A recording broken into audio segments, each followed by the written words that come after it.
want to experience these conversations up close and personal, please make your way to the front and grab these seats. I see a couple of seats there as well. So I'm going to request all of you who are standing there. We have an incredible lineup, and trust me, you'd want to take a seat. Yes, it's going to be edge of the seat, but edge of the seat ke liye bhi seat hona bahut zaruri hai.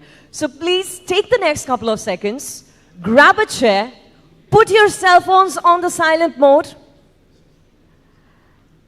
and be present here because we are at the Mint India Investment Summit and Awards 2024. And just so that everybody in the room and everybody outside the room knows that we've gotten the event started, can you help me out here by putting your hands together in a big round of applause? Come on. That's everyone's cue. Thank you. Thank you so much. I love that even though I'm requesting everyone, it's almost hard to break certain conversations that are happening in the room right now, which is actually great because I think it sort of mirrors what's happening outside there in corporate India and in the markets. It's the buzz.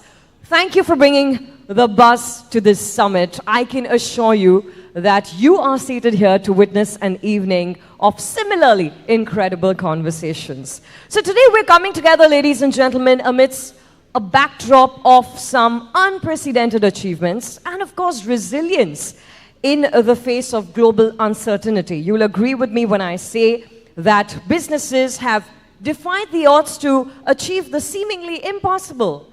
We've seen remarkable growth rates, we've seen soaring markets, and so today we've gathered here really to explore what's making all of this happen, to explore the possible lessons and also to chart the way forward. We're going to most definitely reflect on the triumphs that all of us have had, but we're also going to discuss the Indian ecosystem and how can we build momentum, rather how can we ride on this momentum and close an incredible 2024. Thank you so much for taking your time out and joining us here and being present in the room.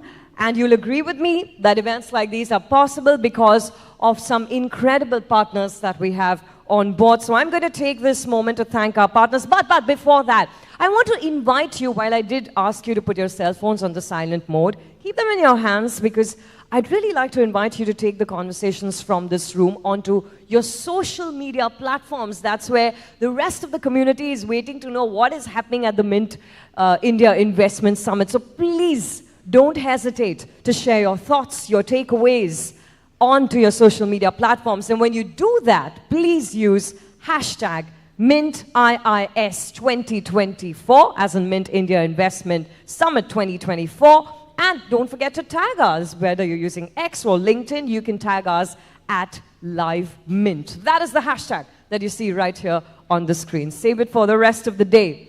And now let's go on to thanking our partners who make events like these possible. Powered by Hubtown, our associate partners, Bandhan Bank and LIC, Knowledge Partner, Deloitte, and our partners, Speak15 and StockCrow. Can I please request you to give them a huge round of applause? Thank you. Thank you for your incredible partnership. Now, in case any of your friends or colleagues have not been able to make it physically to this room, please drop them a message right now. We're actually streaming live on livemint.com and even on Mint's social media channels, so they can catch all the action happening here. And now, to welcome our gracious audience for today, please join me in welcoming on stage Editor-in-Chief Mint, who of course has been at the forefront of driving meaningful conversations and also shaping the narrative on current topics at the country's leading economic media powerhouse. Please join me on stage. Put your hands together for Ravi Krishnan.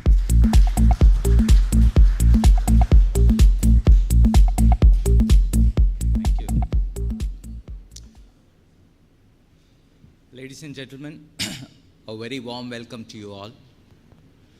The theme for this year's Mint India Investment Summit, the 5th edition of the summit, is the rise of the Indian spring. And why not?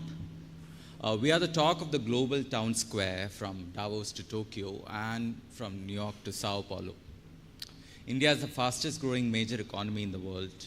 We are seeing rising infrastructure spending and marked improvements in fiscal discipline, banking stability, corporate resilience, and so on. Inflation is coming under control and the Indian rupee is relatively stable.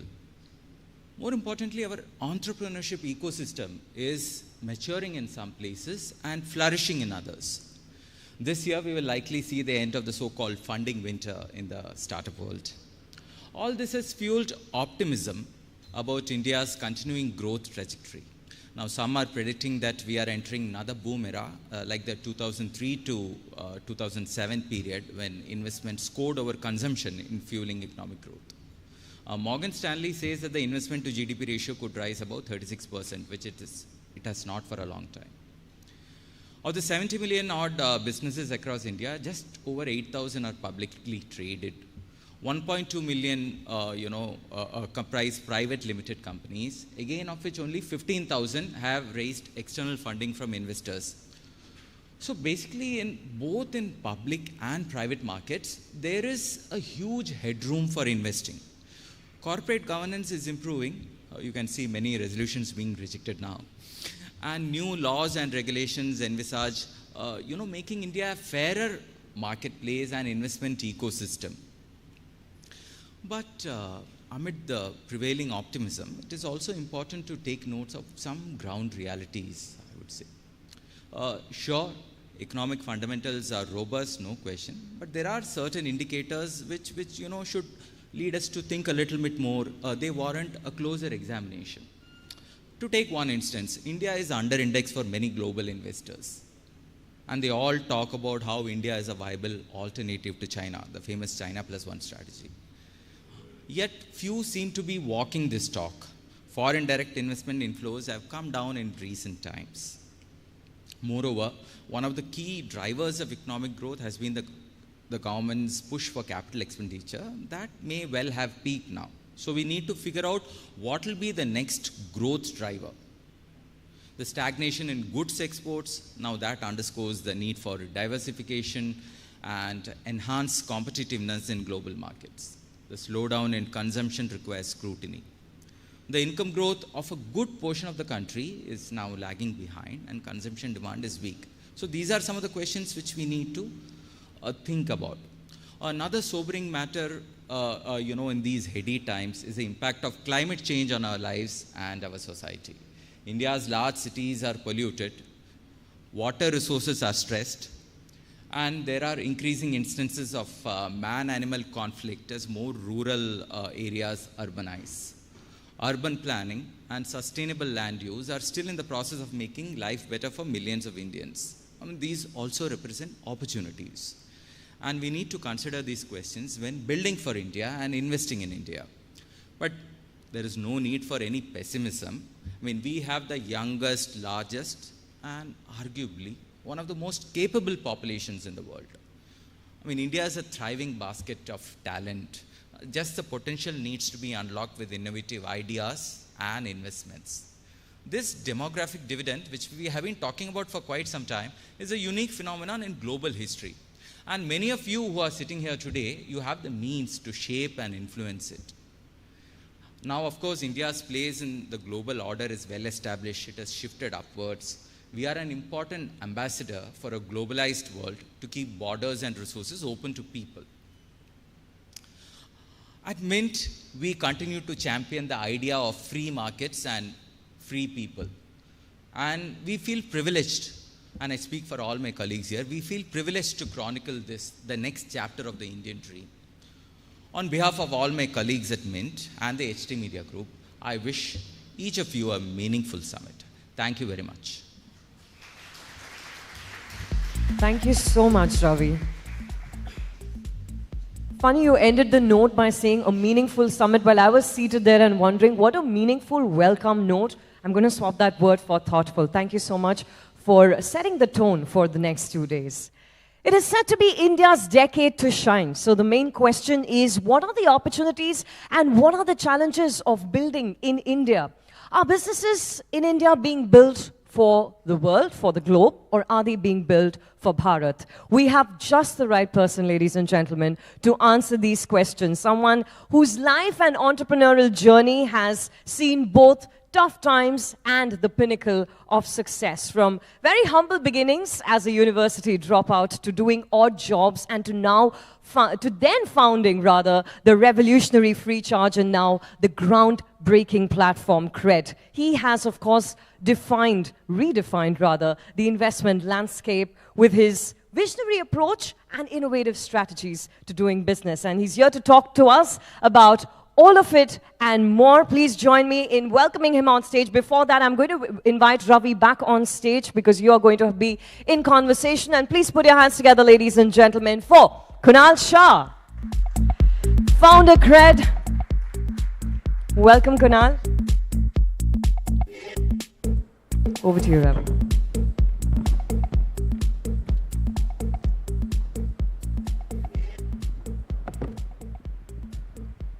So, thanks for the introduction of Kunal Shah.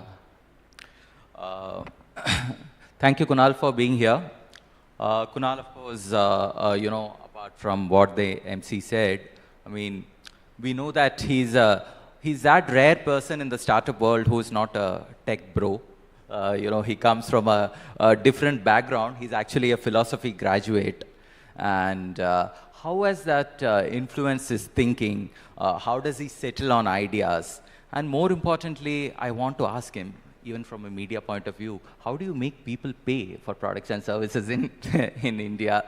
So these are some of the topics which I thought we will touch upon in our chat today, and we will end this session. We'll also take a few questions from the audience, but no pitches, please. I think that you can do at a later stage, just sharp, specific questions when your turn comes. So thanks again, Kunal. I would like to start by asking you, you have been talking about how, the Indian consumer is different and how the Indian market is different.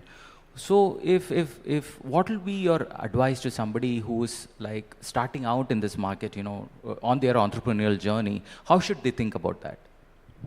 Yeah, it's a deep question. So I think it's fair to just talk from the lens of the evolution of Indian consumer has been consistent and it is rapidly accelerating. The first big phenomena that happened is that everybody has got a chief technology officer and a chief procurement officer at their home now, and that person happens to be between the age group of 10 to 18, right? And they are driving a lot of the tech choices for the families in terms of information, in terms of choices, in terms of preferences. The second point is that for the first time, we have a generation that is aspiring to not just secure a job, but to have something of their own, right? My guess is that probably 80–90% of entrepreneurs that are coming in and doing startups do not come from families where there was historically businesses being done in that family, right? So we are seeing that big change. The other thing is that when it comes to understanding of Indian consumer and what it pays for, I think that's the topic that we'll have some time to adjust to, because for the so far, like I would say the first decade of startups was copying a lot of the Western concepts and applying it to India, right? And I think Indian consumers value things differently, and we are slowly seeing India ideas emerge, right? An idea like Free Charge or Cred doesn't exist anywhere in the West, and there are ideas that are emerging now. I mean, there's an interesting company I discovered, which I'm a small investor in, which has a mall for selling cattle online, right? So I think the nuance is about what will the Indian consumers want and what will they pay for is changing. Having said that, we have some socioeconomic factors that are unique to us. For example, we have a lower female participation of labor, both in urban and rural India compared to many countries, and therefore the choices are very different for a family, right? For example, you will see long-tail commerce platforms don't do as well in societies where women do not have independent income as much as, let's say, men do. And therefore financial services in those markets tend to have significantly higher market cap versus, let's say, a retail chain per se. right? So you'll see that patterns to be there for a while. When it comes to other things, you will notice it that Indians have a great tendency to save, and splurge on important life events, right? Be it wedding, be it a health situation, education. We have this tendency, and I think it doesn't always suit the consumption mindset. And by the way, it's not that the young generation is dramatically different about these choices. They may be obviously spending a lot more than what we do because they have some security in their life. But when it comes to having this mindset towards building, investing, and creating that, and therefore you see there's growth in SIP, mutual funds, investment, unique customers coming in, because the tendency is to kind of build assets, right? And I think that's good for the country. And when it comes to making choices, I think what I see entrepreneurs getting stuck in a lot of times in proximity of problems that they have faced. Let me, in the West, it's very common. You hear the West founder saying that, oh, I had this problem and I was struggling with it, so I built this solution, right? In very deep markets, it's a good idea to do that because any problem you solve is a large enough market, right? Like the smallest category would be probably $1 billion revenue. But if you do the same thing in India, you might just realize the market depth is probably just you and your family and 5 other families, right? And therefore, a lot of times I have seen that entrepreneurs get stuck in not understanding what the TAM of that product or service is. When I built FreeCharge, I had never used prepaid in my life. But I built a mobile recharge company because 99% of the country was using mobile recharge, right? So the point is that it's important to go after larger markets and with evidence of profit pools, evidence of revenue pools, evidence of market cap. You may build a more efficient solution to address that revenue or profit pool, but inventing new profit pool and revenue pools may not be as easy because the market is still maturing. Right. So, but would you say that most of the problems which entrepreneurs are trying to solve today, that is just aimed at the top 3%, 5% of the market? I think business has a role of making revenue and making profits. If they don't do both of them, they will cease to exist, right? And for somebody to be able to give you money for value you provide, they need to have that need and the income to support it, right? For example, let's say if you were selling jewelry, every single person would want that in the country, but would they have the ability to afford it is a question that will come from their per capita income, right? So India is still building its depth on per capita income while we are nearly $3,000. But if you kind of look at, and data has always come on that, even on Mint, you have published data on how the concentration of the top 2-3% in terms of per capita income is still very strong. And I think that we have to accept that to be true. But let's understand one factor. The urban female participation of labor is not high, which is not causing multiple jobs. For example, dual income households will create 10 jobs, 15 jobs, because there are dual incomes to support it, right? And I think we are still building those depth of markets where there are enough people who have per capita income to spend beyond the basic necessities, right? And therefore, building a business and hoping that somebody will buy it. For example, it's a fun question. How many of you know more than 2 brand names of cheese in India?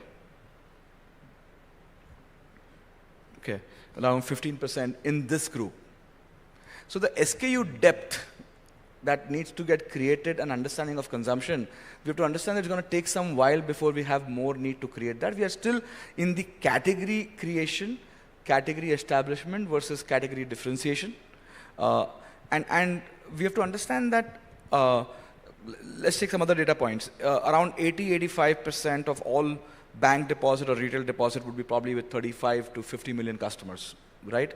When it comes to UPI, my guess, and without knowing the data over here, probably 50 million customers contribute to bulk of the transactions, right?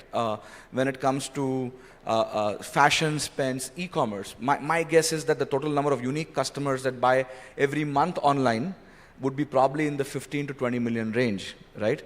So while we have built all these capacities and this, I think the per capita income is something that takes its own time to grow, and we have to appreciate that.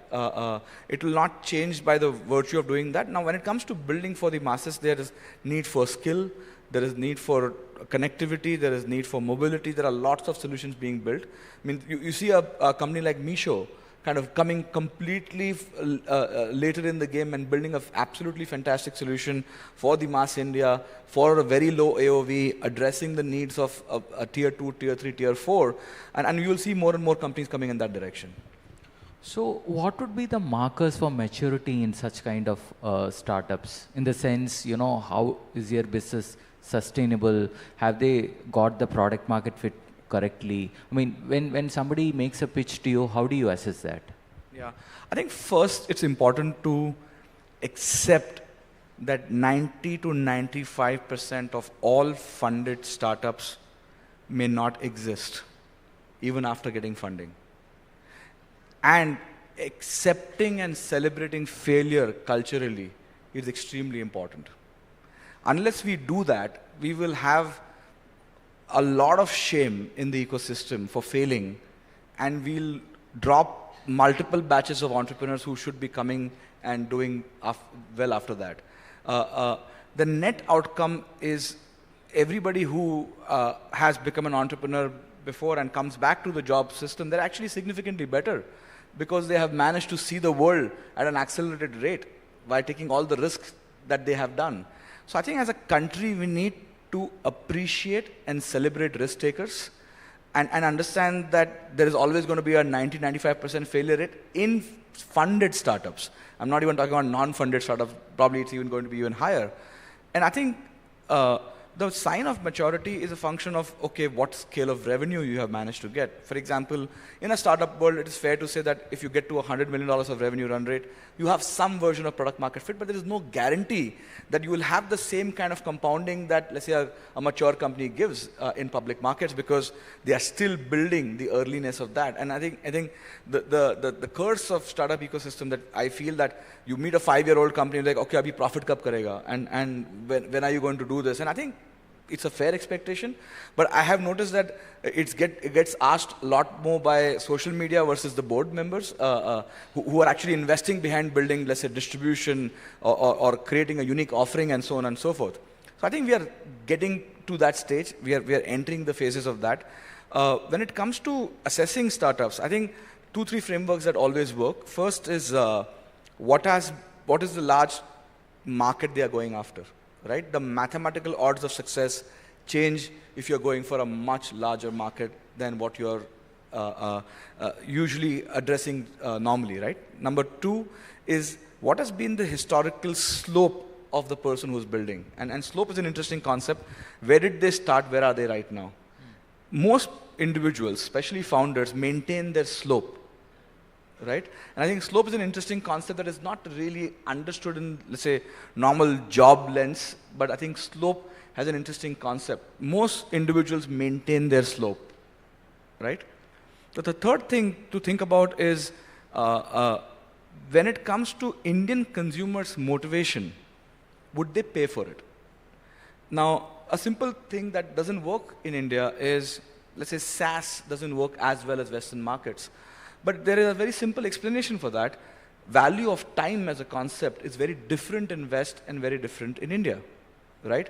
And when there is value of time is thought differently, expecting somebody to pay for software that will make their 5 hours of the week disappear is harder to imagine, because they'll say, "Main ek aadmi rakh lunga," right?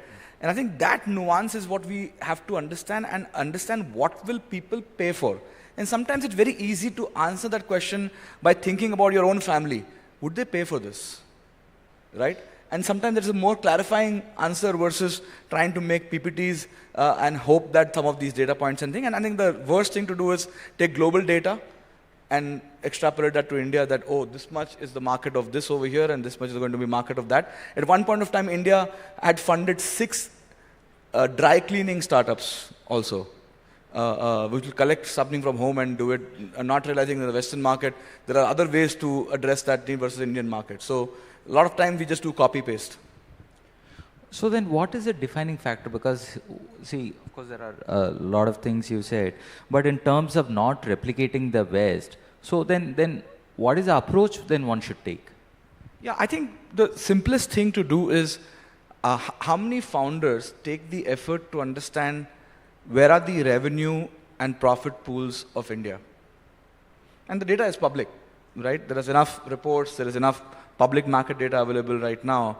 A lot of times, that interest is not there to say how big is this market and why is somebody doing this category and not doing this category, right? And a lot of times it's about, I feel passionately about it. I believe we are not at the depth of market where passion-based startups will do well. It will do well when there is an evidence of revenue and profit pool of large scale, because your odds of success is a function of how big that revenue or profit pool are, right? The second thing is looking at is there a unique opportunity to build something versus a crowded market? India has a unique tendency to become the fourth player in some category where your odds of success dramatically reduce. And when you ask them, so how will you differentiate, the answers are not there. They just do one more thing. And it works in Dukandar setup. Ke maine apne Lower Parel mein, I have made a shop, so I'm going to open a shop in Andheri, so we'll all be doing. But in the digital world, there is no need for 4 shops. And therefore, you have to create unique innovations and wedges to kind of build something on. So many startups also seem to be facing this problem of scaling after a certain level. That is one. And the second part is, from your earlier answers, you seem to be suggesting that we should not be putting undue pressure on startups by asking about their profitability. Is it because of, you know, some high-profile examples which listed maybe prematurely, or, you know, and the public market reaction was what it was? I think public markets are public markets and they have to operate the way they are operating. I think what I'm talking about is the younger startups, right? The system is getting built right now, right? It takes time to establish a new product category. It takes time to establish a new way of approaching things. Mature companies, obviously, they should have their pressure to address. Ultimately, they are supposed to return capital, take care of their shareholders, their team members. So that is not a question.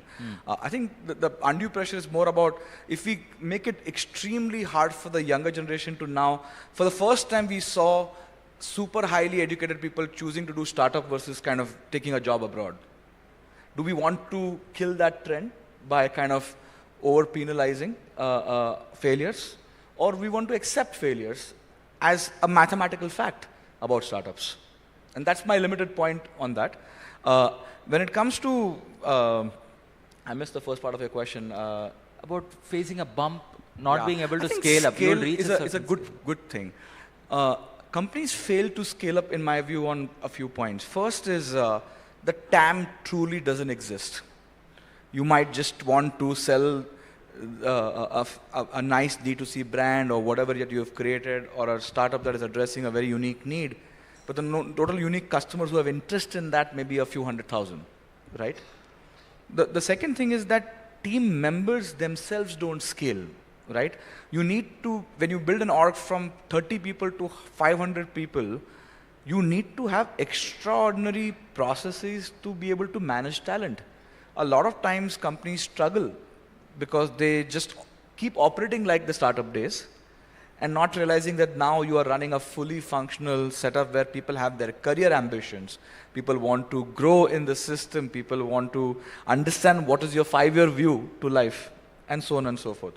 And the third thing is that when you are creating a thing, you have to think about capital runways, right? For example, in free charge, I was not very good at it, and many times we were like very close to just disappearing. But at Cred, we made a simple rule that we will never operate with less than 3 or 4 years of runway in the company, no matter what, because it will prevent you from making panic bad decisions. If you take a long enough view, we are in probably the most lucrative category that exists. But if we kind of kill ourselves by doing something stupid, we'll lose that opportunity to kind of build a generational company over here.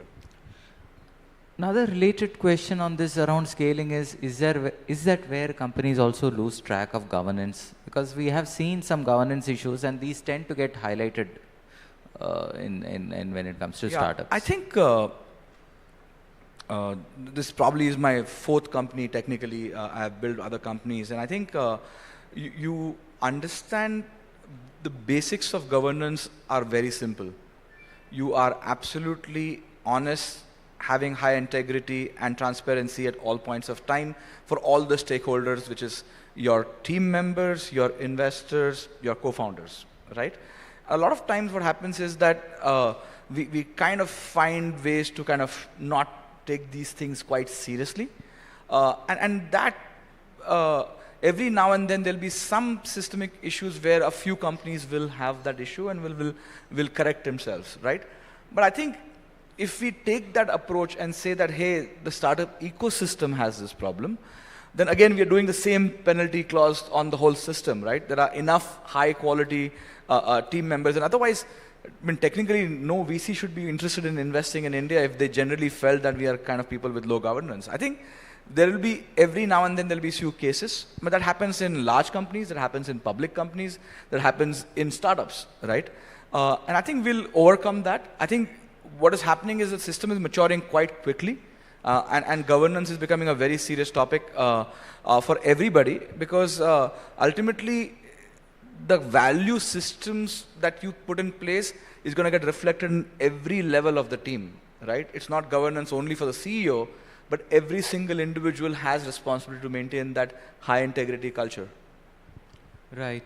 One more question before we go to the audience questions. Do you think that investor appetite has returned and we will see the end of the funding meter for startups? What is your sense? I think it's been 15 years for me being in the tech ecosystem now. And I don't know when does the summer-winter kind of things come, because it just is a continuous thing. Let's just understand a few factors to think about. Less than 5% of India's market cap is startup or tech. Do we expect to get to $10 trillion economy and that remaining at 5%? The answer is no. So we have to expect that to kind of get to 10-15%. In the US, it's probably in the 25% or 27% range, right? Second point is that is the money in the world disappearing? No, the money in the world keeps growing, and people have to find avenues to invest, right? And we have to bring the comfort and growth that we are doing. And I think we're entering a fantastic decade right now, right? We have so much innovation that has happened. And we should not forget that 10, 15 years ago, we did not have apps, we did not have UPI, we did not have most of the innovation that we take for granted today. Right? When you tell somebody in the West that I can order a food in 10 minutes and blood test in 1 hour's time at home and all of these things, they almost feel like magic to the Western world, right? So we've kind of accelerated on innovation only because we've had the capital to support this. I believe that India will remain very, very important for every investor in the global market, and obviously we have to deliver. Ultimately, investor will keep coming if there is going to be a return that consistently comes from the country, and we'll have to see the maturity of the system. And I think we will see many, many examples. It's too, means 10 years ago, if I was asked, will we have 100 unicorns, I would have laughed at that topic. If I was asked 5 years ago that will we have hundreds of companies potentially breaching $100 million revenue mark, I would have laughed at that as well. So I have reached a point to kind of also be humble about that. We cannot predict how quickly the ecosystem is growing, because we are entering a country where our ability to leapfrog on technology and innovation is unparalleled to any other country. Great. We'll take audience questions now. Yes. Please keep your questions short and ask a specific question. No commentary, please. Okay, so I'm going to take the privilege of being a Mint employee to go first. We have an annoying habit in Mint Money where we ask people how they invest their own money. So Kunal, that's my first question to you. How do you invest your money? I only have startups as my investment. I do not have any mutual fund, any stock. I wish to pay it forward.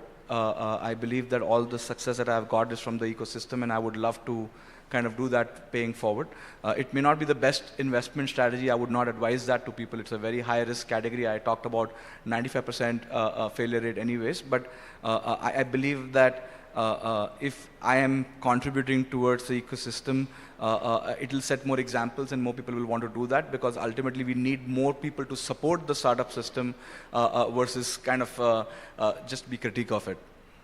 Just one other thing. You said you don't have a favorite credit card, but of late there have been instances where banks very suddenly reduce the rewards on credit cards and it sends shockwaves to consumers. So any take on that? Well, banks have a P&L to run, and they will do what is appropriate to attract customers and make their P&L right. It's not the first time we will see reward programs having changes, but it's just the norm. What is true though, we are seeing an acceleration on usage of credit and credit cards. We will see now more stuff happening because of RuPay, which is allowed on UPI. You will also see acceleration because of credit on UPI. That will accelerate things. So as a category, very, very bullish. It's unfair to comment about one card program changing here and there. Hi, Kunal. Pankaj Jain from ProGrowth Ventures. We are seeing a trend where a lot of one founder is investing into another founder's business. Now that's good from an ecosystem perspective. But what worries me is an aspect that the founder who's investing is in the market raising the fund and is not EBITDA positive. So how do you see that? It's a great point. Then the question is, how does the founder have money in life? And it's unfair to assume कि वो चोरी कर रहा है. They may have other sources of income. They may have family income that is driving that. I believe that should they be given only the moral right to invest in startups only if they have become profitable is unfair. Although I only invested in startups after I had my first exit. So I should not be preaching the same thing. I actually did not invest in a single startup till I had my first exit, which was actually a fairly large exit to have some capital to myself.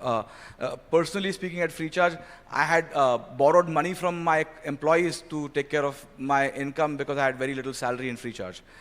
So I think the key point is that we should kind of not judge this and not be like this classic Indian parent which operates in taunts, right?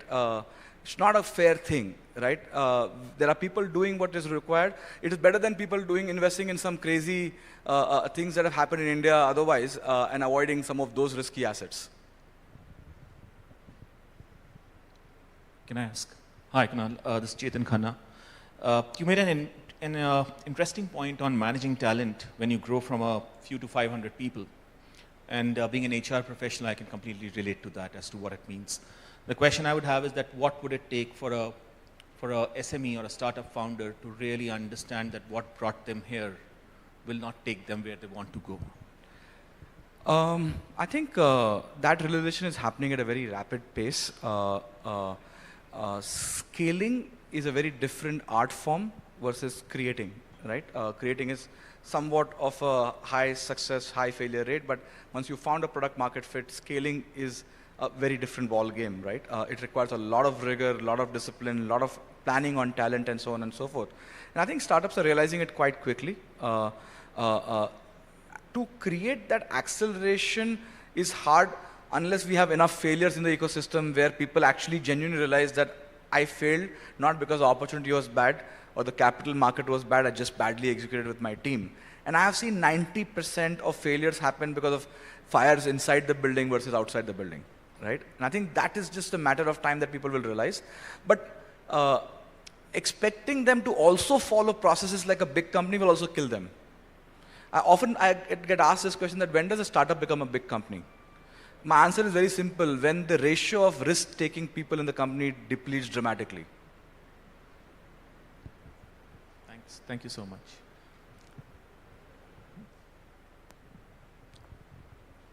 So what's next for Cred, Kunal? I mean, you had set out to build a community of the elite. Do you think you have succeeded in that? I'm curious, how many of you use Cred over here? Yeah, I'm getting there. Like close to 60% people raise my hand and 40% are still not there. I'm getting there. This is my test every time. We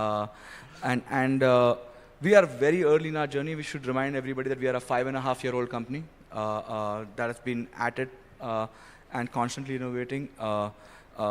We believe that focusing on this customer set, doing more product innovation on that, and we hope to keep doing things that have not done in the world and be the first and be one of these companies that are known for true product innovation and focus on a customer segment. It is easy to get distracted and say, ye bhi karte hain, wo bhi karte hain, but we are very clear about our roadmap and what we'll execute. And actually super excited about this. Thankfully, we are focusing on the customer that is actually quite lucrative as a segment. And we hope that we'll kind of keep creating more innovation to serve them. And do people still ask about profitability? They should. And I think, let's be very clear. A business is not established itself as a business till it is profitable. Unfortunately,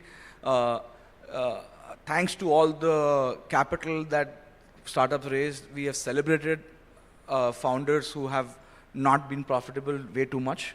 And I think it is a problematic trend. There are like millions of founders in India who have been running profitable business for a much longer period of time. And I think we do not give them due attention and due respect for what they have done. Hopefully we'll find some balance in the future. Right. Suppose you were to exit Cred, what would be the next exciting idea you would work on? I wouldn't want to exit Cred. I think there is exciting possibility for at least 2-3 decades for Cred as a roadmap. But I think opportunities are all around us. The simple principles I always tell people is that understand the true motivation of the market that you operate in. And there are unlimited opportunities out there. We are entering a world where there is DPI, there is AI to support you. You have cheap data, engineering bandwidth available for the country, so many trained founders now, so many ex-founders now, so many mentors in the ecosystem. Should be significantly easier to build a company now. Well, thank you, Kunal. We have run out of time. Thank you so much. Ladies you. and gentlemen, Kunal Shah.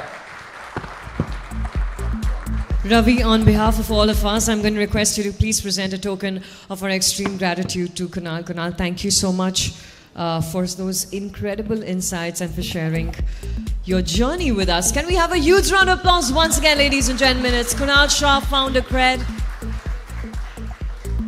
Thank you, Kunal. Thank you so much. And Ravi, thank you so much for facilitating that conversation. Stay glued to your seats, everybody, because I'm going to present to you our very first power panel for the day. But before we do that, a big shout out to our partners. We're powered by Hubtown, our associate partners, Bandhan Mutual Fund and LIC Housing Finance Limited, Knowledge Partners, Deloitte, and our partners, Speak 15 Partners and Stock Grow. Once again, inviting you to join us and take the conversations from the stage onto your social media platforms. And when you do that, just so that we can find all of them under one roof, please make sure you use hashtag MintIIS2024 and do tag us at Live Mint. And also a quick reminder that we're streaming live on Mint's social media platforms and also on livemint.com. All right, so the first panel discussion for the day, it's titled Rise of the Indian Spring, where we will dive headfirst into some real talk about India's economic mojo. Now, we all know that India's been on a wild ride. We're dodging economic curveballs left and right and center. But here we are in 2024. We're facing a whole new ballgame. So what's the deal? Are we aiming high enough? What is holding us back from hitting that 10% GDP growth rate jackpot? And what is the vibe among investors eyeing India?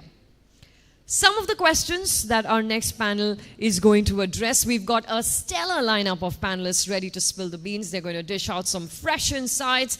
I think it's going to be a no-holds-barred chat about unlocking India's full economic swagger. So please join me. First up, I'd like to invite our moderator for this discussion on stage, Deputy Managing Editor, Mint, Alokesh Bhattacharya. And now let's welcome our speakers for the conversation. Chairperson and Managing Director, First Global, Ms. Devina Mehra. Founder and CIO, Marcellus Investment Managers, Mr. Saurabh Mukherjee. Executive Director, National Investment and Infrastructure Fund, Mr. Rajiv Dhar. India Country Head, Macquarie Group, and Managing Director, Macquarie Asset Management Real Assets, Mr. Abhishek Poddar. and Managing Director and Group CEO, Care Edge, Mr. Mehul Pandya.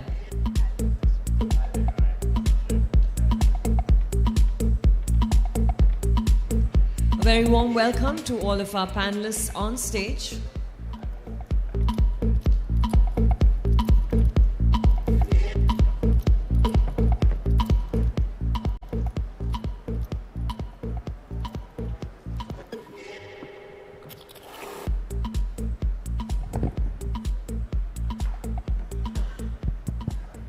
Hello. Wow, loud and clear. Nice. Thank you all for coming, and thank you all for coming. This is a big panel, and I don't mean merely by the size of the number of people on stage, but it's also their stature. Really privileged to have all of you here with us today. We're going to talk about the rise of the Indian Spring, which actually has multiple facets, like we were discussing the other day. And what we'll do is, for the interest of, making this trying to make this a sharper discussion, we will revolve this whole thing around 4 or 5 props, you might call them, right? So we'll start with economic growth. We'll come to investments, which is the core of the event here. Then we'll talk about innovation and entrepreneurship, jobs and skilling. And we'll talk about risks, right? What are the risks to the Indian Spring? And if you have questions, I hope we'll have time for that. And so let's start. We'll start with economic growth. Economic growth in India has been steaming along, right? Like a roller coaster. It's been moving really fast. Q3 GDP growth was very, very surprising.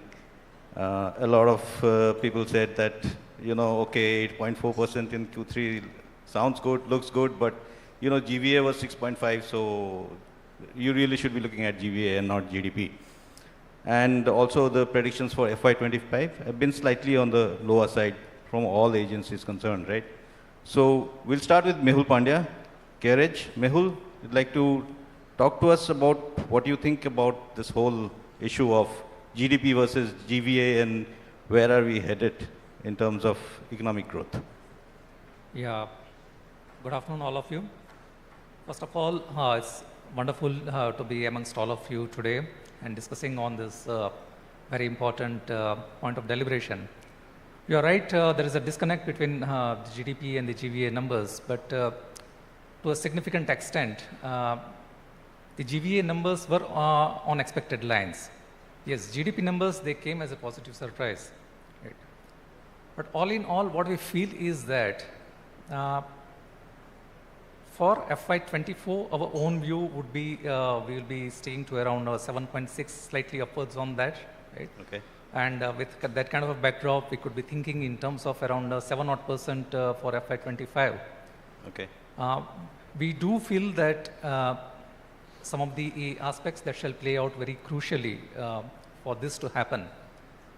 First and the foremost thing is that the thing that we witnessed, especially as far as the rural demand is concerned, the impact on that, few of the drivers in terms of the deficient monsoon, which played a part on that, right? As well as the weak consumer demand, which is impacting the overall growth, especially the corporate capex cycle, which is yet to kick in primarily because of the weak consumer demand.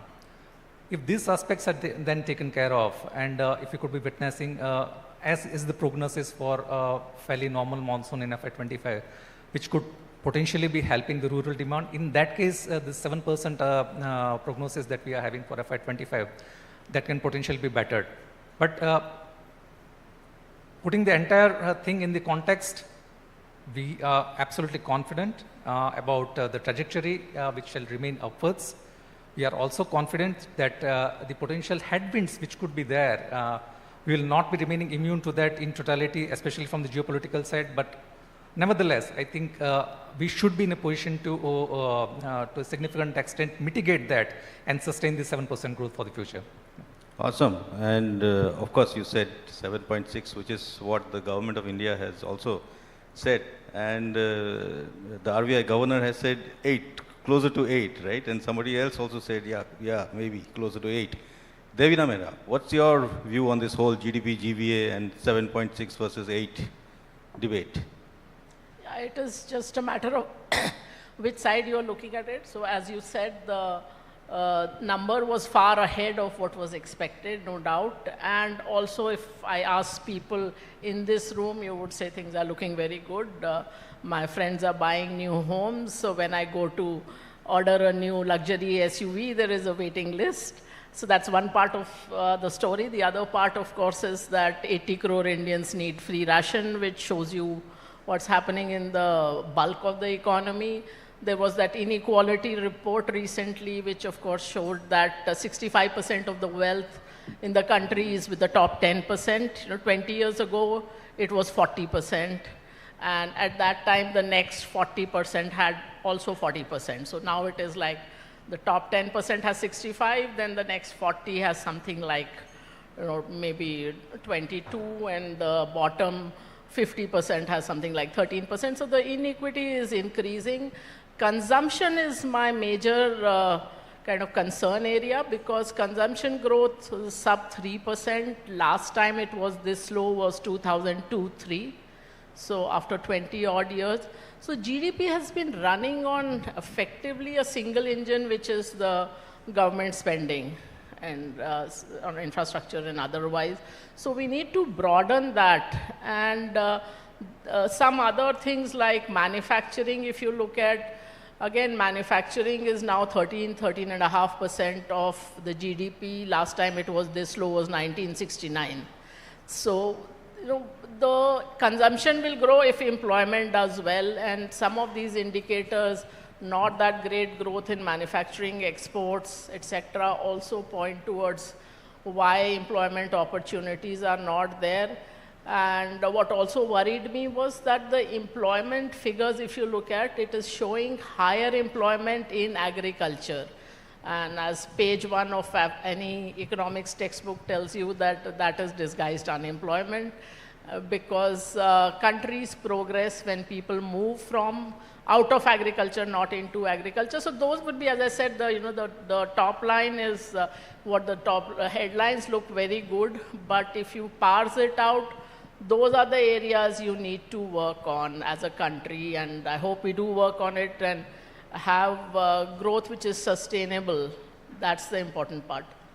I don't know if you saw the HSBC data talking of consumption, because they had a report saying that India's GDP data may actually be understating the consumption growth that's underlying.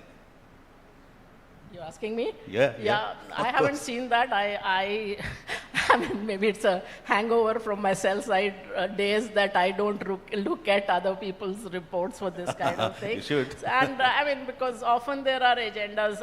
I'm not talking about this report in particular. As I said, I haven't seen that. But I mean, those are the figures. And not only that, I mean, I remember in around Diwali time in Mint itself, there was a long story which was actually going around semi-urban and rural areas, and where most shopkeepers said that their sales were not back to pre-COVID levels. I mean, it was an eye-opener for me, and this was also, I mean, it was funny in some senses, because we talk about this only the top end doing well, and that report said that right from jewelry to underwear, the shopkeepers were saying that only the high-end stuff is selling. So it was like yes, consumption has become quite peculiar in our country at this point. So which is, I mean, which is why for the listed space it might even be a good thing, because they might be catering to the more affluent customer. But this, if you look at the economy, it's a different story. Right. So the point is that whether we the former CA KV Subramaniam, he said, I think yesterday or day before, he said that if you have to, we'll have to be consistently growing at 8% thereabouts or higher for a sustained period of time if we have to get anywhere. And for that, we need to look at clearly, we need to look at growth opportunities, right? So I'll come to Abhishek Poddar and Rajiv Dhar. Abhishek, you first. What are the growth opportunities there that can take this economic growth? I mean, I'm not even breathing about double-digit, growth at this point, because that doesn't seem very likely, even though I may be short for it. But 8% plus on a sustained basis, how can we grow like that? What are the areas to look at? Yeah, no, thanks for having me over.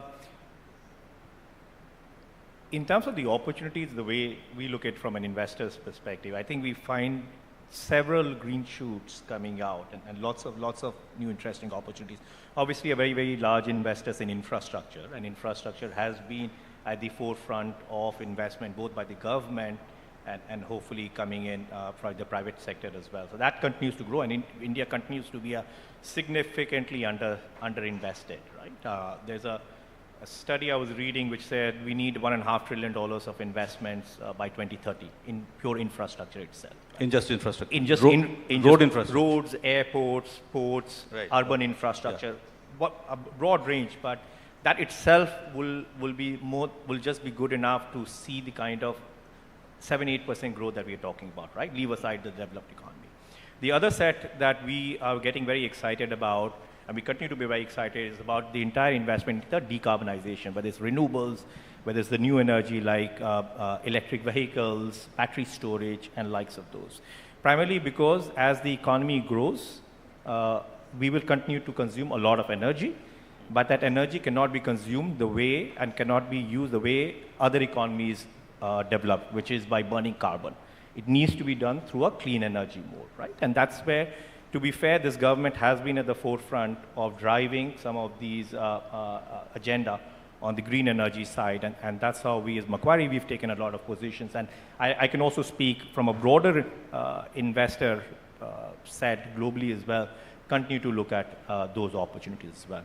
The third area that we tracking very closely is on the manufacturing side, though I must say I think Devina, as you rightly said, we've been stuck at that 13 to 15% manufacturing to GDP ratio perennially, it seems, right? No, we were at 17.5 for 5 of the 6 years from, I think, 2008 to 13. Right. So we were at 17.5. We came down to 13, which, as I said, was last reached in 1969. So we've been above that since 1969. So after 50 years, we've come to that. There you go. Though what we hope is with change in the global supply chain as it is playing out, the fact is investment is going out of China. No fresh investment or significant investment is going into China. Though while a lot of talk is for the onshoring of manufacturing, the fact also exists that US, Europe are very expensive destinations to manufacture, right? So that's where I think we are also seeing some green shoots and early opportunities coming into the manufacturing side of things. Though currently our value add on manufacturing is very limited, that's where we really need to go up on the value chain. Okay, so I'd just like to add one small thing that we're talking of 8% and 10% growth, but the only time India grew at 7% for 7 out of 8 years, I think, was 2003 to 10. That's it. So, I mean, it's not very easy. If you look at the history of the world, only China had this 10% sustained for decades on end. South Korea and Taiwan to a lesser extent. So it's not something that's easy to do. So it will take a lot of effort to get there. Yeah, which actually reminds me of one more point, which I'll leave aside for now, but I'll come to Rajiv. Rajiv, significantly underinvested in infrastructure, Abhishek says. Are we still significantly underinvested? You are the right person to answer that. Sure, but thank you for having me here, and thank you, panel here. So let me just start by, I just was reading something in the morning, and I thought and I noted it down. So do not be overwhelmed by the enormity of the challenges we are facing. It's not incumbent upon us to finish it, but neither we are free to abandon it. With those kind of sentiments, I think whether it's 7, 8, I think India is on the right track. From a policy, whether it is fiscal policy or even the regulatory policy, I think we are on the sound track. And coming back to infrastructure, I agree with Abhishek that I think the future for next 10 years is infrastructure, and specifically with regards to the clean infrastructure. And energy plays a very important role. So just to give you a quick introduction about NIF, we manage about $5 billion. Out of that, about 50% is infrastructure core, and another $2.5 billion is on the other direct, indirect investments in private and growth equity. On the infrastructure side, I think the future is bright because we believe that the regulatory framework, specifically with regard to some of the large, I would say, segments of infrastructure, whether it is roads, let me call it as transportation, energy, I think are quite established. There are good business models where international investors have seen a good track record with regard to their investment returns, and we are one of them. And from a future strategic perspective, I believe that we think we would be looking at the concept of EAT, which is expand clean energy, accelerate sustainable, what you call as solutions. And I think on the manufacturing side, while others are investing in the direct manufacturing, I think there's a huge scope with regards to transforming companies to decarbonize. And I think these are the three large elements where the private investors would definitely make superior returns.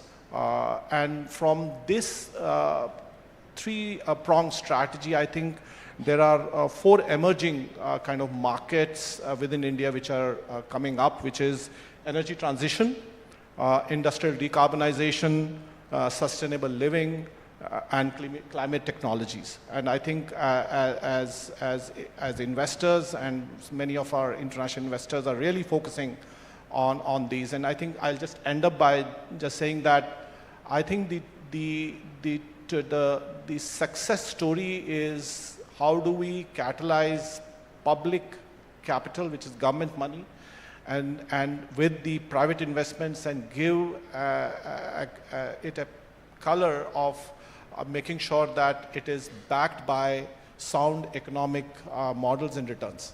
I know that there are some projects which have to be done for public good, but I think there are large number of projects which can be actually put on market through a proper return, both from the government as well as from the private investors.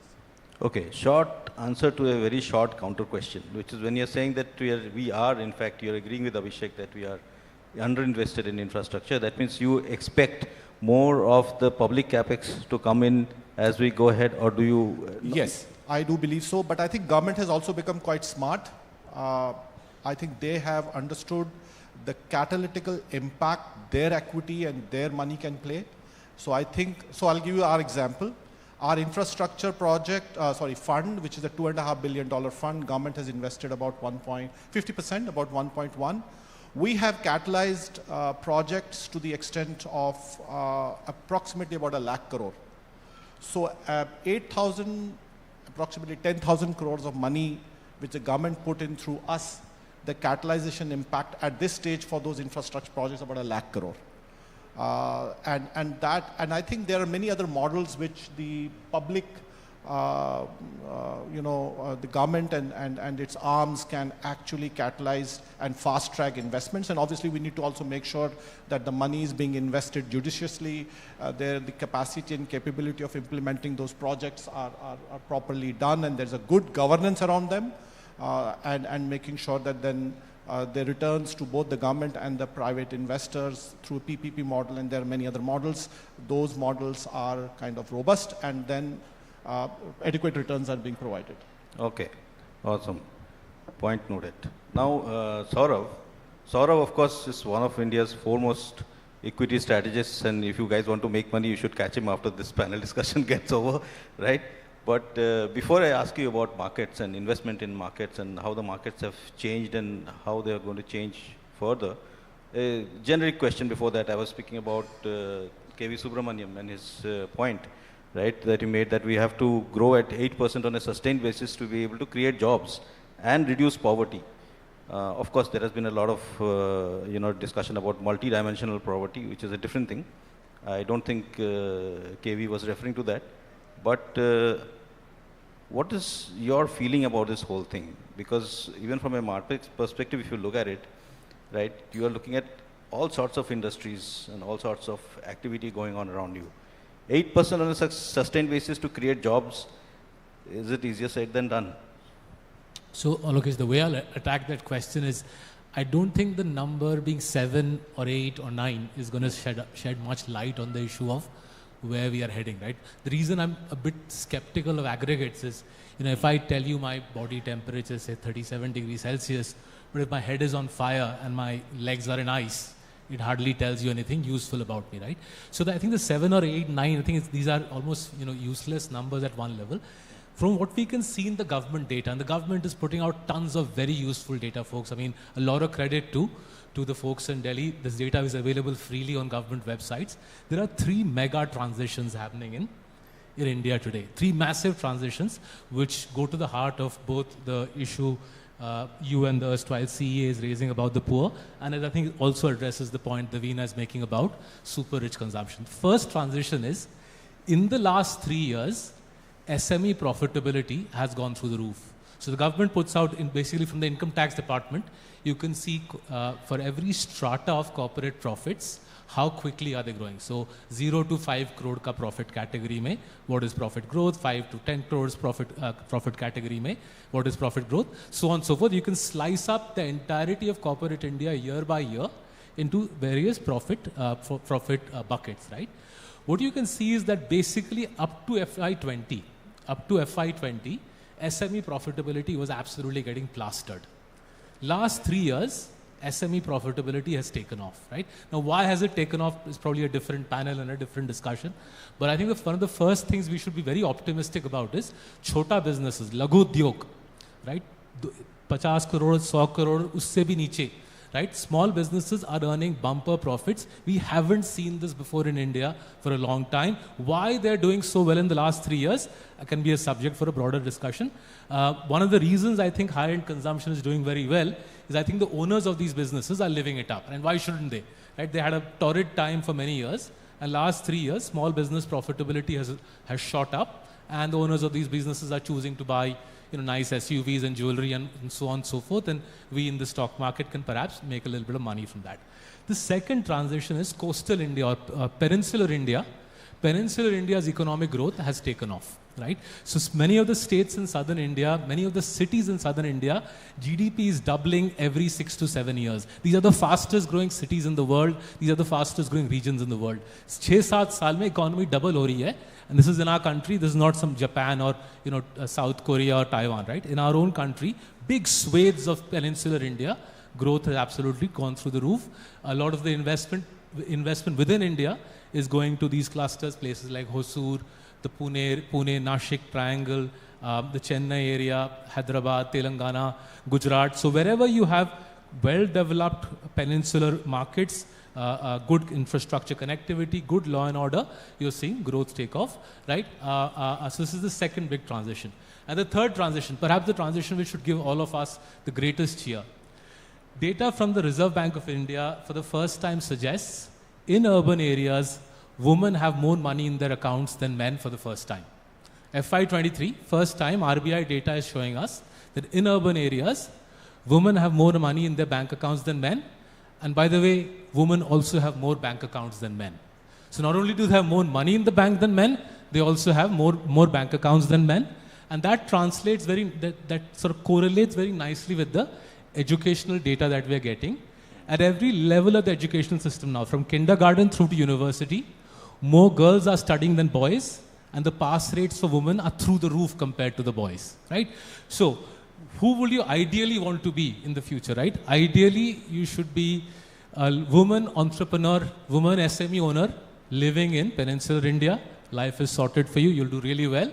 And if you want to look at the other side of the coin, on all issues on poverty, unemployment, if you're a man, poorly educated, living in East or Northern India, life is a different ballgame altogether. So the aggregates are a little meaningless.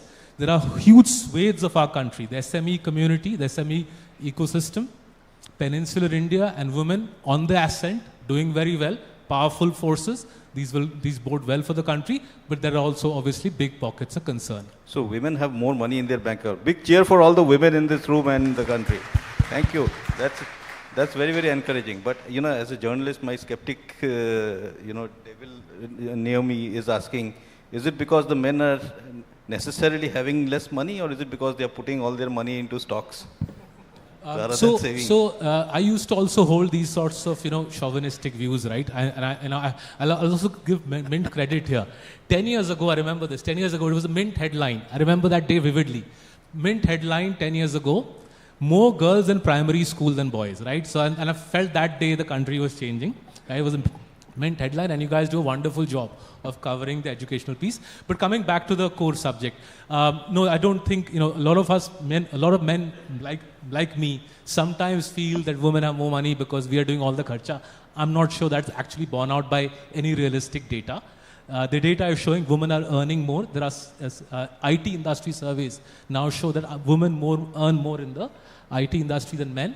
Even in the manufacturing sector, there are several car factories now which are all women. Tata Motors, I think, has one. M&M has one. The entire car factory is women. And if you ask labor contractors, I'm not talking about white collar, I'm not talking blue collar. If you ask labor contractors, they will tell you that the most prized employees in factories now are English-speaking women who can run factories, right? So the world is changing in front of us. The government's data is doing a wonderful job of capturing the change, just that we tend to get lost in these inane debates about GDP 7.5 aayega ya 8 aayega, and unfortunately that question is actually at many levels not going to tell us much about India's future. It only gets us the headlines, Absolutely. that people tend to want to read. But Mehul, one of the points that, before I come back to Saurav and Devina and on the markets where they are masters, the point also is that with the South Indian, development that is happening that Saurav pointed out and so much of other things happening, there is another report, and this time I will not name the thing, but another report that says that actually investments in India are being led more by private real estate demand than by public infra capex, which was quite a surprise to me because, everybody is talking about public infra capex has been driving investments and driving growth and all that. What is your feeling about this? See, the overall investment and the capital expenditure which has been happening, we have to look at it in totality. I fundamentally do not see anything wrong even if real estate is actually driving the things. Because that industry has cross linkages with a significantly large number of industries and the segments, right? So at any yardstick, possibly around 250, 300 odd segments are linked to the real estate. But broadly speaking, even if you look at the overall capital expenditure trajectory, over the last 10 years, this has changed fundamentally from a 2013-14 around 12% to around more than 20% now from the government side, right? So that's a significant jump that we are witnessing. Abhishek had been elaborating in terms of the need for the further infrastructure on this, right? So from that angle, that push indeed is coming, and that's not something that one can just be putting as a figment of imagination. Having said that, from an angle of the importance of the real estate sector also driving, I believe that number one, because of its cross linkages with the other industries, it's an important driver. Second aspect is that a lot of job creation is happening from that industry as well. So that also makes it very important. And third thing is that, is the growth likely to be sustainable in the future? As of now, hopefully, there are no bubbles that are getting created in that sector.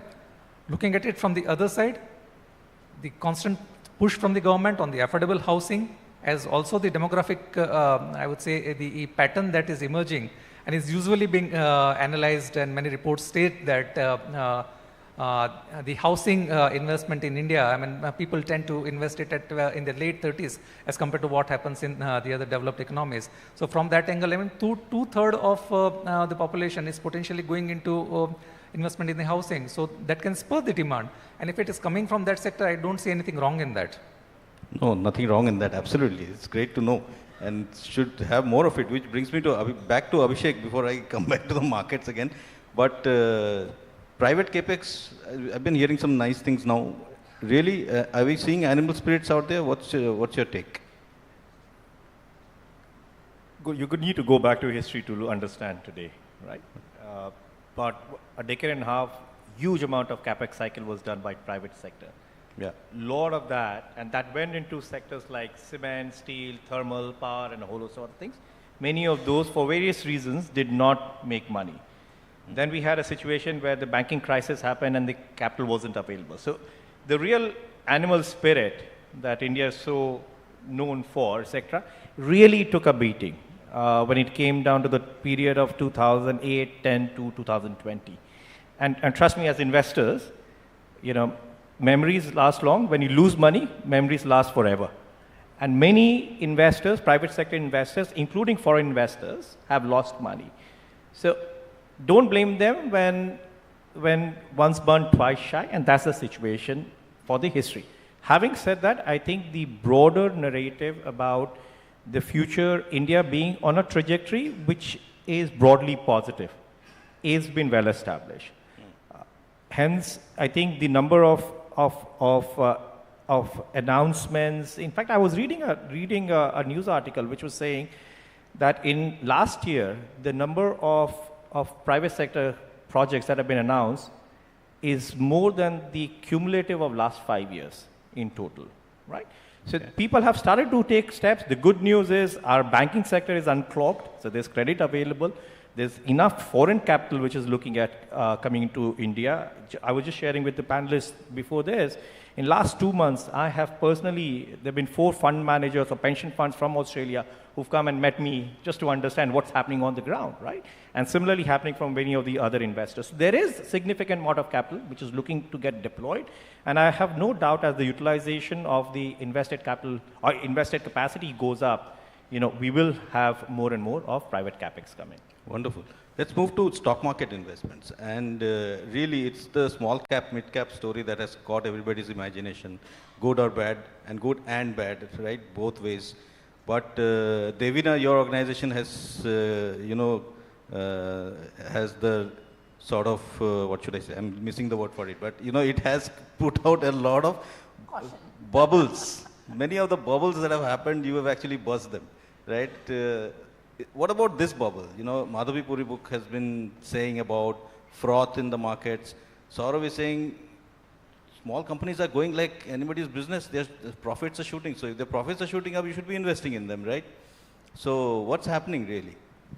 So, I look at the market in 2 parts. So one is that the broad indices, etc. So, all of us have this thing in mind that equity markets give you 15-16% over a period of time, because that's been since the Sensex started, for example, that's been about the compounding. But on all of us, if I ask everyone in the room, they will say, yes, equity returns are volatile. But what people don't realize is how volatile they are, not just on a 1 or 2 year basis, but on a whole decade basis. So while the average is this 15-16%, the variation in each decade is very dramatic. So in 1980, if you had put in 100 rupees, in 10 years you would have got 700 rupees. In 2010, if you had put in 100 rupees, in 10 years you would have got only 230 rupees. So that whole decade, that 2010 to 20, you compounded only about 8.8% at a time when fixed deposit rates used to be 8%. So you effectively got no excess returns on equity. The reason why I'm giving this data is that when you step back, you see the pattern. So that's why when after 2020, that COVID bottom, the market started going up, I was quite certain that, once it's out of that kind of the thing, there is room to go up. And even now, you are not above the trend line. So the risk of a big crash is when you are above the trend line. You're not even at the trend line. So the mainstream indices, I don't see a lot of risk. Where I do see risk is the frothy part of the market, which is the small cap, micro cap. Of course, SEBI's definition of small cap, mid cap keeps changing, because now they have made it that top 100 stocks, next 250 stocks. So it's not market cap based anymore. To my mind, you should be super careful with anything below 5,000 crore market cap. We don't even look at anything below 1,000. Between 1 and 5,000 also, we are very, very careful, because investing is a loser's game. You win if you don't lose. So first principle in investing is not to lose big money. And since there are many, many new investors, they do not have that history. And what does history tell us? That in 2008-9, the small cap index fell nearly 80%, 78% to be exact. That index level came back in 2016. And then you had a 1.5 year grand bull run at that time also in small caps. And then again, you had a nearly 2/3 fall, a 65% fall. And I always say, don't forget your school mathematics. When something falls 80%, it will go up 5-fold and you are at 0. Something falls 2/3, it triples, you are still at 0. So a lot of micro cap, small cap managers I hear talking about a 50-60% compounding in the last 2 or 3 years. But if you go back 5 years, you would find that it had gone down 90%, and that's where you are compounding from. So, and also see in small caps, coming back to the losers game stuff, it is like that in small caps, unlike in large caps, you can't manage risk by, for instance, putting stop losses, because when those stocks fall, there is no exit. And while theoretically I'm saying the 2008 index came back in 2016, it was actually a completely different index, because the small cap index churns 18-20% a year. In 5 years, it's a different index. So many of those stocks just go into the great blue yonder. I mean, today only about 4,100 companies trade actively. There were many more companies that have been listed in India. If you go back to the 90s, there were years when there were 1,200 and 1,300 listings. So many of them have vanished into air. So basically, be very careful on the frothy ends of the market, but otherwise, I don't see very big risks where we are today. Right. Saurav, so your point, your view on the whole froth issue, plus also the fact that there seems to be a systemic kind of change happening in the markets, where earlier, whenever the FPI money would be pulled out, the markets would tank. Now it's not happening because the DIIs are pumping in money, which they would not do earlier or not have. And the amount of retail investment that is now there in the market is significantly higher than what it was even pre-pandemic, right? So is this a kind of a permanent change, and it links back to the bank accounts and whether I have money in the account or I'm putting it in stocks? But the small cap, mid cap bubble first, and then the FDI versus DII. So let's do the good news first, then I'll come to the bad news. So the good news is the data on financialization is actually reasonably easily available, and it's very compelling. Yeah. So by financialization, I mean not just bank deposits, but mutual funds, AIFs, PMSs, insurance policies, and so on. And roughly, if you add up data from IRDA, SEBI, and RBI, Indian households are investing somewhere between $150 to $180 billion a year into the financial system. Right? These are colossal flows. These are flows even I wouldn't have dreamt of even 5 years ago. Right? These are massive flows into the financial system. $150 to $180 billion, adding up all assets. And these are flows. This is not a stock. The stock of household financial savings, I suspect, would be north of $1 trillion, but the flow itself is a very punchy figure. And in the context of the stock market, as you rightly said, Alokesh, what this means is even if the FII runs away, as the FII ran away in FY23, the stock market doesn't plunge because the mutual fund flows buffer the FII exits. That's the good news. Now, the not so good news is, Naveen has mentioned it, you've had demat accounts rising from, I think, 30 million 4 years ago to 140 million now, right? It's almost 5x growth in demat accounts in 3 years, right? And I think Neil Borate and his team do a wonderful job of writing about this subject. Now, what you can see again in the SEBI data is a big part of this new demat account money has gone into small cap, right? So the SEBI data shows retail participation in small caps has gone up, and naturally, therefore, if the inexperienced money has gone there, that's where the bubble in the market is most likely to have formed, right? Now, thankfully for those of us who work in the market, there's an antidote for this, right? The antidote is the foreign investor in the Indian market has actually taken a back seat over the last couple of years. First year after demon, the foreigner was very excited, a lot of money came in.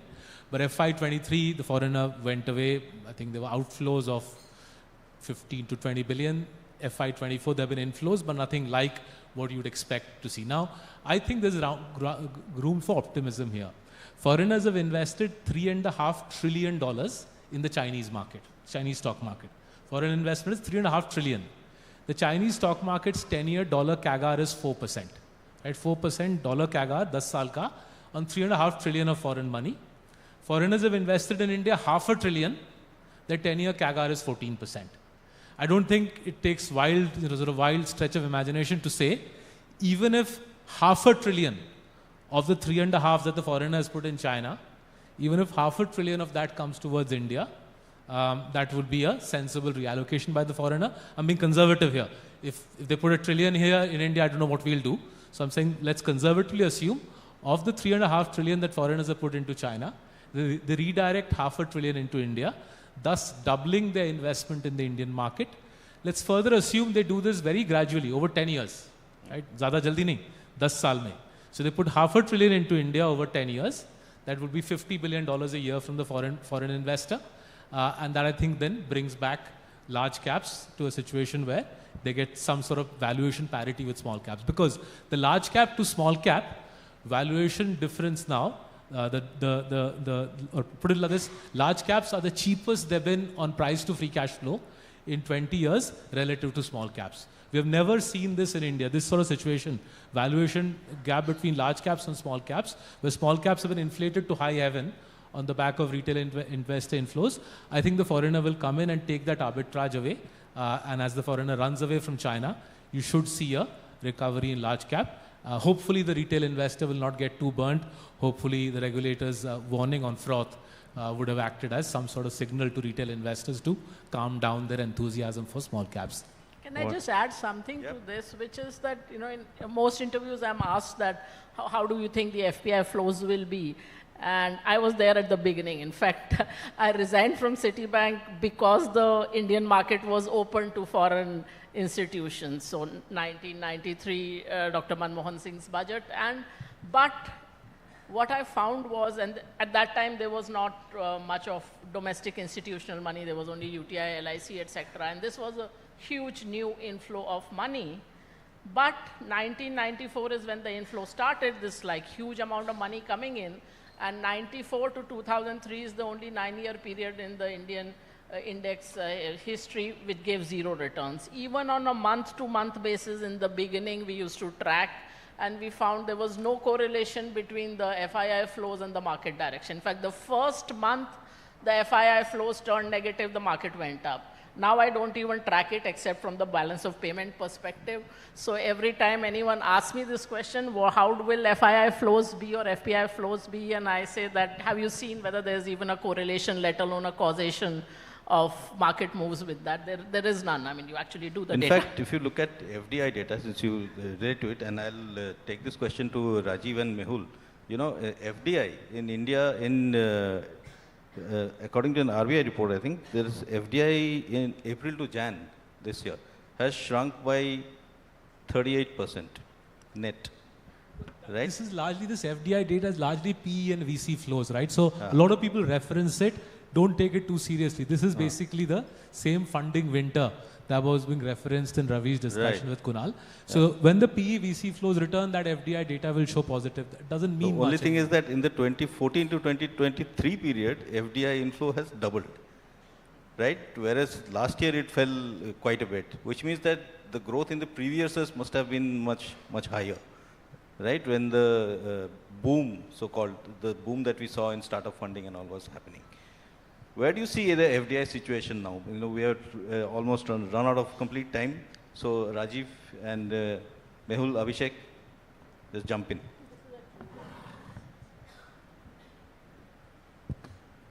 I think on the FDI impact, and especially on the startup side, yes, there has been an impact. There has been the funding winter which is impacting them. But nevertheless, we do feel that we are now in a position where we should be taking a significant uptick on that. And correspondingly, I think it will be having a reverberating impact on the growth in the other segments as well. So yes, FDI does have an impact, but India has come to a stage where inflow and outflow of FDI is no longer going to be determining in terms of what trajectory we should be having ultimately, right? So irrespective of what this thing, in the past, yes, in the past, the moment there had been a significant FDI outflow, we were impacted very devastatingly, but no longer. I mean, we are still able to sustain that thing, and I think that that would be the course for the future as well. Yeah, I mean, to Saurav's point, don't look at 6 months, right? And I can tell you, from a pure private equity VC side of things, last 1 year, none of us were investing big. The cost of capital has gone up, the valuations had not come down, right? And world over, all of the investors, including us and many of our peers, are sitting on immense amount of dry powder. 24 seems to be different. Our view is the investment in M&A is going to come back with a bang globally. India will benefit out of it, right? So we should speak about this a year down the line, especially the long-term money that will come into the country. Rajiv? Yeah, I agree. I think FY23 FDI was about $42 billion. That's our internal assessment, and obviously also from the published data. We don't have FY24 numbers, but we do believe that post-election, there is going to be a huge interest. We are right now raising money for 3 of our funds. We believe that we would be very successful based on the feedback we have from international investors. There is so much of, I would say, positivity behind India's, brand and name, and our own company's internal targets are to raise almost $500 million a year minimum. And we do believe that there is enough, I would say, demand for that, for us to ultimately, channelize these monies into various, I would say, platforms and companies in which we are invested, and even bring in new companies in the infrastructure space. So very much, I would say, positive about we as company raising money, and obviously, I think we'll beat both 23, 24 numbers in FY25. Wonderful. Actually, I have a lot more questions, but we have completely run out of time. It's saying time up here. Anybody's got a question? I have time for 2. One from you, sir. Alternative investment fund, right? Yes. Short, please. Yeah, I'd like the panel to comment on one observation, which is from January 1st to March 31st, the Sensex has returned 2.6%, as far as I can calculate. So what is the projection for the entire calendar year? And the second question is, if you all think that small caps are overvalued, is it time to sell? Is it time to sell small caps, Devina? Yes, certainly. I mean, see, small caps is a very broad segment with many things in it, but you should certainly limit your exposure very much in that and be very careful of where you are invested. In terms of a 1-year index target, I have never given it in my life in 30 years, whether in January or April or the new Samvat.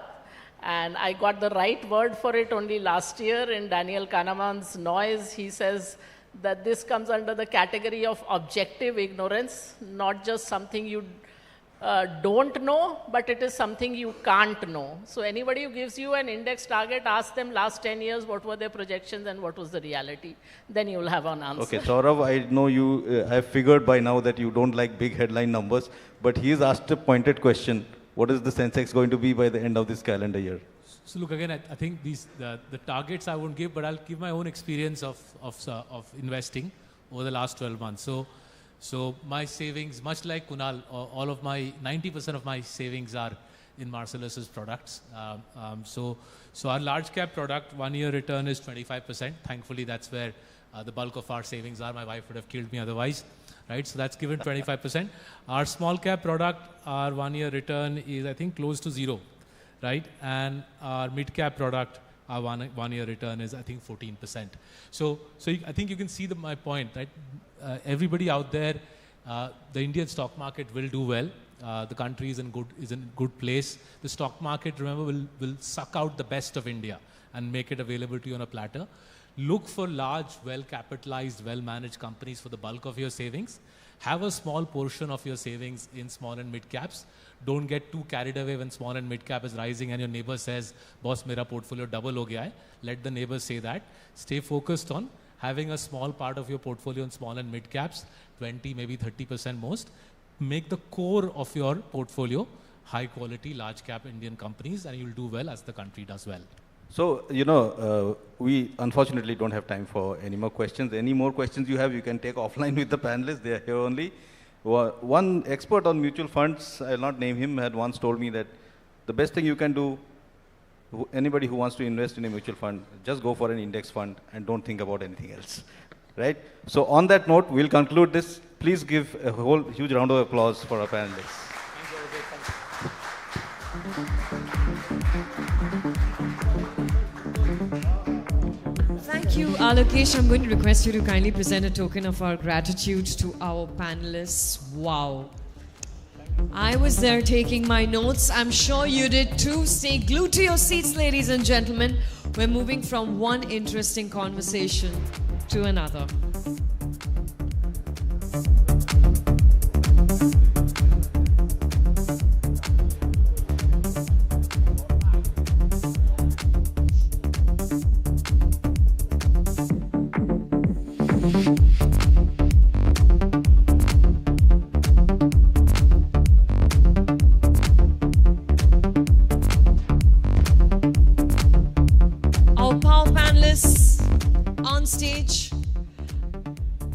Alokesh, I'm going to request you to please stand for a nice group photograph. Let's capture this moment.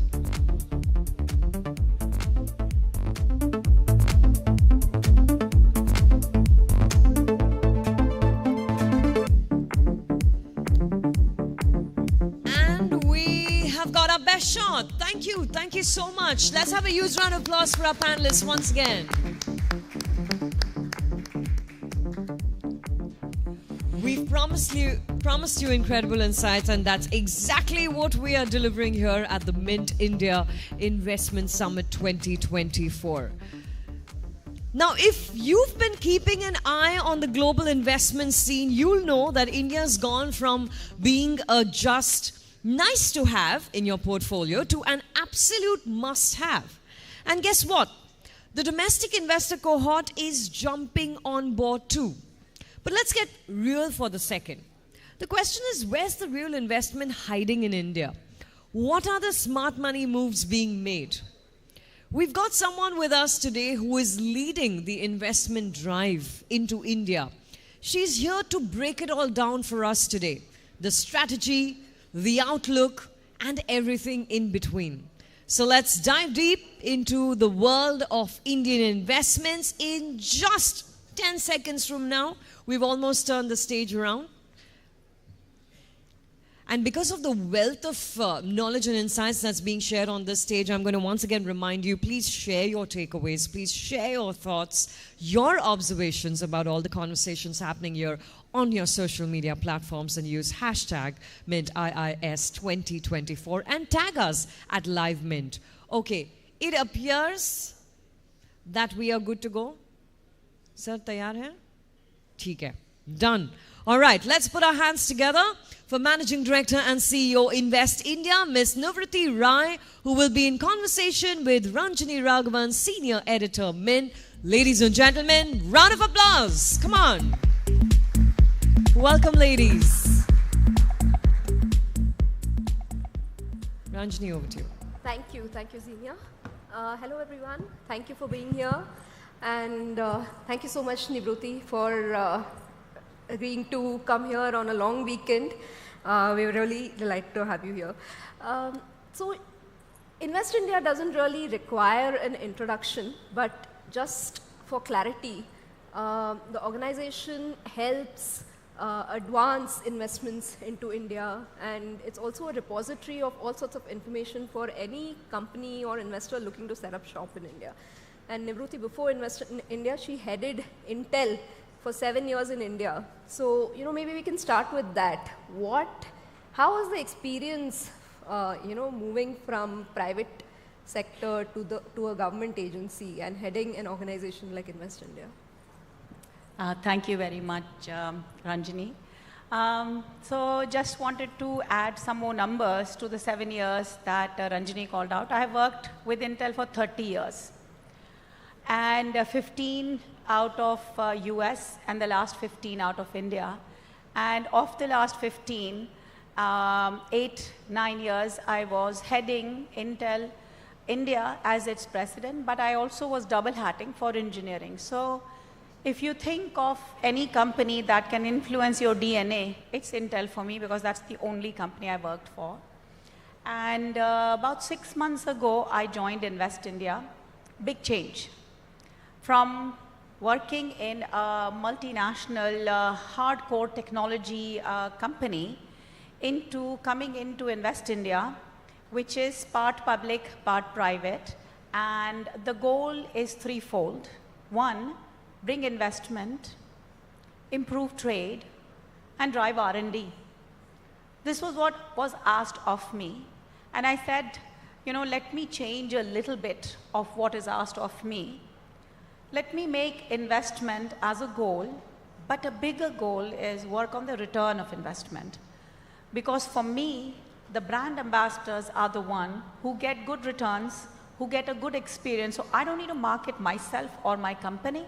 I'd let these guys market me, and therefore return of investment was an assignment I took upon myself by working with government on policies and regulations, by working with government and private as well as sovereign from funds perspective, as well as incentives. And lastly, R&D. If there is any JV possibility, if there is any gap in terms of supplier possibility to match make for the investor. So that's the return of investment strategy. Then I have trade. For trade, I'm saying I'm in the business with you. I'm not just interested in driving export, of course, which we do through quality, through scale and speed, but also I'm here to talk about import. Lastly, R&D comes naturally to me. When I look at so many of these startups and so many conversations I've had that, you know, why is VC funding going down despite the fact that we have, you know, so-called 20 billion dry powder? What is the gap? So there I'm studying, you know, what are the world filing in terms of patents, whereas India filing patents, is there any match to our startups? So all of those kind of things we are doing. My last comment is, what am I feeling? To be very honest, when I left Intel, you know, that's the only one company I had worked for 30 years. I walked in 20, I walked out 50. I mean, that's my life. It was very hard. And I felt like I was leaving a star of a company. Little did I realize that over the last 6 months, I've landed a galaxy. I have a bunch of stars that I'm working on, and I have an opportunity that will leave a legacy of a lifetime for me. A story to tell to my children and to my grandchildren. And for me, the biggest recognition is when it comes from my family, from my husband, from my children, from my parents, when they say, now your work has a purpose. And that's what excites me. That's quite inspiring, Nibruti. But, you know, just to go back to 2 points that you mentioned, one on return on investments for investors, and you also, we'll come to that. You also mentioned VC funding has sort of seen a bit of a drop. What are you hearing? Is that I mean, of course, the 10-year trend has been that it's on an up curve, but the past 2-3 years, there's been a slight blip. Of course, we call it the funding winter. What is Invest India's? Yeah. So first thing, you know, while I'm a technologist, the one simple reason why I grew faster in Intel was because I have statistics in my background. And I have the analytical ability. I can triangulate data, I can see trends. So first of all, whenever I see any finance data, I look at the secular nature of the data, I look at the trends. So yes, overall, whether it is VC funding or it is FDI or even FPI, I can see trends. In VC, I will tell you, VC and PE both, I look at it from a combined perspective. I do see there is a funding winter, and I do see the availability of dry powder, and I do see a gap in deep tech in areas where the world is investing a lot in, whether it is their startups or their R&D or their patents.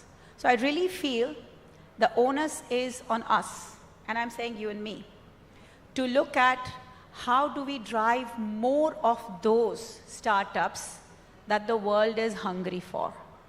I'll give you one example. I come from Intel, so pardon me for my Intel example. Just tune back 10 years ago.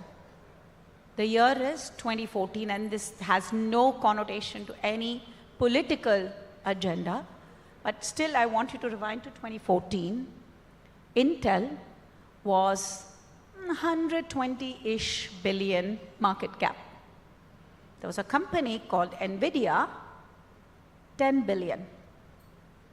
Intel was more than 10x in terms of market cap. What happened between 2014 to 2024?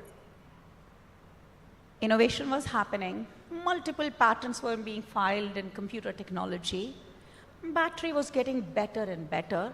Connectivity was getting better and better. 10x latency improvement from 4G to 5G.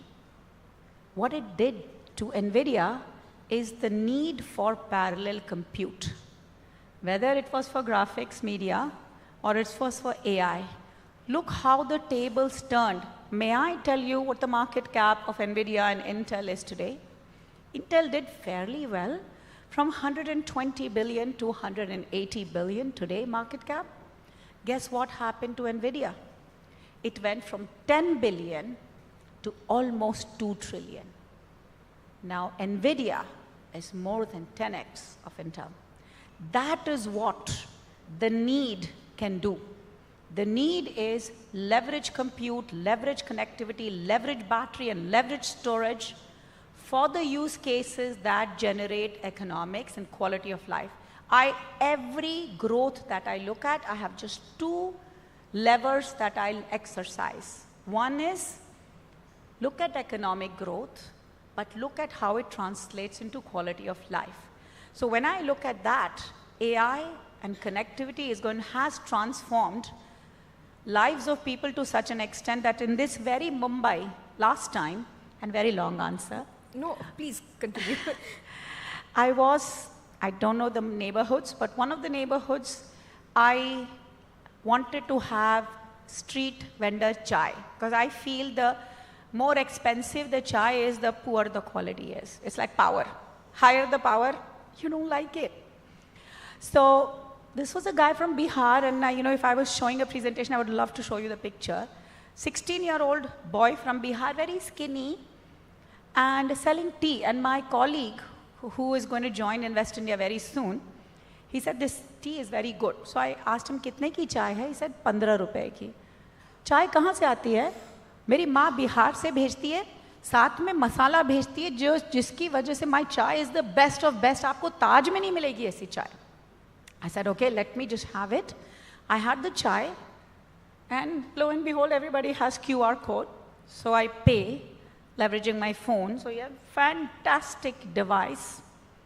There's bank account that this boy has through Jan Dhan. There is biometric identity. Not only that, comes a voice, audio voice. Payment of 30 rupees delivered.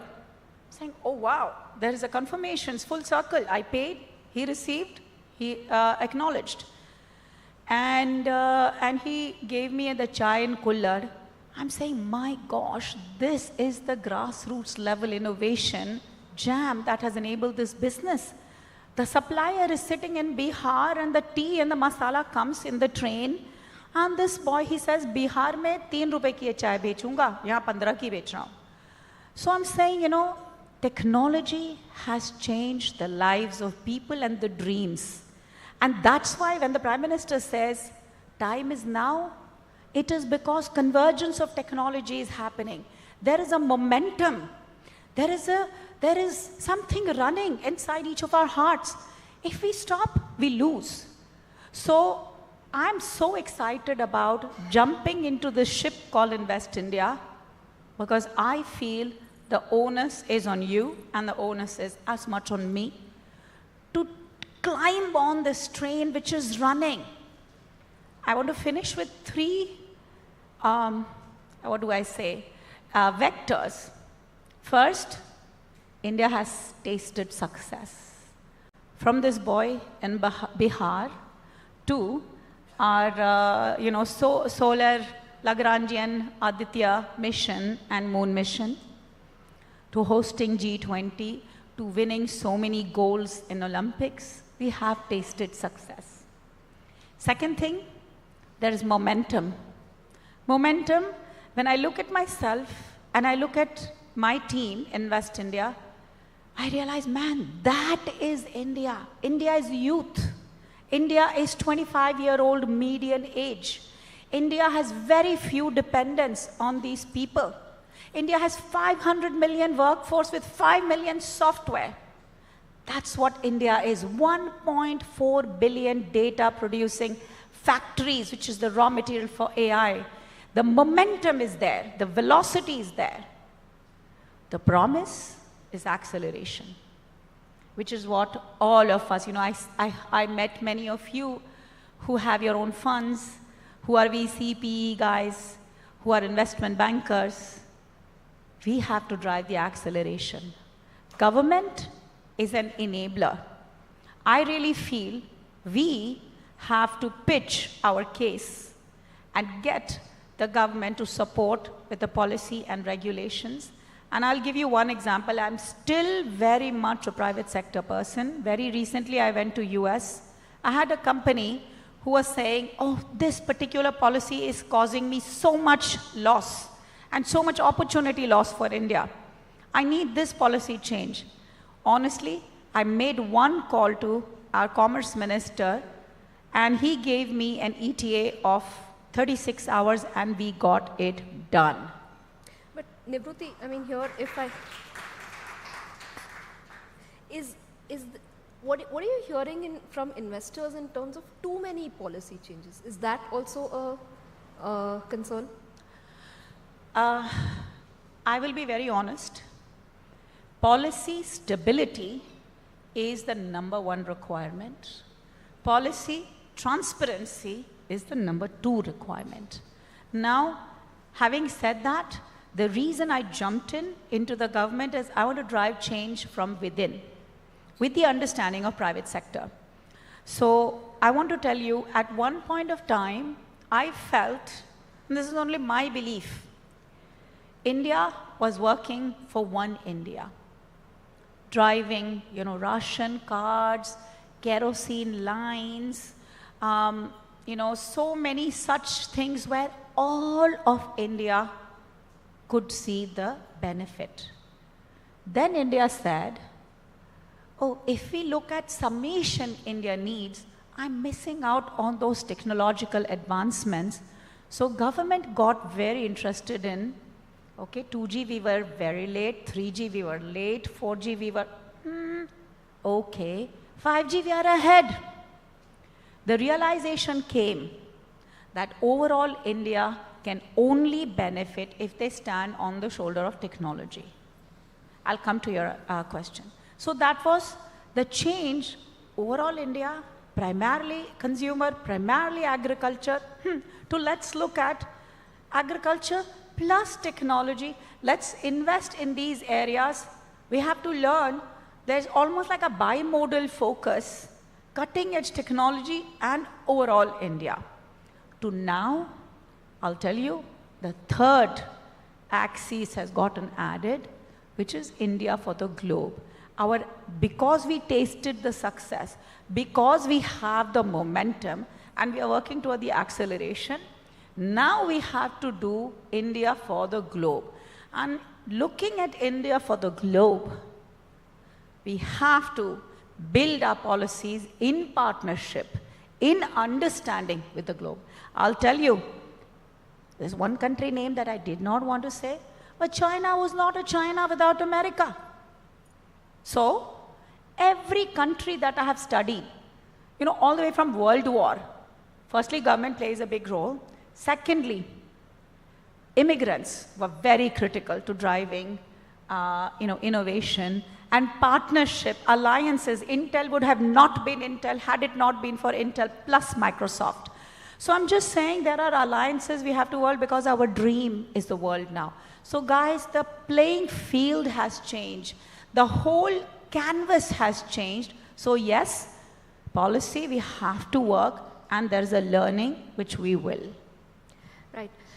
Can we also talk about the kind of sectors that are getting interest from investors and companies coming into India? There's certain sectors like auto, chip making, that's already received fair bit of interest. Are there other areas you think that could drive investor interest, or what are the white spaces that you see? Yeah, very good question. So I'll skip services. We have been doing amazing in services. So services, continues to be an important part of, foreign investment coming in. Some of the other sectors are manufacturing. for industry, even for agriculture, for pharma. Manufacturing is something which is drawing. The other is infra. Looking at, how infra, logistics, transportation can be a source for investment, and we are seeing a lot there. I'm seeing in the areas of healthcare and pharma. I'm seeing in the area of technology. And when it comes to technology, I will tell you that this very phone, this phone is such a game changer. Data cost, I told myself, okay, data cost in India is 25 cents. Reduced, 17 cents. Reduced, 11 cents. Reduced. Today, data cost 9 cents per GB in India. Just to set expectation, in United States it's cost $8. And when I was saying 25 cents, that time United States was $10. Now, if the data is so cheap in India and through innovation, the usage or consumption of data today is about 11 to 12 GB. In US, despite the fact that the GDP is so much higher than India, the consumption is about 7 to 8 GB. Now, I'm going to come to technology. Why are people investing in technology? The projection is the rate at which we are eating data by 2030, it's going to be 50 to 60 GB. 12 fives are 65x more. Let me tell you some more things. Today, installed capacity for data centers, where all of our data, not everything can be stored here. We use it for so many things. Cloud is important. So data center installed capacity is 800 megawatt. May I tell you that over the last 4-5 years, I was told, 2030, the data center will grow by 3x. So it will be 2400 megawatt or 2.4 gigawatt. No, change it. It's going to be 5x.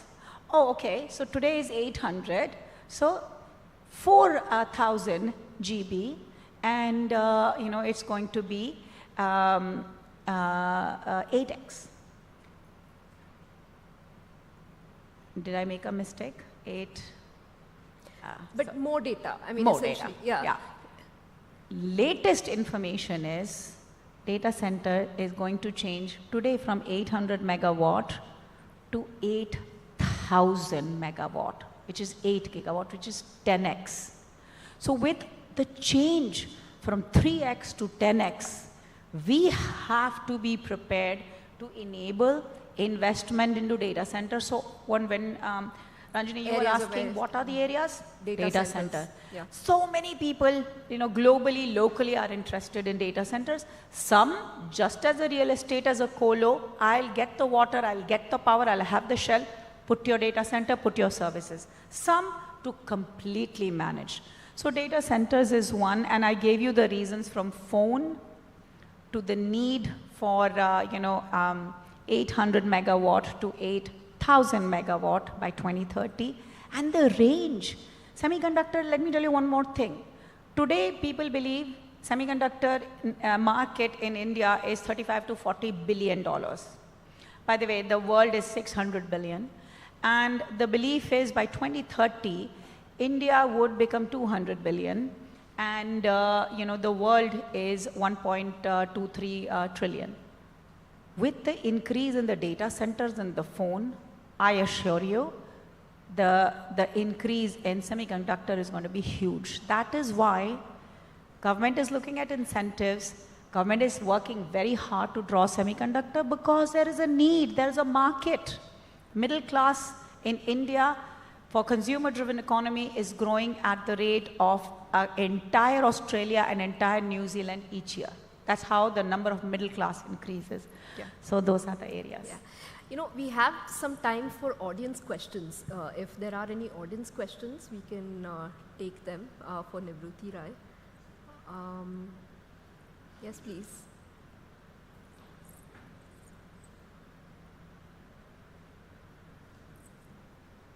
I can see one hand in the back. That's right.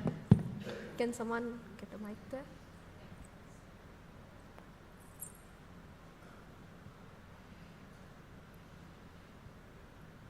Actually, the first question is the hardest. Second one will be a little easier. Thank you so much for your kind words. Thank What you. what I want to clarify and try to understand from you is the alliances you spoke about.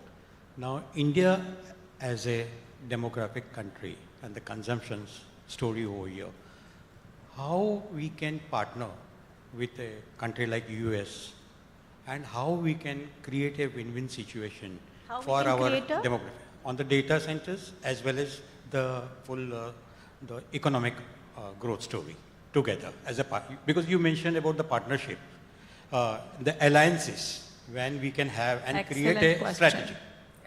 Excellent, excellent question. So let me just start with India's strength. India's strength, like I said, is 1.4 million data factories. India is synonymous to software. 5 million software people are today employed in India. 20% of semiconductor designers are in India. Just to let you know what India's strength is. Let me tell you what is Japan's strength. Japan's strength is tremendous amount of technology, whether it's in semiconductors, whether it is in automotive, whether it is the ability to work as a JV. When I look at United States, they have tremendous amount of capital. If I look at the 3 countries that are contributing to the world patents, it's China, Japan, and US. 18 to 20% coming from US. So there are so many ways we can partner. We are looking at a trilateral where we leverage the strengths of all these 3 companies. And Japan's weakness is its aging population.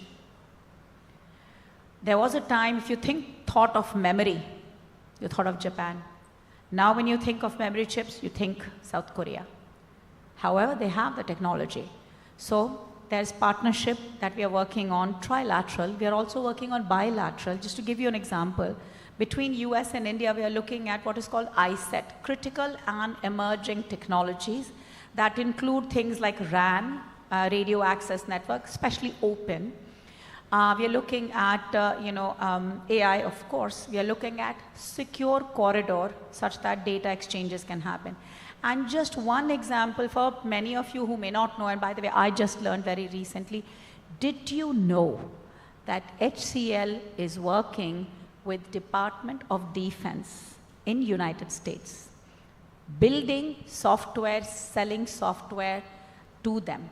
And I'll tell you that when I was in United States and my husband, who has a US citizenship, had to work with NASA, he had to go through hoops to be able to work for NASA. That's how they value security.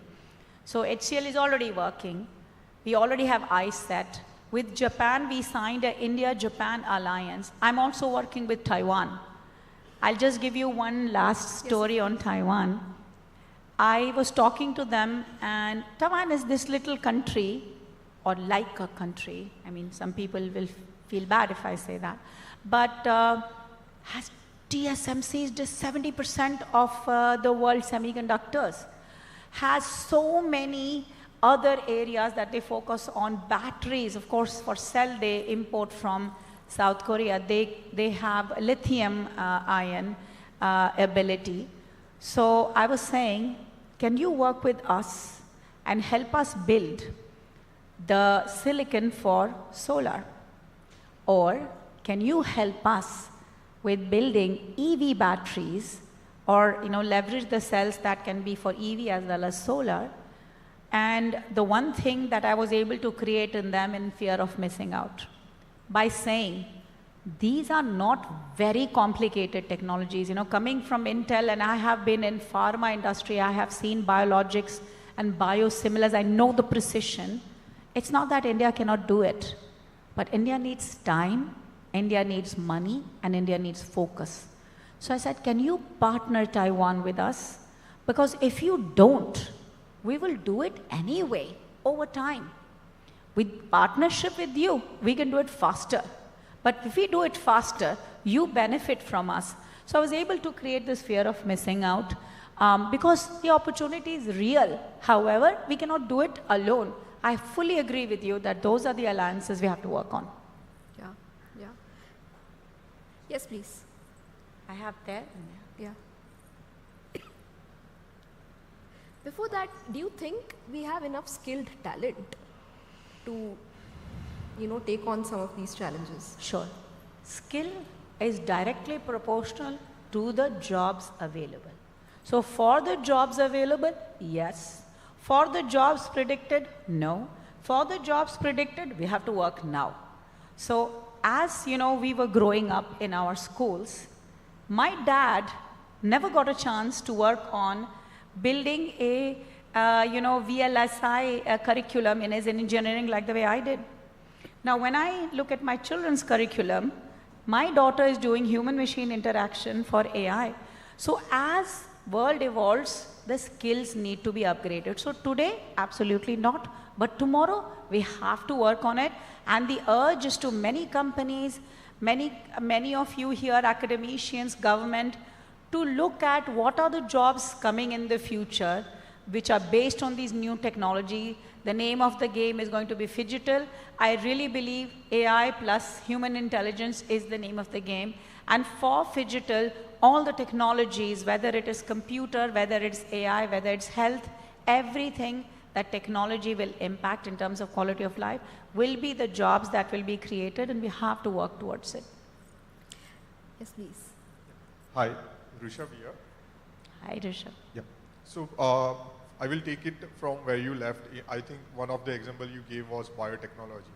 I think when we talk why there are more companies in US and developed countries which are more successful as compared to India is because of their R&D, in-house R&D. Again, in-house R&D, more than in-house R&D, the kind of valuation that they get for this R&D is quite high as compared to India. People are motivated to do R&D, and R&D researchers are valued at a very high premium in this developed country compared to what Indian over here. I think most of the R&D doesn't even get any valuation until unless it is commercialized. So there is a huge system that we need to build in this R&D space. I think government is doing a fantastic job. We have started going there, but the pace at which the reform has to come has to be at a very big pace. That is one thing I want to hear from you. What are your thoughts? And second thing, we had a session in morning of Kunal from Incred, and he mentioned it's for any industry, it's very important to see who all are the customer. In terms of India, when we see on very when we see the customers, I think Indian entrepreneurs has to focus on a very large landscape. In India, within India, we are different segments of customers. Someone at a very high spending urban population, some at a middle class urban population, semi-rural, urban, semi-rural and rural population, which is looking at a lot more economies. So the question is simple. Whenever we look at, as an Indian entrepreneur, when we look at Invest India as a platform, we need to build a platform where we are focusing or strengthening this particular Indian entrepreneurs from different landscape. Help them building not only for India, for global. Again, we have started over there, but still in healthcare, in a lot of other space, we have fantastic product. We are building, I know personally a company which is building a 15 crore equipment in India, designed in India, but to make it a mark even to government institute, it is a quite humongous job. So how are we working on supporting this Indian ventures over global ventures which have been dominating for, let's say, almost like a decade or almost like 10 decades. So what are we doing and how are we changing that landscape? But the reason I'm smiling is I may have forgotten some questions because there were many questions in your, but I'll try. The first one was R&D, and you talked about biotechnology, right? I love that question. Yes, if you look at percentage of GDP that India invests in R&D is much less than countries like Israel, for example. So what happens? I mean, such a tiny country which is equivalent in population to a Bangalore is filing so many patents and driving so much, entrepreneurial activity and getting acquired in billions of dollars, multiple of their startups, is because of R&D investment. However, I'll tell you, what India has, and I'm time and time again saying that each of us is a data producing factory. And data is the raw material to AI. So now I have something to offer. The entire country of Israel with 8 to 10 million people cannot have that much understanding on the different kinds of tuberculosis or cancers. So if I'm looking at cell and gene-based therapy, guess what? Each of us have 3.8 trillion cells.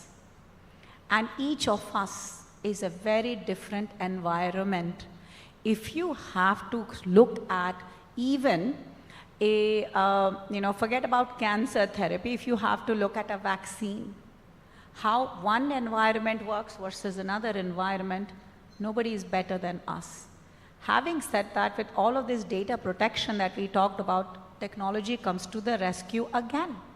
In AI, there's homomorphic encryption. For example, there's federated learning where you can completely hide the identity and share the juice of the data that can be enabled. So we have to look at, India has problems to solve. India has data to offer. I need capital. Our R&D is a function of our GDP, which is between 3 to 4 trillion. Whereas there are countries who are talking in tens of times 10 GDP. So I'm saying I have to partner, and as Invest India, I can just give you one example. I'm working with Argonne National Lab in US, and like I said, we have talked about ISET and Trusted Corridor. So we are looking at working with Argonne National Lab on lithium ion extraction, plus making it more efficient, and plus looking at alternate, battery technologies. So partnership with something to offer. If we are going with a begging bowl, we'll get slapped. But we are going with value. And I show the value by understanding the problem and understanding the solution. Then I'm able to convince. So partnership in R&D till the quality of life of everyone becomes such that, at least our GDP per capita is what the world is giving, which is $10K. Now, the second question I'm kind of forgetting, you said there are many different types of markets, rural, urban. So very recently, I read a report, I think it was by Bloom, which said India is actually 3 Indias. India 1 is 100-ish million people with $12,000 GDP per capita. If you talk PPP, it's going to be more. Then there's an India 2, which has 150 million people with $3,000 GDP. And then there's bulk of India with less than $1,500 GDP. I mean, there's different needs. And we have to service those needs. We have different opportunities. If you try to sell a product made for India 3, India 1 is not interested. India 1 will go abroad and find that. So we have to look at, and that's what I was saying. There was a focus on only India. Then there was a focus on India plus the technology. Now we have to focus on multiple Indias and the world. So we have an opportunity to build the cutting edge products. And I honestly believe with capital, with market, we have the ability. I really don't believe that we can't build a lithium ion cell. I can't believe that the very guys who are doing semiconductor design can actually not work in the fab and build the wafer. They can. We have to go through some training. The skilling part that Ranjini you called out. So I really don't believe anything is as complex. It just have to have focus, it has to have market, and it has to have capital. And if we don't have capital, we have to convince somebody of the promise of India. The promise of India is 10x GDP. Rule of 72, In 2047, we should be 32 trillion, but with a 10% growth. We are seeing, people will argue anything from 6%, 7%, 8% GDP growth, but we have to accelerate to 10. So that's the promise, and I need capital, and I have raw materials for you. So it's just a negotiation. I'm on the table to do business. That's what. But I don't know if I missed any. Thank you. So 10% GDP and innovation and acceleration of growth. Should we take that question? Sure. Yeah, hi, I'm Srinivas. Niti, very inspiring talk actually. Actually, it's been 35 years since the fire broke out in Chandigarh, in the laboratory, semiconductor laboratory. People say that, it has taken aback India by decades in terms of our semiconductor global competitiveness. So where are we in the journey now with the fact that we had the setback? Now you have the Taiwans of the world who's contributing significantly. In fact, China wants to take over Taiwan, I believe, mainly because of the semiconductor advantage. So being that critical part, where are we in the journey? What the government is doing? What are the compounded incentives and licenses and approvals, quick approvals? What are we doing about it to get back the competitiveness for such a critical industry? And you can talk about a little bit about the Foxconn Vedanta, whether it's happening, and what are the ecosystem currently versus how people can leverage. Because your own company, Vinod Dham, has invented Pentium. So there are a lot of good brains in India. So how is government tapping them in form of entrepreneurship at a large scale? So is India ready with the semiconductor ecosystem? Answer is no. Because we are not ready, we have some amazing incentives that we have offered, product-linked incentive. The one for semiconductor is pari passu, which means that cash will be given pre, not post. All of this because India understands that semiconductor fab, building that capability is important. However, the PLI is such that there may be a lot of imports required, there may be a lot of shortcomings that need to be addressed, therefore PLI is offered. PLI is to the tune of $10 billion. Having said that, the cutting edge fabs, the cutting edge meaning something which is lesser than 5 nanometer, 3 nanometer, now 2 nanometer. This is the actual transistor length, but actually, truly it's not, now it has become a classification, you can say. But those kind of leading edge fabs need an upfront capex of $20 billion and over the 5-6 years about $100 billion. Those kind of computes are put into your laptops, desktops, clouds, automotive and stuff like that. The IoTs, the microcontrollers need older nodes. The oldest node you can imagine could be something like a 500 nanometer. Somewhere in the middle would be anything from 28 to 60 nanometer. Now, if I look at 28 to 60 nanometer, I can set up the fab in less than $10 billion. So, as the need for cutting edge grows, so does the mid, so does the bottom. And many of the bottom technologies are very unique, niche focus areas for RF, for compound semiconductors that enable your cars, for example, for EV. So India needs this. India is trying hard with Micron. Many people ask me, oh, Micron 75% government has given. So what?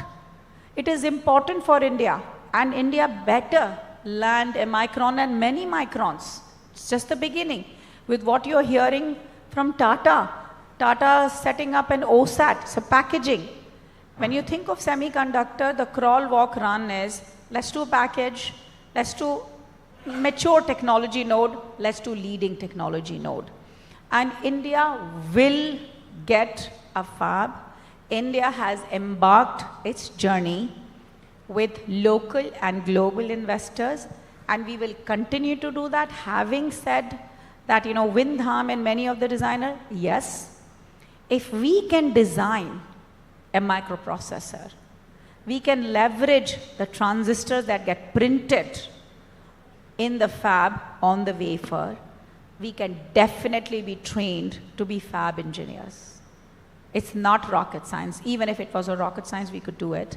So having said that, yes, we have gaps, but no, we will work on it to address it through incentives, through drawing supply chain. My strategy is I'm looking at a TSMC or an Intel and I'm flipping the bill of materials and I'm drawing the raw materials, everything which is not sexy for a fab. I'm drawing them. I'm helping them create a business from clean industrial water to minerals, to rivets, to steel and plastic forging. I'm drawing all of them, creating businesses. Layer by layer by layer, we are going to address the BOM. Then the TSMCs and the Intels will automatically be attracted. So when we think incentive, we think the BOM. And that's what we are going to work. And we will get it. How many years? For a fab to get fully functional, which is cutting edge, give yourself 5 years. For an OSAT and a mature technology, give yourself 3 years.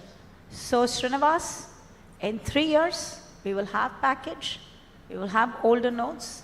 In 5 years, we'll have cutting edge. And in 5 years, we would have reached 2030, and all the data center examples that I gave you, all of the phone usage example I gave you, will need those semiconductor powers. Thank you.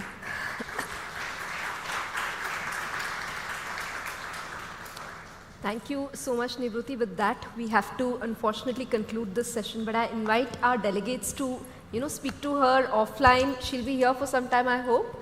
And again, once again, thank you so much for your stories and your experiences. Thank you. And Ranjani, please present Nivruti with a token of our appreciation on behalf of Mint and on behalf of every person in this room. Thank you so much. Nivruti, thank you so much for joining us here today and for giving us so much food for thought. Thank you.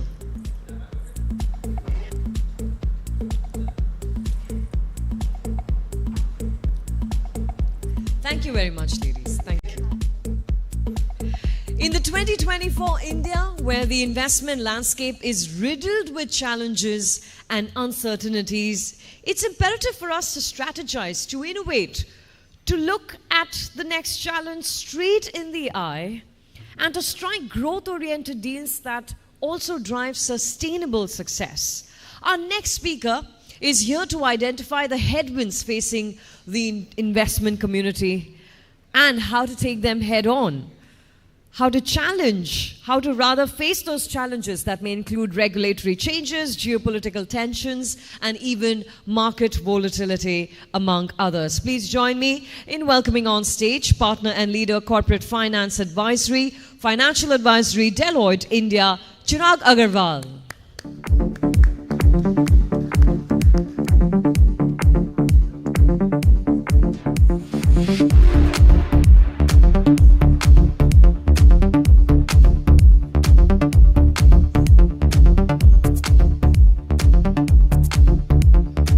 Chirag is here. Everyone, can I request you for a big round of applause for Chirag, who wasn't here seconds ago. Welcome. Over to you, Chirag.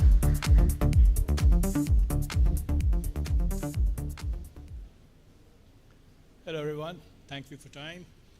So here I am to talk about the deal landscape in India, how it's evolving, given the global headwinds. As all of you would be knowing that investment banking is a much more robust business globally. But I think in the last 2 years, we're seeing that a lot of headwinds globally, which is impacting the business. Geopolitical tensions around Russia, South China, Middle East, high inflationary environment leading to high interest rates, which massively impacts the acquisition financing market, which is sort of quite integral to the global buyout scenarios. commodity market has been very volatile, which obviously sort of leads to shrinkage in global trade. The overall GDP has slowed down. So overall, sort of, globally, the things are very, very sort of slow. A couple of countries in Europe are in recession. US is coming out of their own sort of slowdown issues. China has their own issues. So I think amongst all this global doom, India is one bright spot. And I think the confidence level that we are seeing within the corporates, investors, is all-time high. We grew at like 8.4% GDP the last quarter. 3 years from now, we should be $5 trillion economy, the third largest in the world. And the best part is the digital economy. That's sort of becoming almost $1 trillion by 2030. In fact, I think now I'm hearing that we will sort of we're soon having ambitions to grow to a $10 trillion economy, right? So from that perspective, the country is doing really well. I think thanks to all the economic reforms, the policy initiatives which the government took, it's sort of just converting into underlying growth for the country. I think one big sector, manufacturing, that is sort of seeing a lot of tailwinds, a lot of impetus by the government with the China Plus One, the PLI measures, a lot of deal activities sort of expected on the manufacturing side. The contribution to their GDP can be sort of as high as 25 to 30% going forward. One thing I would like to add is that, we all feel that, we're doing really well, we're growing at a good speed, but I think the scope for future growth, future expansion is massive. Last week I was in Japan, and, one statistic which I learned, which was quite interesting, so that there are 1,400 Japanese companies in India. China is 15,000. So that is sort of a big difference where, we stand vis-a-vis China. And in fact, China is having their own issues right now. But if you see going forward, we have a lot of catch-up to play. So from that perspective, the good thing is that we are sort of a bright spot right now. People are very curious about India. So from that perspective, I personally see a lot of inbound activity happening in the country from markets like Japan, parts of Europe, and US. So where are we seeing sort of deal activity? I would say that a couple of pockets, and I think one of the most important pillars has been the private equity VC market. I think it has always been very active for the last decade or so, but I think the quality of private equity and VC is changing massively, and I think that augurs really well for our country. I think the pools of capital is available for each and every opportunity, whether it's growth capital, seed capital, which have obviously helped the startup ecosystem in India. The buyout funds were always there, the larger ones, who are focusing on larger opportunities. But I think one very interesting development which has happened in the country is a lot of Indian funds have sprung up, which cater to the buyout scenario for the mid-cap market, which were not there earlier. And also sort of there are some of these Asian funds, which are looking at India from a buyout perspective. So I think that sort of opens up a really good opportunity set for the mid-cap universe, which was always very dependent on a strategic buyer set from an M&A activity perspective. So that, I think, has been a big development. And of course, from a sector perspective, traditionally from a private equity VC market perspective, you always were very keen on financial services, tech, healthcare, pharma, consumer as the key four sectors that they used to sort of focus on. But given the new initiatives by the government and the geopolitical macro tailwinds, manufacturing and infrastructure real estate are seeing a massive interest from the funds that we speak with. We foresee these sectors becoming very important, and a lot of activity happening in these sectors going forward. So obviously, private equity VC universe, they will become much more stronger as a client base, as a pool of capital, and you will just see a lot of transfer of ownership from promoters to institutional shareholders, leading to a lot of professionalization of management and overall improvement in governance standards. Again, a very strong factor for India's development going forward. In terms of key themes, like I said, 10 years back, you would see a lot of outbound based acquisitions from India. I think these days, the conversations we are having with Indian promoters, everybody wants to look at only India. So domestic consolidation has become a big play, where you're seeing sort of the bigger boys, going for acquisitions in new technologies, agencies, scaling up their geographical play, scaling up their sector play. So I think consolidation is sort of becoming a big play. And the good thing is that the sellers are also not apprehensive of talking to a fellow Indian promoter or a fellow Indian house. Earlier there will be a lot of apprehensions of talking to a peer because of valuation considerations, leakage of information. But I think the market is sort of maturing. People are becoming a lot more sanguine, where innovative deal structures are getting sort of conceptualized and leading to sort of domestic consolidation. So a lot of M&A is moving to a domestic M&A vis-a-vis a cross-border M&A, which India used to see. At the same time, the global interest is there. So strategics who are not present in India, they are quite intrigued about India. At the same time, people who are present in India, they want to scale up.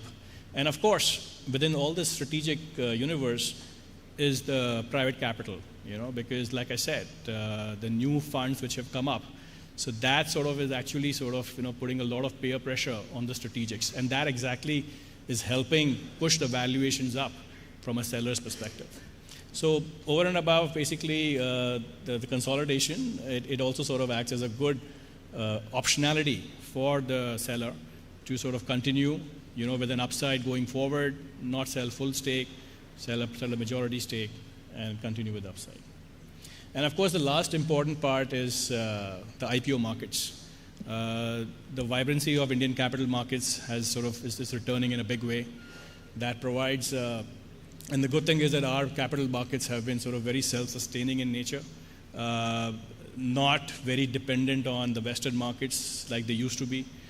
So from that perspective, and the vibrancy of IPO markets is very important because that helps us with providing meaningful exits to the investors who come in early in the companies.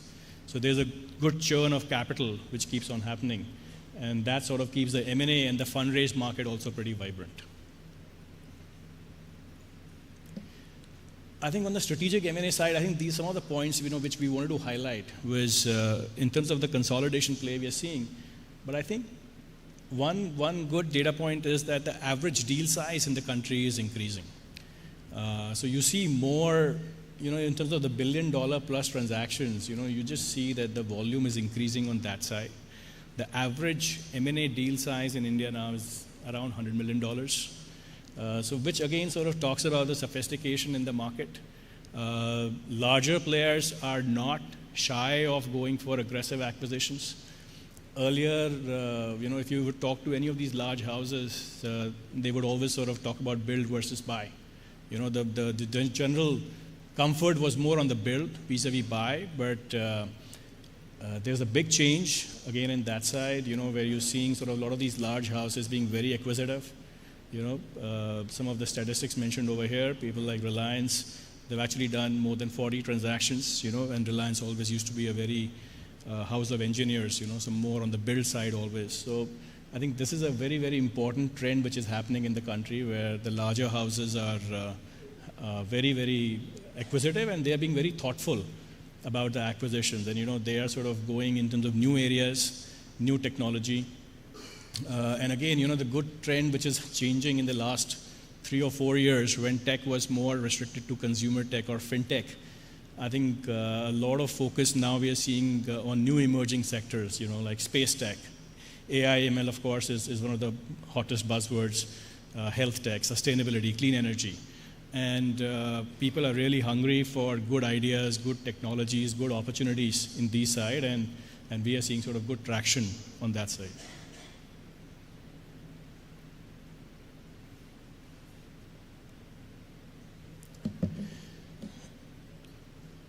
And given at Deloitte, we focus a lot on the mid-cap side of investment banking. And I think one of the important things is succession, where sort of we are seeing across sectors,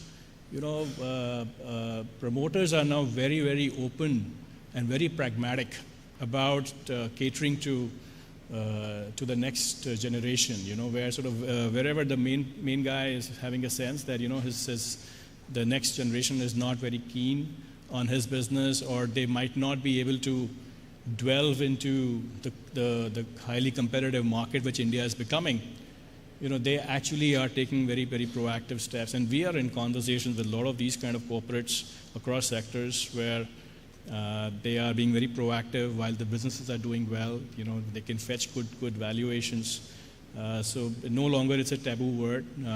We did see some activity on the large cap side on succession planning, but now this is sort of happening across the mid cap world, in tier 2, tier 3 towns where the people were not very comfortable talking about it.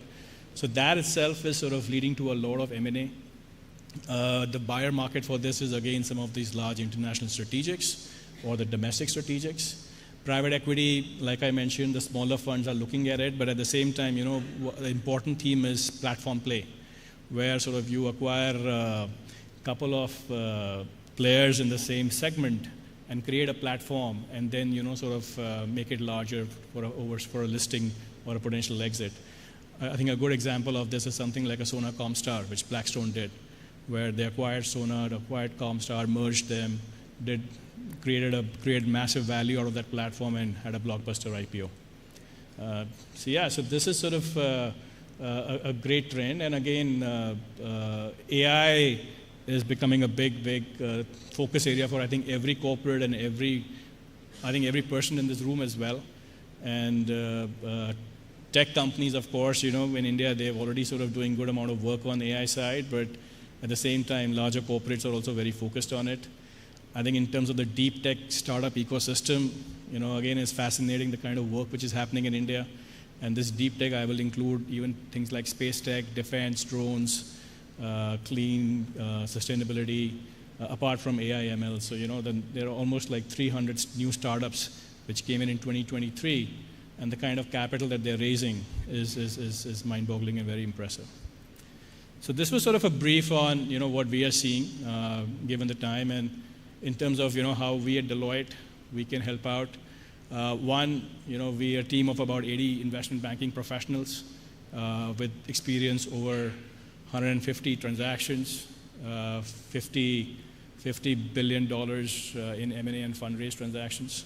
So we are sort of focusing on core sectors of healthcare, pharma, financial services, industrials, consumer, tech, infrastructure. So we sort of, we're doing a lot of good work around that. We are leveraging our global network, which I would say arguably we have the largest network globally with our member firms. So we have access not only to strategic investors globally, but we also sort of the financial investors, which we cater to the requirements of our Indian clients, help them raise capital, both growth as well as buyout. And at the same time, I think the biggest point of Deloitte is the one-stop shop, the end-to-end M&A services which we provide. Apart from investment banking part, there's a one-stop shop where we can help out on the M&A tax side, diligence, valuations, and other parts of M&A journey, post-merger integration. So we are very excited. I think as a firm, we see a lot of opportunity on the M&A fundraise side, and happy to take any questions in the tea break. Thank you very much.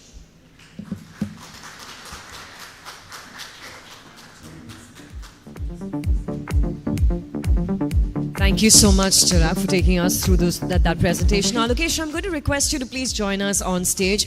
We'd like to present a token of our gratitude to Chirag. Chirag, please join us center stage. And ladies and gentlemen, can we have a big round of applause for Chirag Agarwal, who will also be joining us later for another panel discussion today.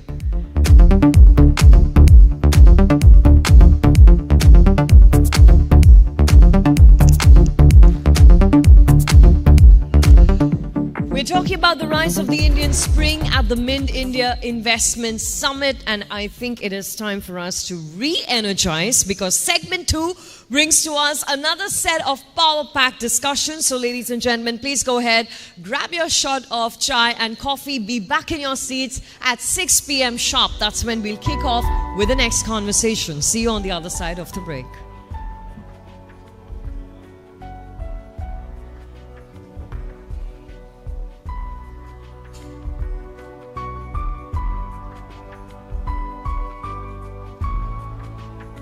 when we took this plot, it was a dream come true for us.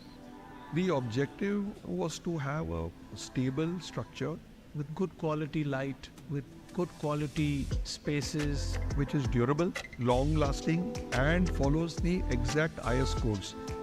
The whole user experience has been carefully curated in a way that the residents of this building truly feel satisfied.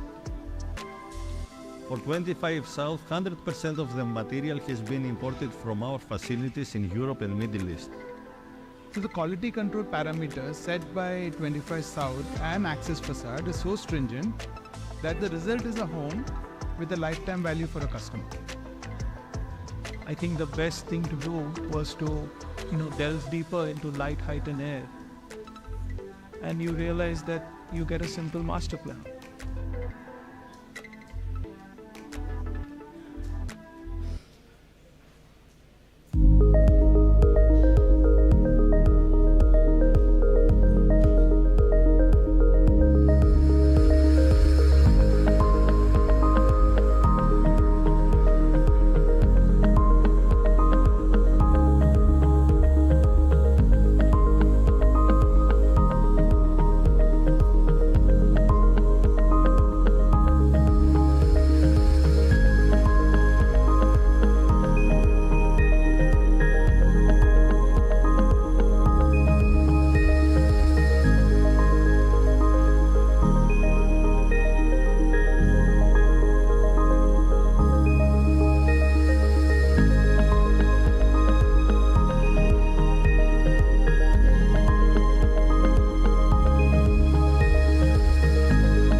What's going on? नीमा जी के घर में फिर से celebrations शुरू हो गई। पर किस बात की सेलिब्रेशन? उन्हें कहा किसी बहाने की जरूरत पड़ती है, वो तो अपने घर की दाल भी सेलिब्रेट कर ले।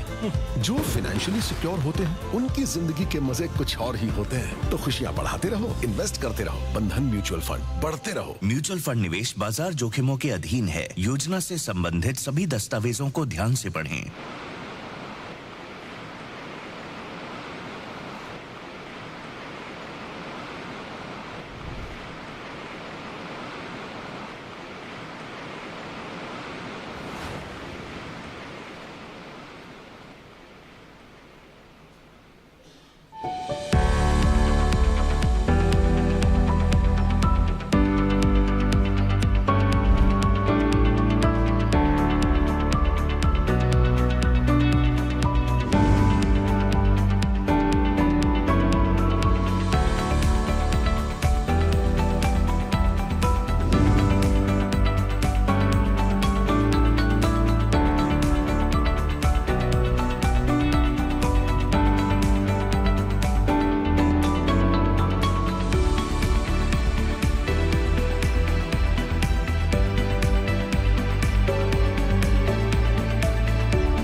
Mumbai is one of the wealthiest cities in India, and by the end of this year, it is supposed to be in the top 20 cities in the world.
please make your way to the ballroom and take your seat.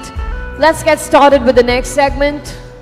We've got a lot to catch up with, so please grab your mug of chai and coffee and join us in the ballroom.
Welcome back, everyone. Just giving you a quick heads up, at the end of the summit today we have dinner and cocktails, so please stay glued to your chairs and join us for that segment as well. That's just the perfect way to end this day.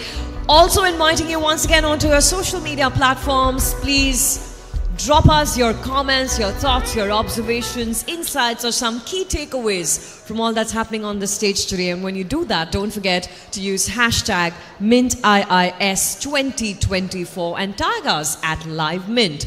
A big shout out once again to our partners, powered by Hubtown, Associate Partners, Bandhan Mutual Fund, LIC Housing Finance Limited, Knowledge Partner Deloitte, and our partners Peak 15, Partners Stockrow. Okay, time to switch gears and zoom in on something that we're all in the room unanimously very curious about. It's called Middle India. Incomes are on the rise, spending powers are skyrocketing, investors are turning all their attention to the hidden gems in the tier 2 and the tier 3 cities. But hey, what's the scoop on consumption trends in this neck of the woods? What are the hot ticket items that are flying off the shelf? And most importantly, what are the investment opportunities that we can spot here? We've got a crack team of experts to spill the beans on the best opportunities that are waiting to be snatched up. So let's buckle up, let's explore the untapped potential of Middle India with the next panel. Let's first up invite our moderator, who's on standby, all set to take over the stage, Senior Assistant Editor Mint, Sneha Shah. I need a big round of applause, everybody. Come on, let's give a lot of energy to our speakers. And let's invite our panelists on stage. Ms. Nritya Madappa, Partner 314 Capital, Mr. Lalchand Bisu, Co-founder and CEO Kuku FM, Ms. Kanika Agarwal, Partner India Quotient, Mr. Chirag Agarwal, Partner and Lead Corporate Finance Advisory, Financial Advisory, Deloitte India, making a comeback on the stage. Thank you to our panelists. Sneha, over to you. Thank you so much. I'm really glad. And I was telling my panelists that, I was really nervous about the long weekend, but thank you so much. Huge round of applause for the audience as well. You've turned up here to listen to all these stellar, and thank you to all of you. You agreed to be here, and I couldn't have asked for a better panel to discuss on, focus on Middle India. Enough has been said about Middle India, For a lot of startups and investors, that's where the opportunity lies. Building for Bharat. We've heard these themes again and again. Today, we're going to try and break it down, with our stellar panelists, investors, founder, and advisor. We couldn't have asked for a better panel. So thank you, guys. Thank you so much. First up, by now it has been already established that there's a huge market to be served in the Middle India, right? What many call the Bharat. the 500 million digital users sitting outside of the metros of India. What are the pockets of opportunity that you see today? So if Nritya, first up, if you can take that and talk about the kind of opportunities you see in the Middle India, that would be great. Oh, fantastic. Just to quickly introduce myself, so I'm a partner at 314 Capital, and this has been a fund purpose-built to invest in India and to spot all of these opportunities a little bit early. That's the job that we do in the early stage. So several years ago, what we call Middle India, unfortunately, a lot of the phrasing about this still needs to be adjusted. So calling it Bharat, calling it Middle India, calling it the vernacular is all very dismissive of truly. We're calling it many Indias. Right, exactly. Many Indias so is nice. I mean, she has this incredible report she'll speak about, of course, but I think it's really underselling the massive potential that's been. So for the past decade or so, or maybe not the past decade, but so 10 years ago, everyone was thinking about India in the form of just urban elite consumption. But that, obviously, of course, on the backs of just rapid internet penetration and beyond, and several different moves, online transactions being made available, etc. Have you seen a real and purposeful shift, besides, of course, incomes rising, towards broader India, right? Like the actual India. So I feel like what we've been serving up until now has been snapshots that look like the UK or the US, and it's been models like that.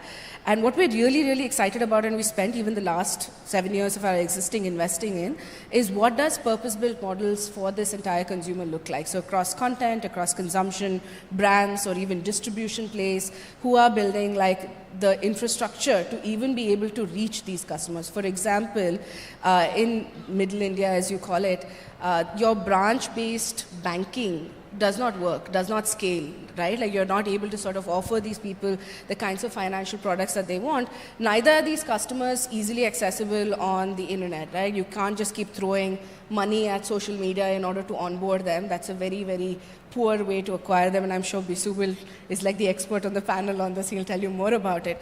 But really, what do purposefully building to be able to access them? What kinds of products do you design? For instance, in FMCG, the greatest and probably only innovation in the last several decades for rural or middle India has been sachets. I don't know if you know this, that's it. Like price point drop with a package drop, that was as much innovation that went into thinking about this customer base.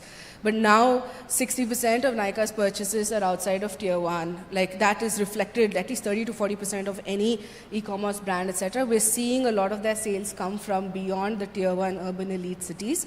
And those customers have stickier consumption behavior. They are higher retention, they don't churn off as easily, they're more loyal as customers, and they have increasing AOVs as well with time, as there's a very aspirational class there. So all parts of it, right? So everything that we've now been able to saturate the markets within urban elite India, they will look very, very different as companies when looking at, well, again, I hate that phrase, but middle India and beyond.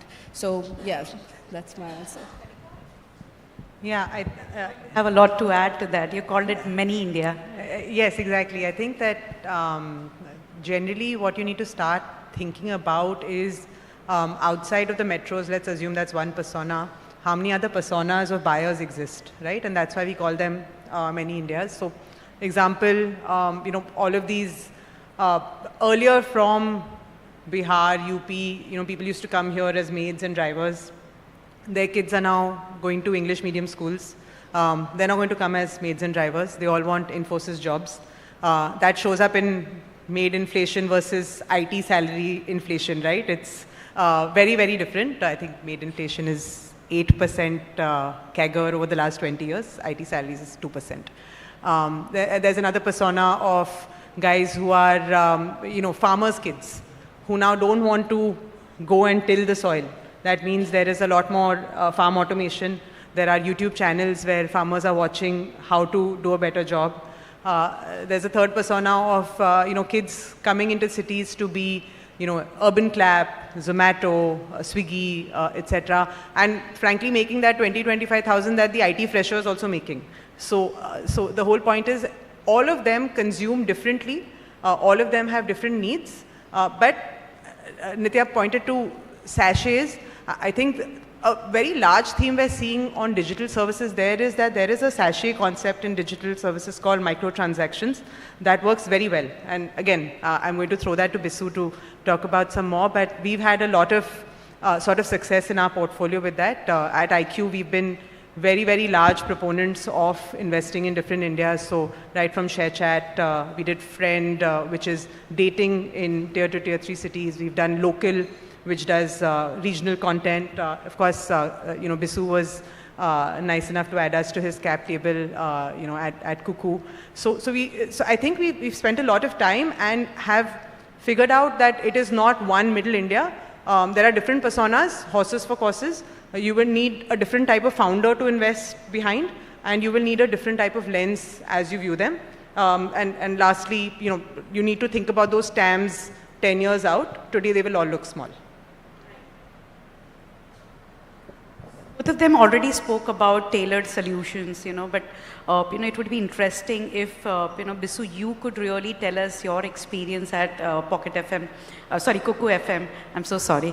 And because we know that you've really gone and created products for the tier 2 and tier 3 cities.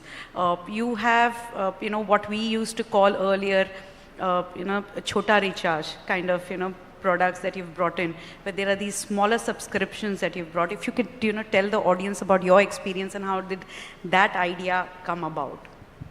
Sure. Thank you for inviting me here. So we started in 2018, and I think at that time, the best thing happened in India was internet wave, like Jio onboarded everyone in India on internet. And second best thing happened in India is UPI. Now everyone can pay on internet and everyone is comfortable to pay on internet. And when we started in 2018, actually no one believed that India, like Bharat, will pay for content also. We started with Hindi language and also in a new vertical, like no one knows that in non-music audio people will consume and people will pay for that kind of content. But we connected the dots that India is an aspirational country. Everyone wants to grow. So we connected the dots that everyone is already reading. They have a lot of material to consume on a screen like YouTube, social media, games and all these things. But these people are aspirational. They also want to consume content when they are not on a screen, while they are on like commute or doing something repetitive task or doing exercise or anything else. They want to consume the content. So we provided the right value. Now the second challenge was to get payment from these users. That was the most challenging part. I think in the overall India, we were the first one who cracked this model. In 21, we launched our monetization with subscription model. And within 15 months, we crossed 1 million active paid users on platform. Like 10 lakh users paying on Cuckoo FM. And we were only in Hindi and Tamil language. We don't have English language.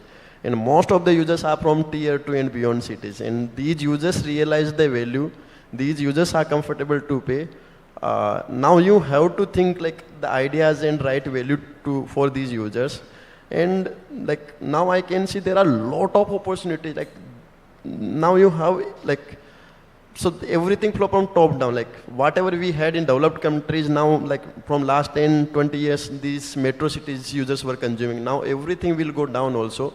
But there is nuances, there are different DNA in these users. You have to like tweak all the models. Like in our content also, like when you will consume content in Cuckoo FM, you will realize that this is not Western content. This is very specific to like our culture and for these Bharat audience. It's very interesting that he spoke about, people who were ready to pay for those small subscriptions and content. And that brings us to the question of, the purchasing power of the hinterland. So Chirag, if you can, tell us, broadly, because these solutions are getting made for the tier 2 and tier 3 cities, do these people have the kind of purchasing power? And, what has your experience been?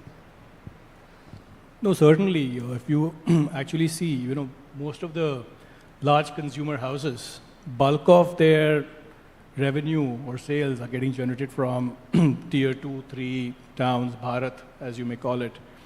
Just to give you some statistics, 48% of Dabur sales comes from this part of the world. About 60% of Meesho sales is coming from tier 4 towns. Manyavar, I think, recently opened a 20,000 square foot showroom in Ranchi, Gorakhpur. So I think on the auto side, both Maruti and Tata, they had almost 40% plus growth in 23. Coming from again Bharat basically. So I think the real growth engine for India is Bharat per se. And I think one interesting trend that we are seeing is that the premiumization. I think not only Bharat is linked to, a very sort of a mass market model. I think the kind of wealth that you are seeing in this sort of world is, we're not even aware of that, it's people living in bigger cities, because like real estate has gone really well. A lot of these people, they hold a lot of land holdings, so a lot of wealth is getting generated. And you're seeing that in 23 or in the last 12 to 18 months, almost half of the new product innovations from the large consumer houses like in ITC, HUL, Parle, they have been more on the premium side. And of course, there is a market which people are paying for that. So from that perspective, I think this is a very inherent growth factor for the country and it's going to continue in long term. Right. It's a very interesting point that Chirag made about premiumization. And, Bisu, I would want you to come in here.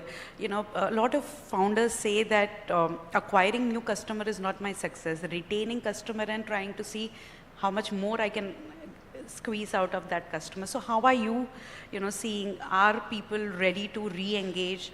Are they subscribing to more of your content? What has the experience been? I think this is something that is, like every company how to crack this formula, how to acquire the customers. It is not for Bharat or something else.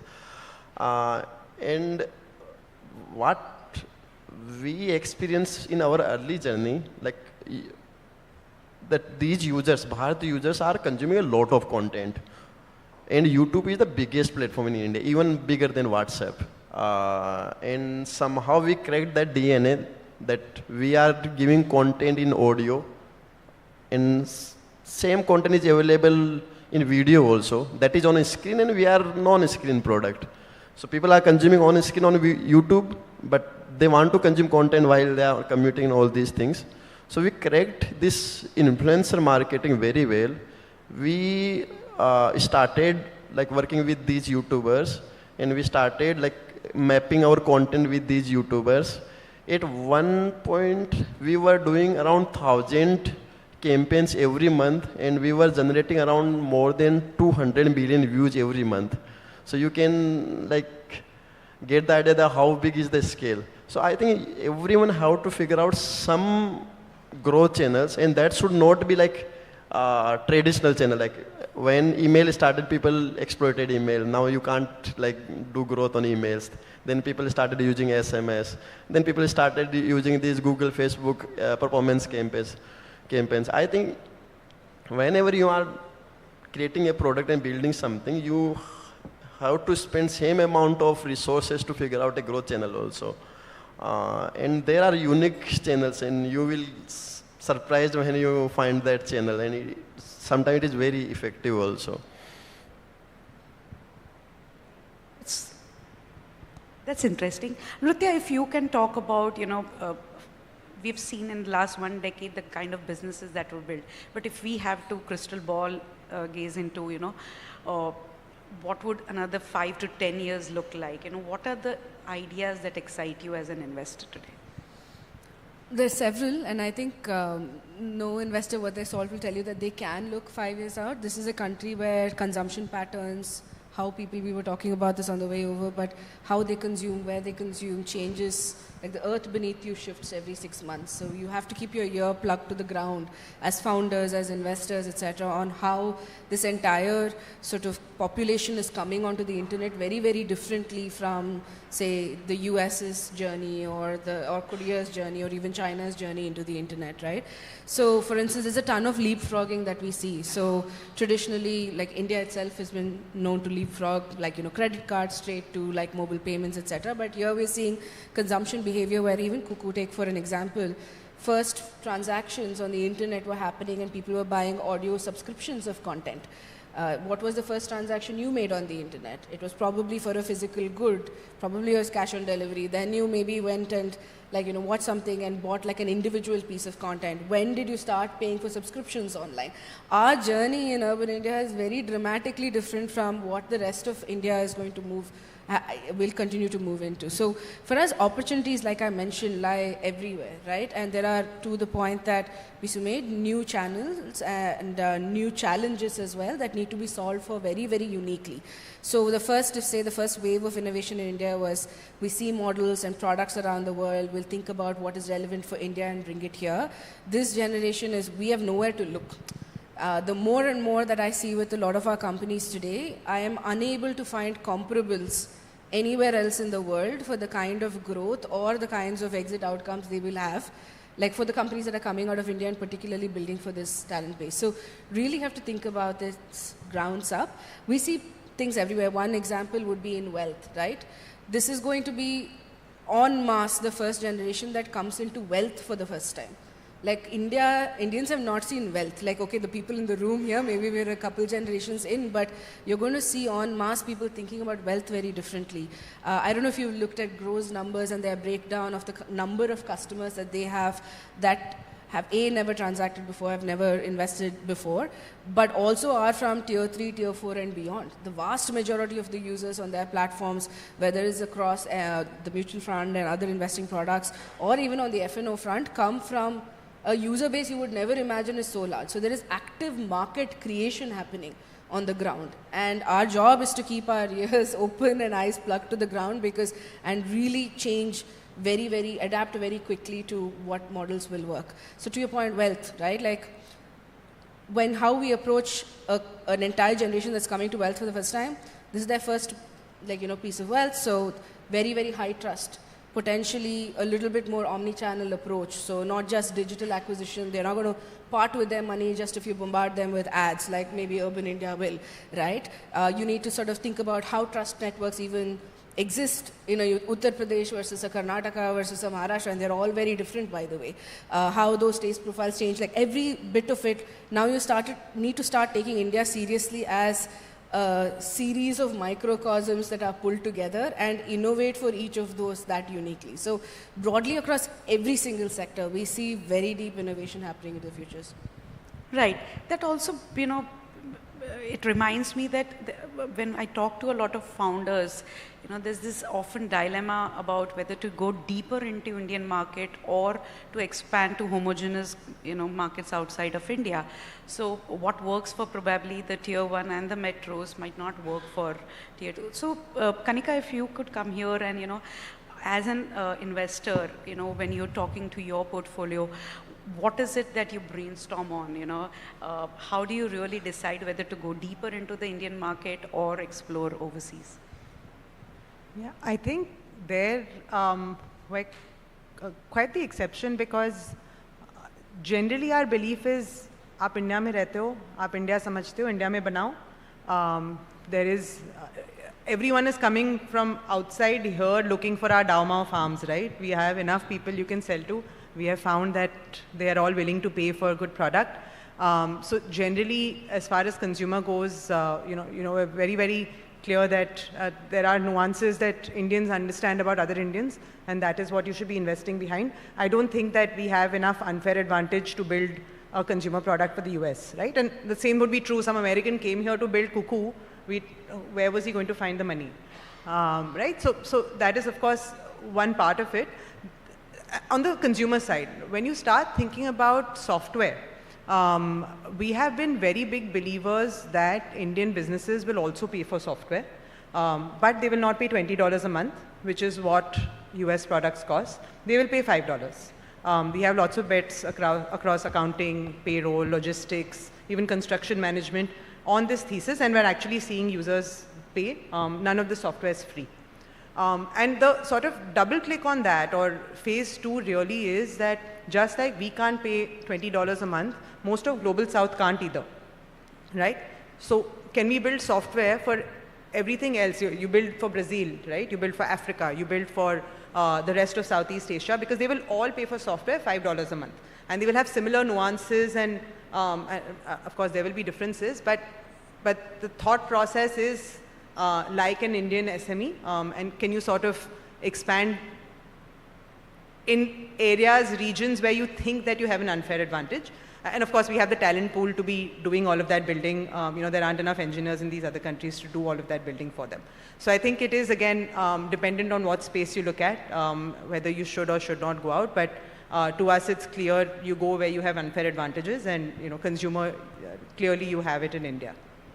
Right, so there's enough talent available, Kanika says, the engineers who are ready to build businesses. But Chirag, is there enough capital to back these businesses? So what is your take? Do we have a buoyant, domestic pool of capital to really back these businesses built for Bharat?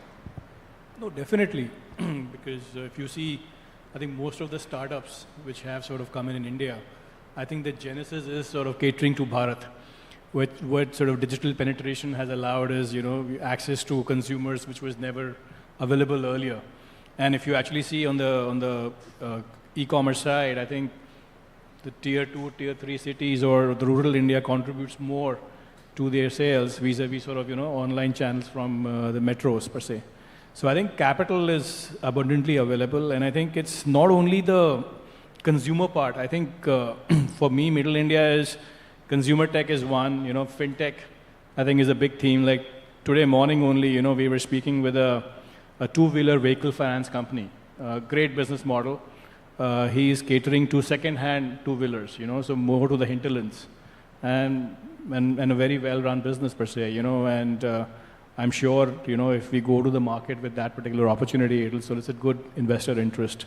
Fintech, I mentioned, AgTech, I think that is a new theme coming in, with sort of helping the farmers on the weather forecasting patterns and everything using satellites. Health tech, I think, is a very important one again, where using technology, you are sort of servicing consumers sitting in rural India who don't have access to the best healthcare facilities which we have over here in metros. So I think from that perspective, capital is abundantly available. I think one thing which has sort of changed in the last 18 to 24 months is investors are sort of, they need visibility on profitability.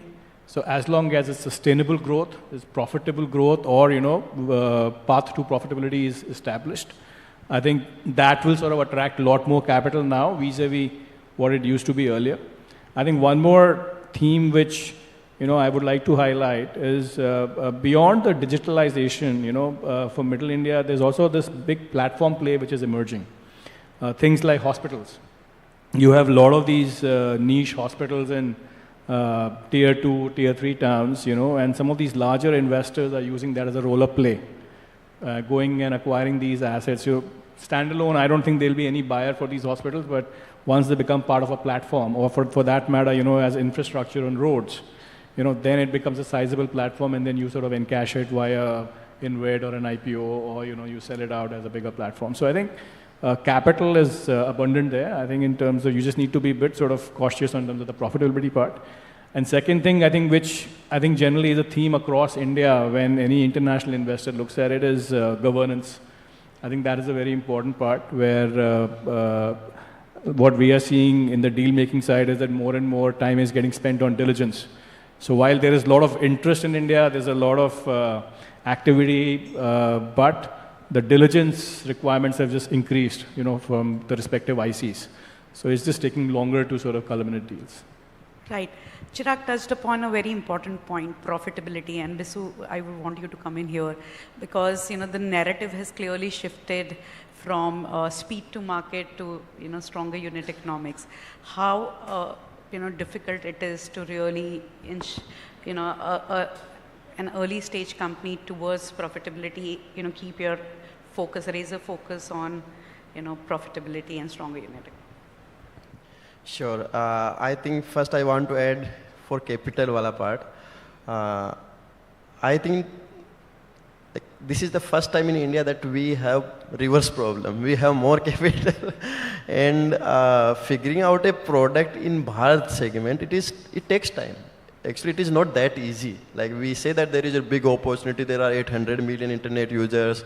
Everyone is using UPI, but it takes time actually. And I know a lot of founders like have spent 1 year, 2 years to figure out the product and they failed. So it is not that easy. And I also have connected the dots.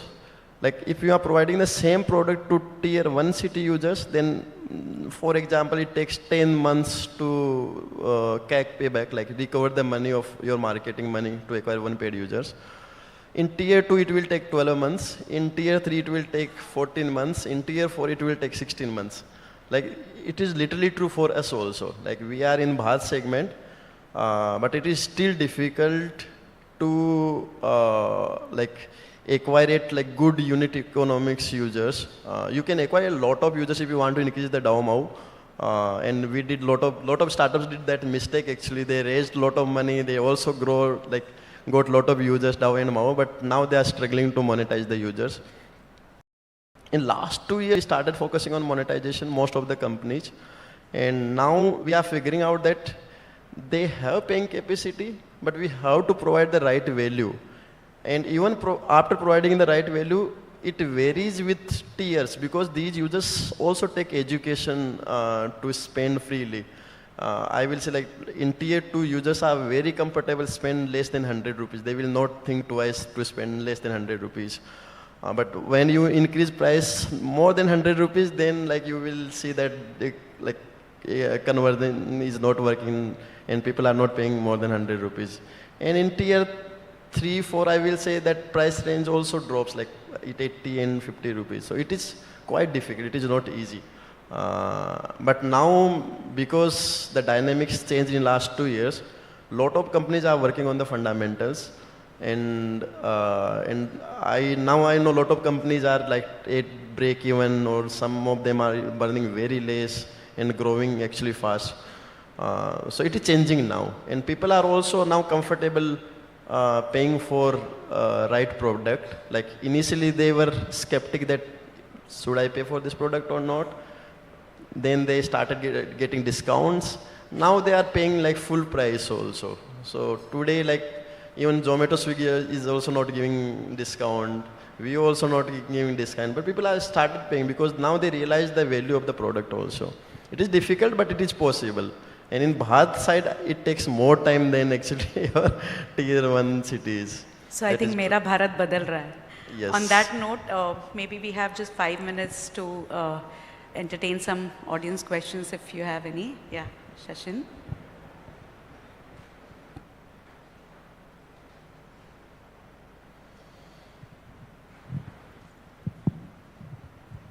Hi. So I'm Mint Money correspondent. My name is Anil. So I have a question to you, Bisu, especially. There are a good number of apps which we Indians are making, which are not just used by us, but also globally. Okay, but there is a sort of a monopoly when it comes to where those apps we install from, like Play Store or App Store, right? And recently there was an incident where number of apps were taken off all of a sudden. So my question is, how big is this problem? Is it really affecting us, and what are we doing to change this? काफी interesting topic छेड़ दिया. So in one sentence, I will say it is a very big problem. So one follow-up, one question to this: why can't we have our own Play Store? Come again? Why can't we have our own Play Store? Why can't we have another Play Store? Oh yeah, why can't India build their own Play Store? Yes. So actually, I will say internet का journey last 50 years के अंदर एकदम develop हुआ है, and now everyone started realizing that internet is like our, like I will say so much in our day-to-day life that we can't live without internet. But because this journey started from US and now we started using the internet, it is dominated by two players. There are two gatekeepers on internet. One is Google and second is Apple. They are providing good service to like everybody. If you see Google from like user side, it is giving everything free, like search, Gmail, YouTube, everything. And we are so happy. But when you go other side, in business side, when you want to start an internet company, then you realize, okay, they looks very good from consumer side, but they are very evil from business side. And in our journey, in last 6 years, they removed our app 2 times. First, they removed in 2020 for 25 days without giving any pre-notification. Just realized that at that time we were around 20 people team. We used to come every day in office and there was no app and we used to work. And recently they also removed the app. That is also like 5-minute pre-notification. So I think it is a very big problem for India. If we want to develop our own ecosystem, we should own internet in India. And I think India is also realized now. They started fighting that we should own the internet because it is now a set. Like we are like 1.4 billion people. We spend a lot of time on internet. Average 5 hours everyone is spending. They have a lot of data. Now, today actually they control our country. Like you can't even imagine, but they like have so much control on India. They can control us.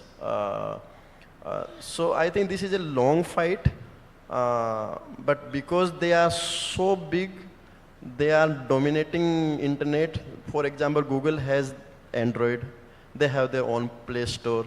Now we are just putting app on Play Store and they are not allowing other Play Store on Android. So you can't like make an app like Play Store and put on Play Store. So they are completely dominating this space. And it is surprising that Google exists just because they fight against Microsoft in 1999 or 2000 because of this Chrome thing. Because the Internet Explorer was same. They were same. They had this Microsoft OS and Internet Explorer was their browser. They were not allowing any other browser. Now the same thing they are doing for Internet in India for Play Store. So it is a I think very serious issue, but I think India has already realized that we have to own this internet and it will take time. I think we all the startup companies are fighting this issue now. Thank you. In the interest of time, one last question we can entertain if the audience has. Great. I think the session was very self-explanatory and thank you so much, Nritya, Kanika, Bisu and Chirag. It was lovely to have you here and speak to us. Thank you. Thank you to all of our panelists. Sneha, I'm going to request you to please present a token of our gratitude to all of our panelists.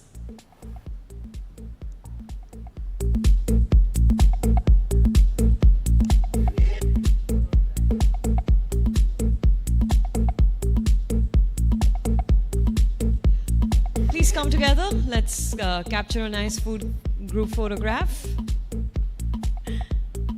Can we have a huge round of applause, ladies and gentlemen? Our power panelists on stage.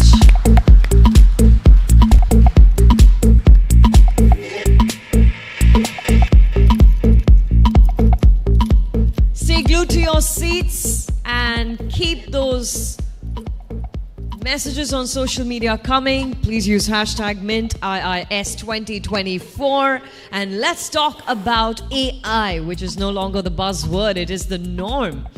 But let's roll up our sleeves and delve a little deeper. Can AI truly be the game changer that we've been waiting for, not just for cutting costs, but also to drive top-line growth? Today we're on a mission. This mission is to explore the untapped potential of AI in supercharging growth, in scaling operations, in boosting revenue for businesses across the Indian landscape. And guess what? We've possibly got some inside scoop on how top VC firms are eyeing this transformative technology. I know we're all very excited about the world of AI-powered growth, and it is best that as we inch towards the closing of today, we have this conversation because it is time to rewrite this narrative to uncover what the true power of artificial intelligence is. The stage is almost set. And so are we. Let's welcome our moderator for this discussion, senior correspondent Min Shovik Das. Shovik, welcome. And our speakers, Mr. Harshit Sethi, Managing Director, Peak 15, Mr. Akrit Vesh, CEO and co-founder, Haptic, Mr. Chaitanya Chinchlikar, Vice President and CTO, Whistling Woods, and Mr. Sudarshan Sheshadri, Senior Vice President and Global Head of AI, Coforge. Can I have a round of applause for my panelists on stage? Let's talk AI. Shobik, over to you.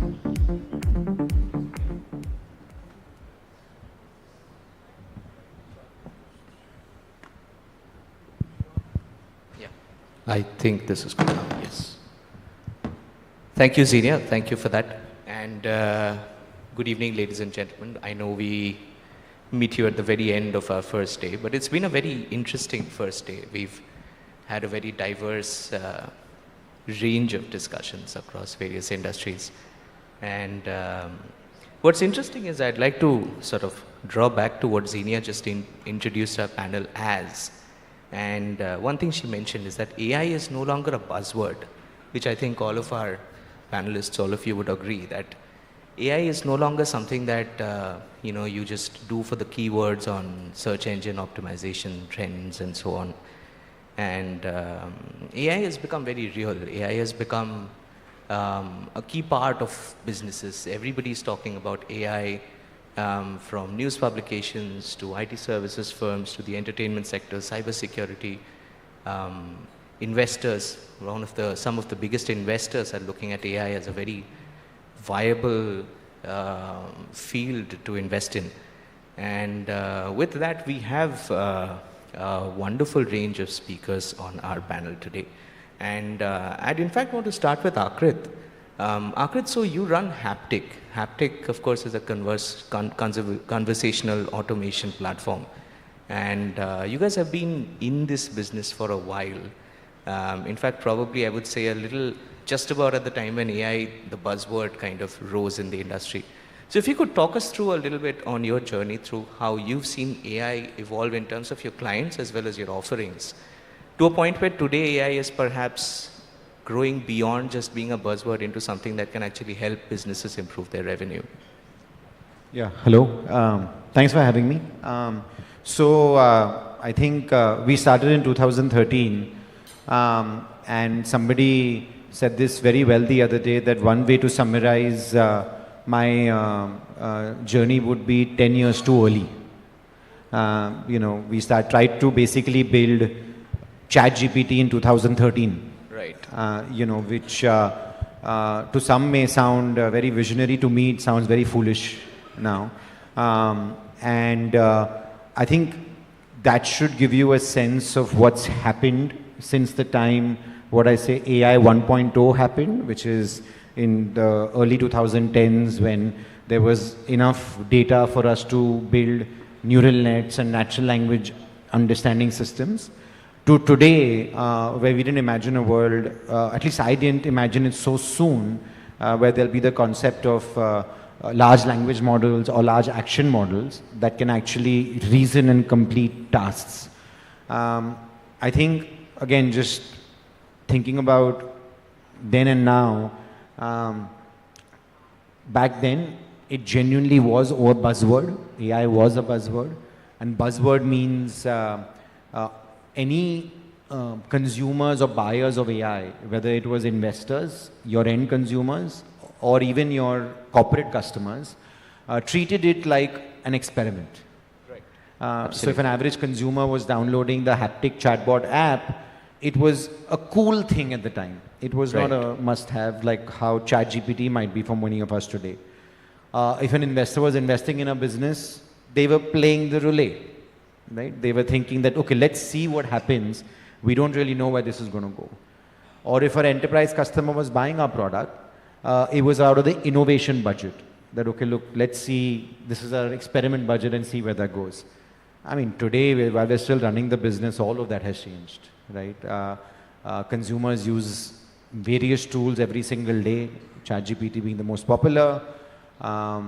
Investors, as we've been seeing, this is the hottest sector to invest in now. And biggest change has been in the enterprise, where I was just telling Harish while we were talking offline, where it's moved from an innovation experiment budget in the company to an innovation must-have budget in the boardroom of the CEO. And now, at least for us at Haptic, those are the conversations that we're having. Have you in fact, have you seen certain clients come to you with, of course it might have started back in 2013 with you approaching clients, but have you seen now clients coming to you and saying that we need a specific implementation because we want to optimize our costs or improve efficiency and things like that? So we've seen clients come to us, but they don't come with a specific implementation. They come and say, I want to do something in Gen AI. Please tell me what I can do. Right. So that's what we are answering for them. Right. Harshit, I'll come to you. In fact, you know, as an investor, of course, we were just having this chat outside that how do you as an investor identify certain trends before certain industries? Right now, I would probably take a guess that in any pitch that you entertain from anybody, the word AI invariably comes in. So how do you filter that and how do you identify what actually adds value versus what is still probably sort of like a pipe dream? Sure, thanks for having me here. Certainly you're right, you know, AI is part of every pitch. Sometimes it's a way to increase valuation, but sometimes it's a real thing that the companies are building. I think what we look for is, do you have a solution that is AI first? You know, many people can infuse AI in different shapes and forms into their existing product, and that's great. But one of the things I tend to talk to people about is AI is one of the first technological evolutions where there is no real, you know, innovator's dilemma for existing companies. So if you see you know, people across the board have believed that AI is the next technological change. You know, from Fortune 500 companies down, everybody's thinking of what's the AI strategy. And so everybody's looking to infuse AI into their products, right?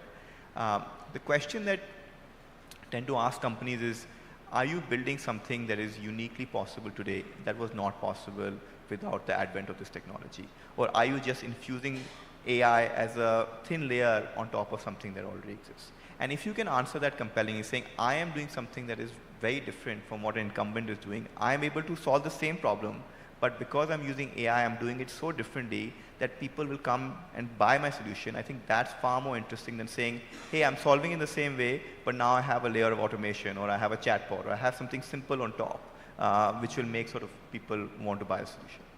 Could you probably give us an example of one of the ventures that you've invested in, perhaps, which suits this definition that you gave? Yeah, I'll give you the example of a company where we've done the seed round. It's a company called Interpret. And the company is trying to build a new age Qualtrics. So Qualtrics is sort of, you know, $10 billion plus company, SaaS company. And what it does is, you know, I'm sure all of us have seen a Qualtrics form, which is when you need customer feedback. Typically, companies tend to send a survey. I don't know if you're going to do this after the conference for the attendees, but you send a sort of survey, right? And, you know, people have to basically sort of, you know, check a bunch of boxes on a form and submit that, right? And that is sort of needed in a world where it's very hard to process a lot of large and disparate data. But now, actually, thanks to LLMs, you should theoretically be able to process customer feedback anytime, anywhere. And what I mean by that is that if you're a company today, you get feedback from your customers on social media, you get feedback from your customers on support tickets that they're writing, you get feedback from your customers when you're selling to them, when you're upselling to them. Your customers are constantly giving you feedback. But the challenge companies have had in the past is that because it's so much data and so unorganized, it's hard for them to sort of distill insights from it. But now, thanks to the power of LLMs, you can actually take all of this data, you can distill it into the few large themes that people are talking about, and you can use that as a far larger sample of what your customers are saying versus something like you know, a survey form, right? And so if I were to draw the analogy and sort of talk about how they're doing it AI first, they are saying, okay, I'm going to take all of this data and I'm going to give you insights. They are not saying that I'm going to make it easier for you to write survey questions. You know, automating writing of survey questions is basically a thin layer, but sort of, you know, actually innovating by changing the approach with which you're collecting customer feedback, solving the same problem but through a different approach. I think that's interesting and compelling. Right, absolutely. Very interesting. Sudarshan, I'll come to you on that note. Now, you at Coforge, of course, you deal with you know, number of clients that you're helping onboard into this entire AI bandwagon. And then there is this new elephant in every room called generative AI, thanks to ChatGPT since 2022. But also for Coforge, there's the question of implementing AI in-house in terms of your own operations. So does AI help sort of improve the revenue already in any way, or is it still sort of looking at strategic implementations of AI in probably very niche use cases, or how does Okay. that? So the whole concept of looking at AI has evolved in the last 6 to 12 months, right? When ChatGPT broke the scene and it became so popular, everybody wanted to put AI in some shape or form, doesn't matter what, right? But now in the last few months, all the clients, so I primarily deal with the banking and financial services, the insurance clients, clients in the travel transport, in retail and healthcare. And across all of these domains, right, the clients are now maturing enough to understand how to actually use AI. And if you condense it to a very simple form, it's a 2x2 matrix, right? On one side, you have either it is cost optimization or revenue generation.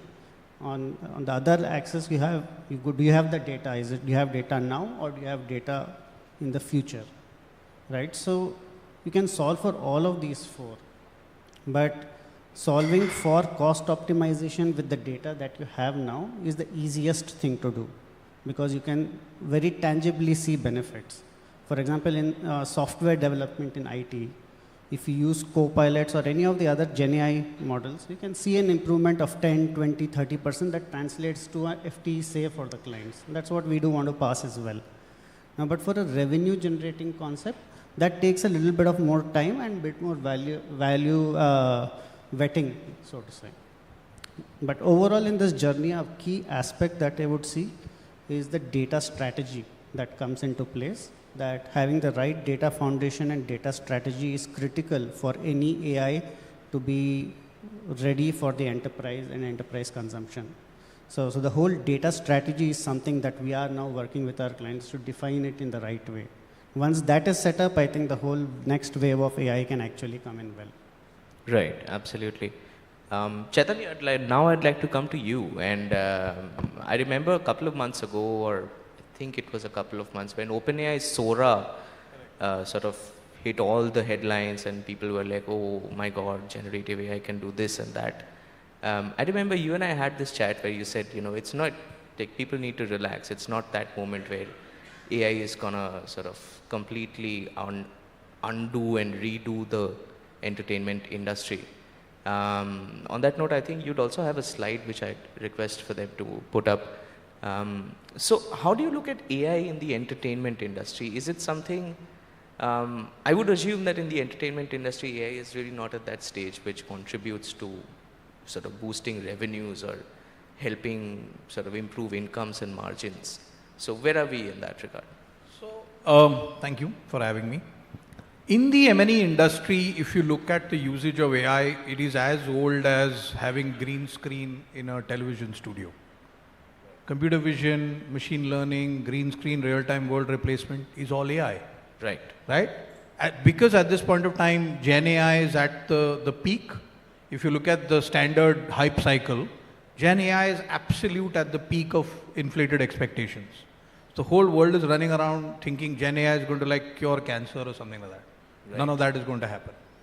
Like he said, one of his clients, when they came to him, Gen AI right now is a solution looking for a problem. Right. Right? And we still don't know what problem it's solving. Yeah, okay, you can do a 60-second video in Sora of a Japanese woman walking in Times Square while it's raining. But what else? It can't really tell a story. That said, AI is now being used in the media and entertainment industry for at least 30 years. If you take something like wire removal, rotoscopy, which is a kind of a VFX workflow, human requirement in doing that is reduced by 80% in the last 3 years. If you look at a lot of, like Netflix, right, you end up watching 2 shows, suddenly you'll get a lot of recommendations of those shows coming your way. Because they have a fantastic inference engine which is tracking your viewing. Whether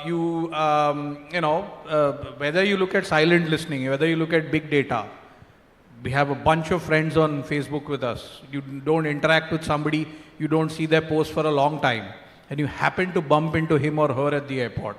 You chat for 5 minutes. You're on your way, he or she is on his way. suddenly their posts start to show up on your phone. How is that happening? It's AI. So, I mean, AI is not just Gen AI. From computer vision, machine learning, big data, all this is Gen AI, right? Do we have that hype cycle slide? Yeah, I think we have the Yeah, slide. so Gartner does a hype cycle release every year. It essentially tracks technology on 5 axes. So there's innovation trigger, peak of inflated expectations, trough of disillusionment, slope of enlightenment, and plateau of productivity. And at this point of time, Gen AI is in the absolute peak of inflated expectations. It will come down, it will crash. There will be some normalcy to this scenario, to this situation, right? As you can see, if you look at what is just about to enter plateau of productivity as of August last year, it's something that that has already gone through that cycle. So if you go back a few years and track the movement of computer vision or data labeling or cloud AI or intelligent applications, you'll see what journey they've gone through. That is the journey that Gen AI will go through, right? Now, to add to that, what our industry, I mean, we don't make anything, we don't build anything. Our products are emotions. We're selling emotions to people and asking them for money and time. For that, it is an audio-visual narrative experience. Gen AI may still be able to do audio at this point of time. Visual, I'm still not sure, right? Because it doesn't understand framing, composition, a bunch of those things.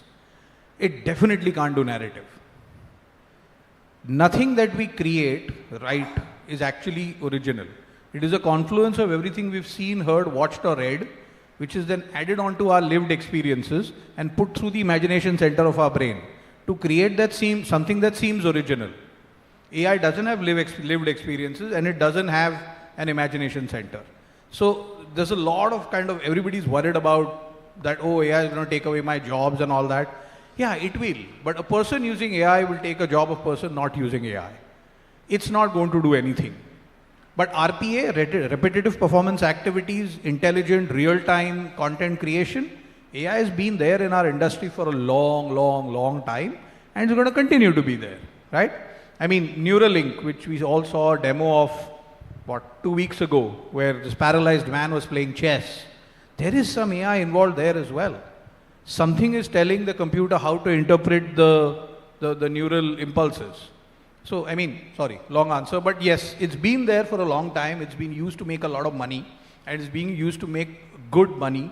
Everybody watches the IPL, you see the halftime shows, you see the English Premier League halftime shows. They're well produced. That's a lot of AI. But at this point of time, it is an excellent co-pilot and it will continue to be a co-pilot for a long time, right? That is how we look at it.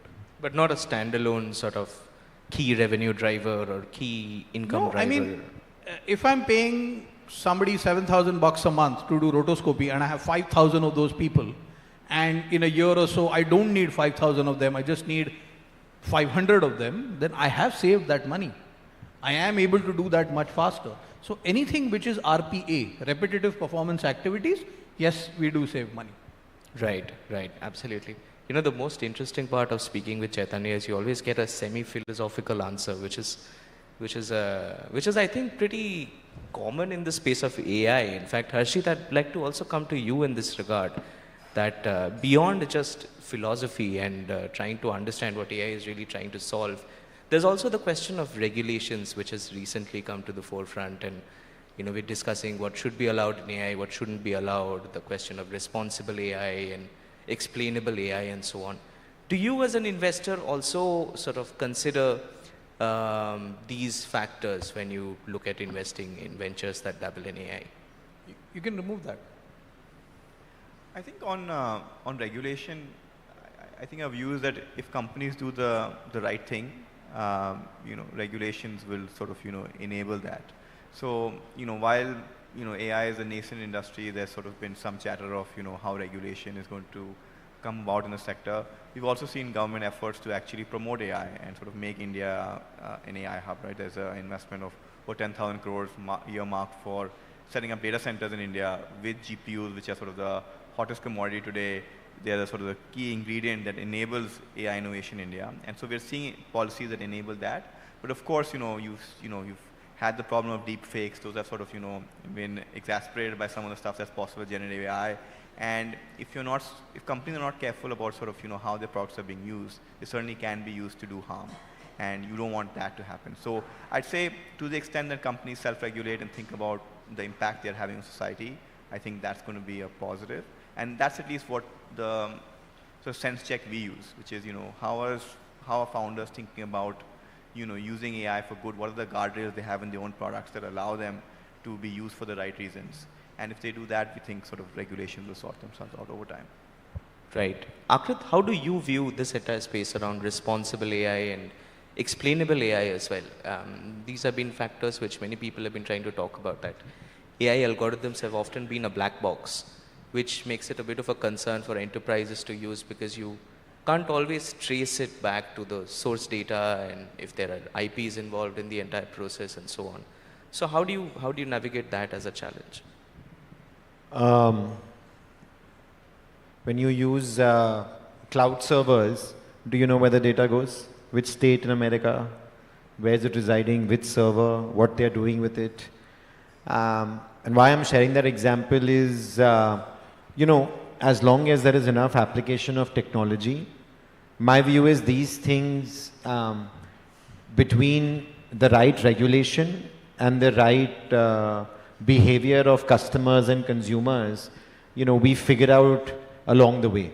So, 10 years back, when I had first started Haptic and started meeting customers in India, the standard answer that was at that time was that no bank will ever be using cloud, right? It was very standard at that time that if you're a bank, you're going to be using on-prem for most of your data. Today the situation is polar opposite, right? Yes, there is on-prem still being used, but everybody is mostly using cloud for a variety of reasons. So I think AI is a similar wave where when you are at the peak of the hype cycle, everything is a little bit more hyped up, including items like, okay, how will you regulate? What will happen to privacy? What will happen to data? How will you ensure that answers are correct? You get reactions like the one you got where suddenly, without anybody knowing, the government announced that every model needs to get approved by us, which then a bunch of us work to, find a way to reverse. So I think I feel less worried about that, to be honest. I think that these are things, if there's more and more application of the right tech, I have a positive view on the world where everybody will come together and find the right answers. The larger challenge, I think, what all of us are talking about is what are those sets of applications where you can really build deep solutions and products which can have an exponential ROI. Right. I actually have two questions to this, but before that, I'll come to you, Sudarshan. Akrit mentioned this very interesting thing about the BFSI as a sector, and the fact that BFSI has kind of led the sort of IT transformation and digital transformation, and it's been probably one of the biggest revenue drivers for the entire IT services industry. So it's become this sector which is like pretty sophisticated in terms of tech adoption. And it's kind of probably set an example for other sectors as to what can happen with sort of early on the hype cycle tech adoption. At Coforge, do you identify specific verticals? I remember speaking with Sudhir a few months ago where there are certain verticals where you look at which are still probably not on the same train of tech adoption. Of course. You're right that banking and financial services has been at the forefront of innovation. Of course, there are other areas too, like e-commerce has disrupted in a very meaningful way, but banking has taken a very steady and continuous approach to grow. That continues to be the case with AI and Gen AI adoption as well, right? And so what we see here is even in very specific regulated areas like financial crime, right? Say, typically there's a use case where you have to do negative news screening of institutional clients that they're onboarding. That was a very manual process. We tried to bring in AI 6-7 years back. The acceptance from the regulators was not there because it was not mature enough. Now with Gen AI, things have got a lot better. So that acceptance is starting to come in. So the use cases all the way from something like a financial crime to a procurement analytics, where you just scan hundreds and thousands of documents for various legal contracts to see what kind of agreements we have with what kind of vendors and just come up with a quick summary. GenAI is helping across the board. But of course, I think to your point on the explainable AI, it's very critical. Like at Coforge, we've got 3 pillars for AI. One is cognitive, which we all talked about. Second is generative, which we are all trying to figure out what is it that it can actually do. Third is responsible AI, just to explain what the other 2 are doing, right? And the whole responsible AI piece cannot be done by just 1 or 2 people. Like it will require involvement of the companies of Microsoft, Google, AWS, all of them we need to work very closely with the providers of the AI infrastructure and AI landscape to be actually meaningfully build out the responsible AI angle. But of course, all industries are doing well. In fact, even in transport, which you would think that it's very rudimentary, like lorries moving across. Now AI is being used very heavily along with IoT sensors to determine what trucks or lorries might break down and what is the optimum route for them to take to improve their productivity. So the use cases are there and they're all going into production. So across, be it insurance, retail, travel, we are seeing good traction. Right, absolutely. Chaitanya, how do you view the concerns around IP being a key part of the data that's used to train AI algorithms? There have been a lot of discussions. Artists have raised this question that, okay, what if my artwork, which I might have posted on social media, is scraped by one of the big tech companies and used to train? Is that an infringement of IP? Is that a factor that creative professionals are concerned about? So yes, and I'll come to that, but just to add on the ethical aspect of it. So if you're consuming live streamed content in VR at this point of time, not so much in India because we're not that big a market, but huge in the US, huge in Europe, huge in other parts of the world. And you've got an AVOD service where it's delivering you advertising along with the live stream concert or sporting event that you're watching. Every single VR headset does something called iris tracking. So it tracks the dilation of your pupil. And ad agencies and CDNs, content management networks, are getting pressure to deliver certain ads when the pupil is dilated X. Right? Because when the pupil is dilated more, you're more receptive to content, it impacts you stronger. Your purchase, whatever, instinct is higher. You don't even know that we are being biohacked. So stuff like this is really what is going to be worrying. Right? At this point of time, I don't know if the mobile is doing it. When I'm watching something, I don't know if that small little camera is able to track pupil dilation, but unlikely. But something that's 3 inches away from my eyes, definitely it can, and it does. So stuff like this, it's actually the 4th quadrant. It's the unknown, which is going to come and bite us when you realize that this is happening. Right? So that's one part on the ethical bit that, for example, I am very worried about. And we want to kind of go down that route and make sure that that stuff isn't happening. Now, on the whole IP part, see, and this has been a problem. There are many lawsuits happening all across the world. Now, if you take something, a Gen AI model that's built on top of something called stable diffusion, the AI itself doesn't know which images are being sampled to create what seems original. Hence, it can't be copyright. So if you tell the AI to create I don't know, half Indian, half Viking superhero who can breathe underwater, and it creates something, I don't own it. Nobody owns it. If somebody else wants, they can take the character and make a film out of it. And I can't sue that person. I don't have IP. So this is one reason why you're not going to be able to use Gen AI to create monetizable, merchandisable IP. On the other hand, if it is just standard casual footage that you want at the background, yes, you will end up using Gen AI a lot, even if it's in a commercial. there are organizations already that are doing very, very ethical and structured Gen AI. Like Adobe, for example. Anything you create using Adobe is legal, copyrightable, because it is trained only on their own content. It is trained only on all images that they own entirely. They know where it's come from, they've paid the creators, they've paid the right, they've paid whoever has created it. Right? And Adobe is now forming a consortium and they're bringing other people in who have similar stuff. So things like this will start to happen. You will be able to copyright it, you will be able to manage the IP. Right? So it's, like I said, it's still evolving. Right? I keep telling people, trying to figure out Gen AI right now is trying to learn how to ride the bike while the bike is still being put together. And it's hard. So there will be stumbles, but I think we'll figure it out. So that's what I would say. Right, absolutely.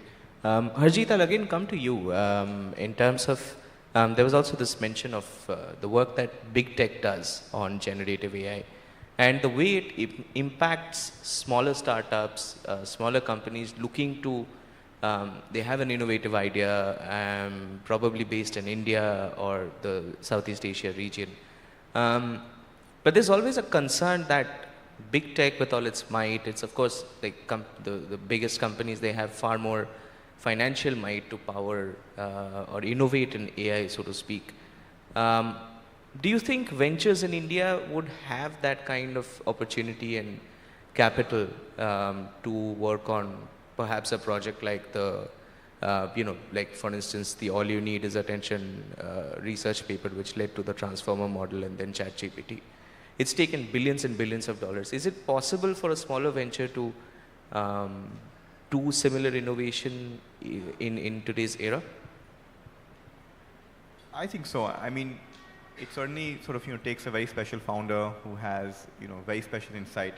One of the things that Akhil and I were chatting about off stage is one of the things that exists in America today, which is why we see a lot of the innovation there, is that there is a very strong research culture. They have had universities for the longest time that have had PhD programs and research scholarships and the likes, and so they actually sort of pursue that, which is where a lot of these papers that you're mentioning, whether at the universities or at some of these large tech companies were created. In India, we still don't have as much of a research-oriented culture. I think there is, there are a few institutions like IIT Madras that have very superior programs, but in general, for the size of students in India, we don't have as deep a research bench, and that's similarly true for some of our corporates also, where doing research like the way Google has DeepMind and Amazon has the equivalent programs doesn't quite exist. And so for us to see that from India, I think the first sort of prerequisite before capital actually is talent. And if we can solve for the talent, then I'm sure capital will follow, because capital will find sort of the best ideas across the world and they will invest. But you need sort of the talent and the idea first.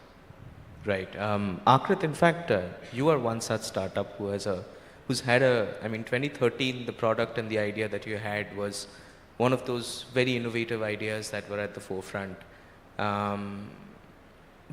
Do you think the Indian market has ample scope for growth for you to become maybe like a multi-billion-dollar organization? So I think 2-3 ways to answer that question. So one is, or rather 2-3, I think, sub-questions. So first, I guess, let's say, does the local market have enough depth to build a very large business, either on the enterprise or consumer side? I don't think that's clear yet. Particularly the concern that I have is, especially on the enterprise side, look, this technology, all said and done, and yeah, there'll be optimizations along the line, but this technology is expensive. So if you're an enterprise who's excited about Gen AI and wants to build and invest, you have to be prepared to invest upfront. And I'm not going to generalize, but unfortunately, what tends to happen in Indian enterprise software buying typically is sticker shock, which is that you don't think through what the ROI will mean, but it's almost like oh wow, this is expensive, right? And the budgets also then slow down accordingly. So if that's going to continue to be the view, then it's hard for any AI startup to build for enterprises in India, because this is going to be even more expensive tech. More expensive tech in the infrastructure side, but also more expensive tech to implement and to get it right. And the gestation periods are longer. If you flip to maybe the consumer side, you know, there look, whether it is AI or food delivery or hailing a cab or education or edtech, the fundamentals lie on the same. No, GDP per capita, how many people are there? Are you building for tier 1 India, tier 2 India? So there, it's going to be, I think, less about AI. It's going to be more about what problem you're solving and how many people are there to buy or pay for it. Right, absolutely. You know, I think the best part about AI today is that you can have an endless number of questions, and there are always answers and counter answers and counter questions. And did you say that's the best part or the worst part? It's depending on which side of the table you're on, probably. And with that, we'd probably open up the floor for questions. We'd like to see if anybody in the audience has questions. Can we pass on the mic?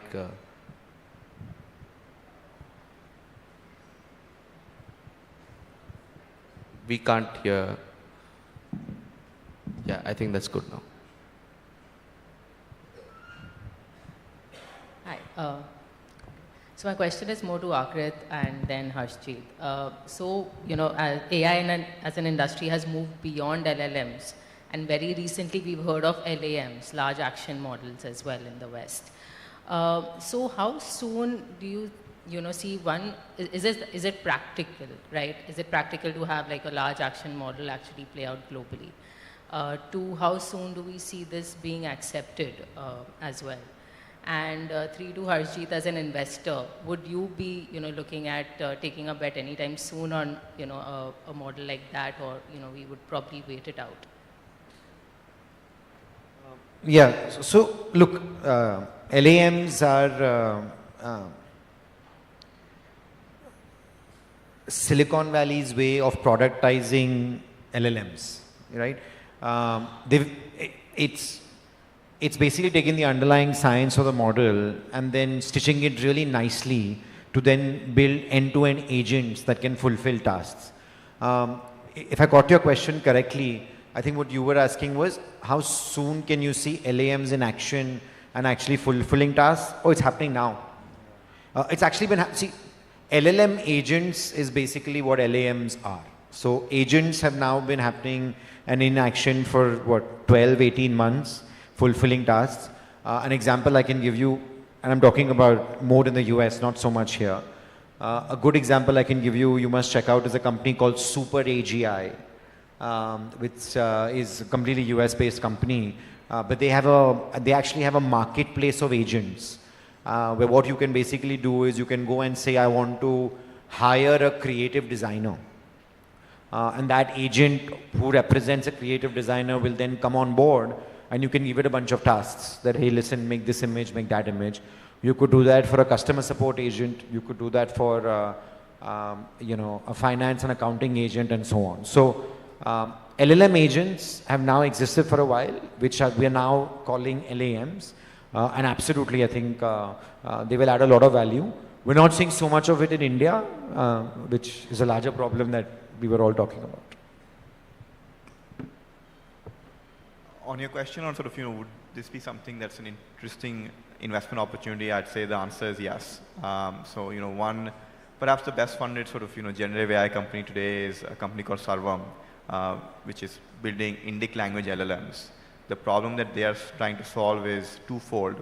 One is that, you know, when you look at global models, the amount of data that they have in Indian languages and what they're trained on is far lesser. And so if you're able to collect proprietary data, you can actually build more sophisticated models. And the second is that, you know, you need to have very high efficiency in India for anything to be deployed at population scale. So, you know, if OpenAI charges you, you know, X cents, you know, per token, you basically need that to be far lower in India for you to see the same evolution, right? And so that's a company that, basically raised, a very large seed round pre-launch. We led that round, and they subsequently raised the Series A as well on the back of the first model that they put out. And so I think, again, if there are very smart founders who have very interesting ideas, the capital will certainly come. Generative AI and AI in general is a theme that's top of mind for most investment companies across the globe. And so the capital will follow if there are some interesting companies being built. Do we have any? Oh, we do have at least 2 questions. Could we? Hello. Yes. Go ahead, please. Hello. We'll take your. Yeah. As the gentleman said, AI is at the peak of its hype, cycle. Gen AI. Gen AI, basically. Within AI. Within the AI. So, very recently, Elon Musk said that within the next 4 to 5 years, AI probably would take over, human intelligence in several of the sectors, if not all. So, how do you see this statement, playing out? So, I mean, okay, I give a funny answer. Are we really that intelligent? Sorry? Are we really that intelligent? So if AI is as intelligent as us, it will make a lot of mistakes anyway.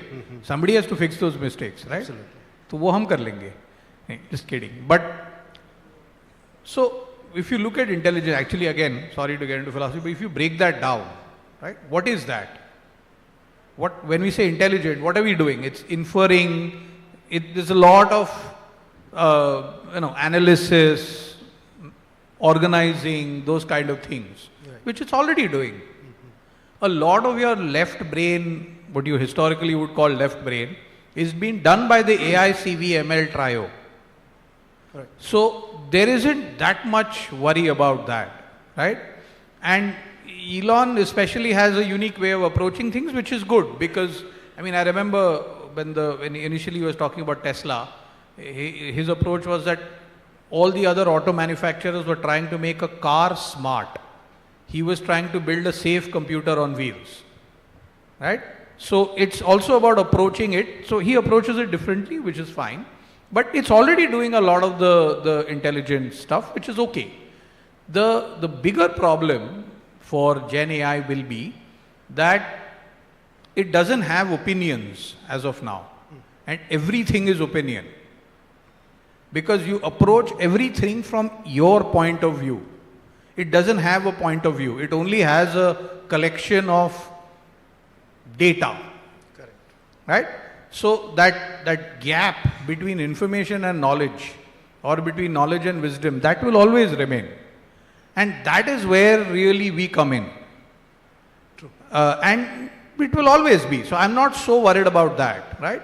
But now, for example, if you look at Gen AI, what I am worried about is the potential lack of standard deviation in content. Now let me explain what that means. A little complicated. So, for example, if there are 100 people here and we all type generate a dog, it will generate 100 different dogs, right?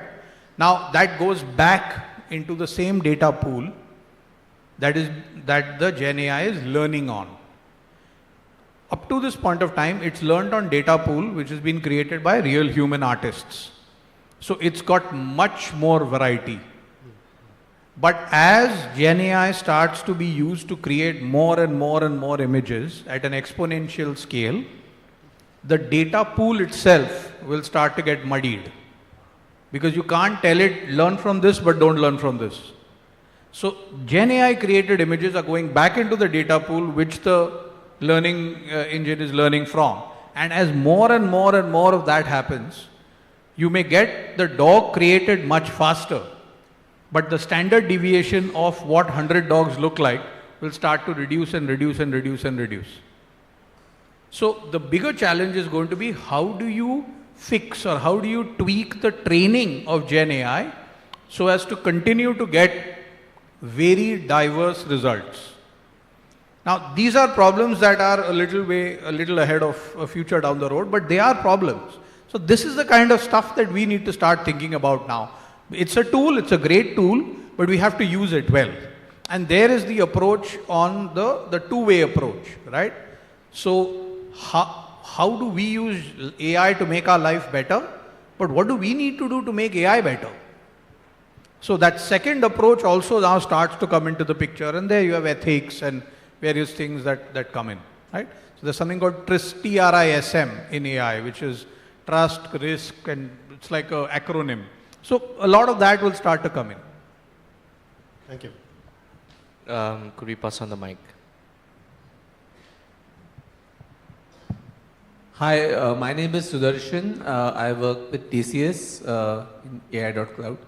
So the point that you brought up about content being put back into the web is a very important thing, which a lot of people don't talk about. So the difference, I'll just add one point. The difference between AI and Gen AI, and a lot of people kind of get flummoxed by this, is that AI helps make better decisions. Gen AI helps create new content, new data, right? So this data, how good is it? How authentic is it? How harmless is it? All these questions are going to come up also for responsible AI. And so there are ways, maybe one of you would like to talk more about this. Watermarking of AI images, already there are consortiums that are saying that if you must have read about the Musk controversy, the fake ad came on YouTube, and you're trying to dilute the web, which is very harmful because the web is an open medium, and regardless of open AI or what is actually closed AI, it should remain open. The other thing which I wanted to talk about, and this question is to all of you, is the way data transparency is going to play a role. So the EU AI Act, which will probably be the cornerstone for other legislation which will kick in US and maybe India also, says that you need to declare what data your model has been trained on. Otherwise, we won't allow the model. That's what they're saying now. I don't know what they'll do. So that's one thing which is going to weigh very heavily on the AI providers or the Gen AI providers. And the other worrying thing which I see is that there was this case in which some court in the US said that the AI doesn't own the copyright for the image created by Stable Diffusion, right? So then that raises the other dusri taraf ka question, then who owns the copyright? Nobody. So if I create something, my company creates something using Gen AI, somebody else will use it and say, "Aapka copyright to tha hi nahi is pe." Correct. Right? So there are ways, they opt out, and there are ways of even people who are. I think there's something called "Have I Been Trained," where you can actually check whether your work has been used, and like you said, it's a very open thing.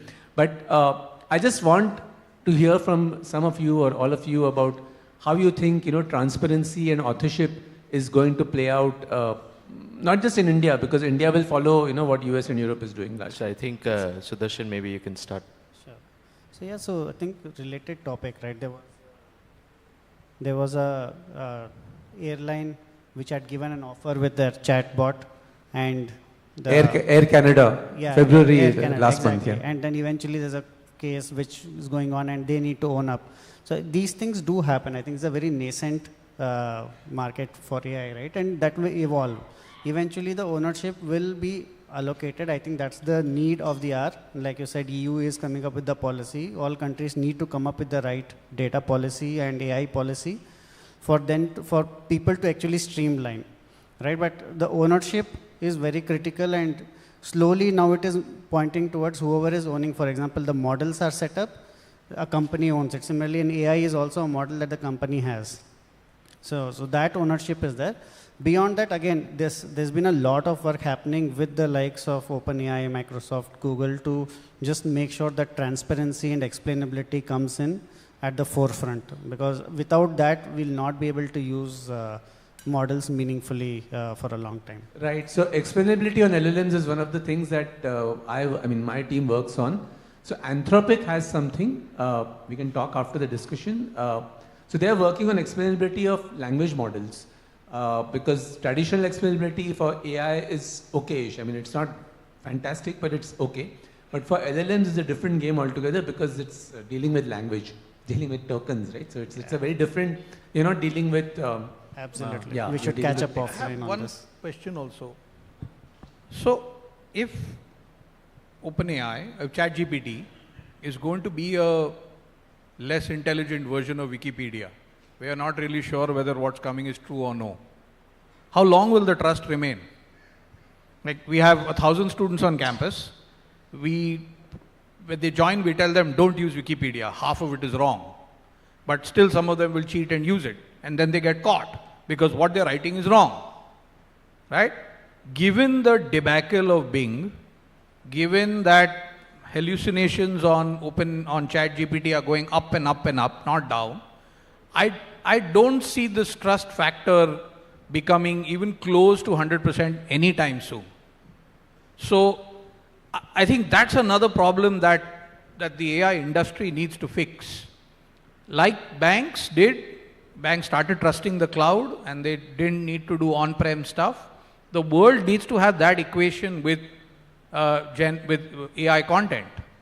And according to me, at this point in time, I mean, I don't. The media and entertainment industry has, at best, 50% confidence and whatever, bharosa and trust in content that is generated. So I think that's another problem. I don't know if you all have similar issues and want to talk about that. My question. Yeah, I mean, you're spot on. But I think, along with being at the peak, I think we should caveat one thing with Gen AI, right? That it is probably the fastest technology to go from launch to peak. So we sometimes forget how early it is, right? Because we're all so excited about it. And, ironic, I was telling my wife last night, not in this context, but in some other context, that I've reached a point where I'm tired of talking about AI. So because it's very early, right? We sometimes forget how early it is, and honestly, credit due where it's due to the likes of OpenAI, where even it was the fastest product ever in the world to reach 100 million users. So it's way too early, and we should take a step back and say that, look, it's okay, it's 50%. In fact, I'm saying it's good, it's 50%, right? In 1.5 years, it's 50%. That's amazing. It took cloud, 10 years to get there. By the time we were even somewhat okay with it. So it'll take time, and as long as there's enough consumption, enough usage, and enough value that we are seeing, and it's increasing, which 100% I am seeing, I think as an investor lens, they would be able to say, their Sequoia US had a very interesting AI event recently. All the videos are up. You must see it, right? Where they've quantified the value generation we are seeing so fast. As long as that is happening, we'll get there. Right. Harshit, what role does a VC like yourself play in trying to define the value of AI and AI startups today? Because as Akrit mentioned, we're still at a very early stage of generative AI. So how do you define what a generative AI startup's value is today? And the question is, what type of impact you see, and how many industries do you think it'll disrupt, right? I think the view is that when sort of SaaS came out, cloud came about, it disrupted software, and that was sort of 300 billion odd of spend. And so when SaaS came out, it expanded the market, but that was sort of the addressable market that disrupted. I think with generative AI, basically every industry is going to change and evolve in many different ways, and therefore the expectation that generally investors have is that the TAM of companies is going to be significantly larger, and consequently there could be trillions of market cap that will sort of get dislodged, and that will create the opportunity. Now will that happen tomorrow? Absolutely not. But if you take a sufficiently long view, will that happen? Perhaps, because I think many of the problems that we are talking about are real problems. But if you think about sort of the technological innovation that has allowed us to create the stuff that we are seeing, it's pretty phenomenal, right? Like it's hard to imagine that computers could be creative, and that's not something people would have imagined. It's hard to imagine that computers would have reasoned, and that was something that people didn't believe in. And so I think if you believe those things have happened in the last few years, and now with some of the smartest people in the world working on this and all the capital available to it, do we think that some of these problems will get solved? I would venture that the answer is probably yes. Right, absolutely. Do we have any other questions in the audience? One quick point. One thing that you gentlemen didn't talk about, which I would love to hear about later, is ROI on AI. Okay, so that's one thing that we have a handle on. we're working on this. And really, OpenAI is actually more expensive than the open source providers is the belief in many places. So, maybe we should talk. Bottom of the pyramid, huge benefits. So Right. RPA, repetitive performance activities, huge benefits, especially in media and entertainment. I'm sure in others as well, right? But as you move up, so worker, manager, creative manager, ideator, as you move up that pyramid, I have a feeling the value and the impact, financial impact will go lower and lower and lower. Okay, that's interesting to know. Thank you. Sudarshan, would we want to add And on finally, I think in this, all OpenAI and are large language models. The market will slowly evolve to more of the smaller language models, right? Where it's very focused on specific use cases. They are also capitally less intensive, but also easier for us to train and maintain and groom. That way, the ROI also will be better for owning the API and maintaining it. Plus, of course, I agree that open source LLMs have performed a lot better than proprietary LLMs in specific use cases, and you really don't need 192 billion tokens to actually run your models. Right, absolutely. And I think with that, we'll wrap up this very interesting panel discussion. We still have 4 minutes and 40 seconds. So we'll use that, in fact, to answer or to get an answer on this very this question that has been asked a lot of times, and I honestly don't know what to think of it, if it's science fiction or will AI take all our jobs and maybe some one day kill us also? We'll begin with you, Harshit. I don't believe so. I think, people have thought that every time there's been a fundamental transformation of technology, that people will become redundant and, computers will take our jobs. I don't think that's going to be the case. I think what is going to happen is that services that would have been restricted to, smaller section of population will get available to everybody. So I think standard of living overall will move up, and I'm excited to see that. But I don't think we are all going to be jobless, or I hope not. Right. Akrit, what about you? In fact, I think we touched upon AGI, and there's been a lot of debates around defining what is general intelligence and artificial general intelligence. Do you think, we have Skynet somewhere roaming around in the vicinity? I think investors will definitely have a job.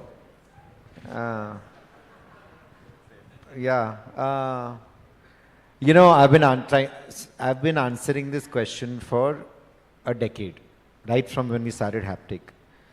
My standard answer for the better part of 9 years has been what Harshit mentioned for the last part, and also this, and the technology Silicon Valley notion that every technology evolution moves us forward, nobody will lose jobs, nothing will happen. Being very candid, I'm not sure anymore. I do see a medium-term impact on jobs. I do see that there will be certain jobs that will become redundant. I think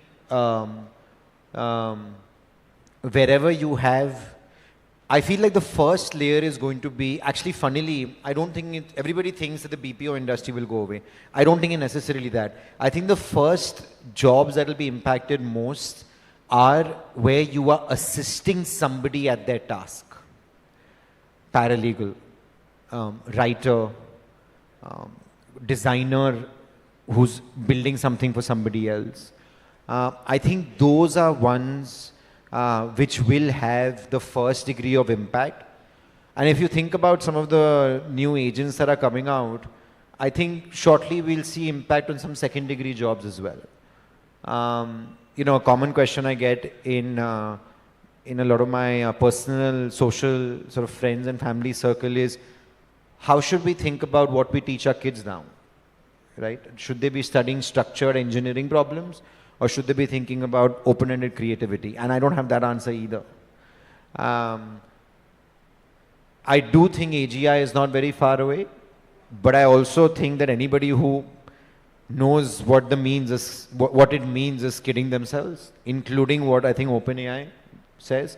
We don't know what it's going to mean, and that's partly the scary part.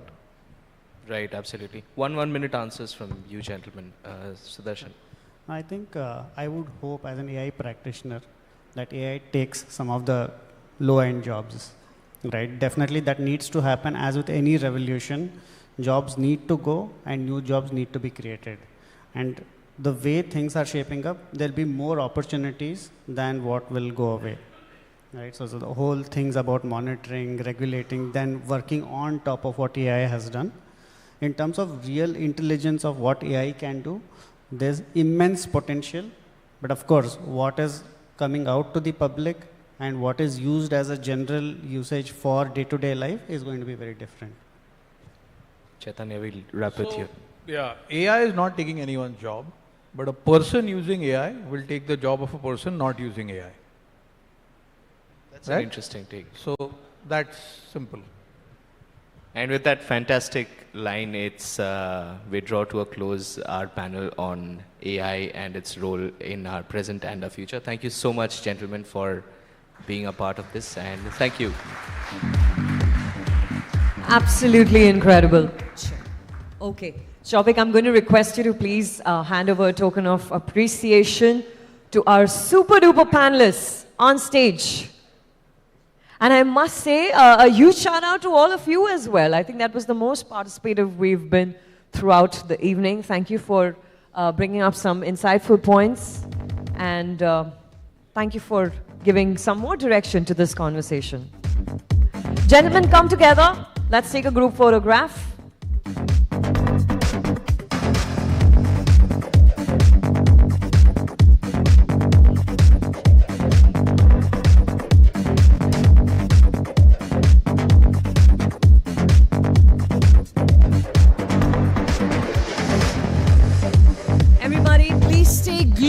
Seats. Very, very shortly, we're going to move into the final, one of the most awaited conversations on this stage. I'm waiting for a cue from my team to know that we can get started. Okay, we can.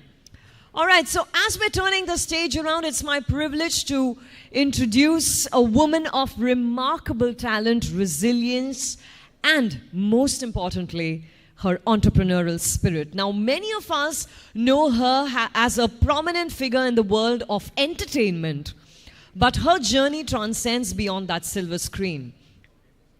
She's recognized as a versatile, an accomplished actor, of course, in Indian cinema. With her captivating screen presence and her performances, she has charmed us for the last 3 decades. She's showcased her acting prowess for sure. She's also emerged as a formidable entrepreneur. She's carved a path of her own across various industries. She's done that with a certain grace and determination, be it wellness to fitness, from fashion to technology. She has left an indelible mark in all her ventures. We all know her as the proud owner of Mumbai's most famous fine dining franchisee Bastion, which includes Bastion at the top and Pizza. Her entrepreneurial prowess has today become a setting example because she recently expanded in Bangalore, and in fact, I've heard she's looking forward to take it soon to Goa as well. She's one of the first actresses to invest in the wellness brand Mama Earth. I had the privilege of hosting the IPO launch of that as well, and through her ventures, she embodies the essence of entrepreneurship, resilience even in the face of challenges, and innovation, pursuing excellence, a relentless drive all in all to make a positive impact on her life and on the rest of the world. Ladies and gentlemen, let's welcome on stage the lady with the Midas touch. Huge round of applause for Shilpa Shetty Kundra.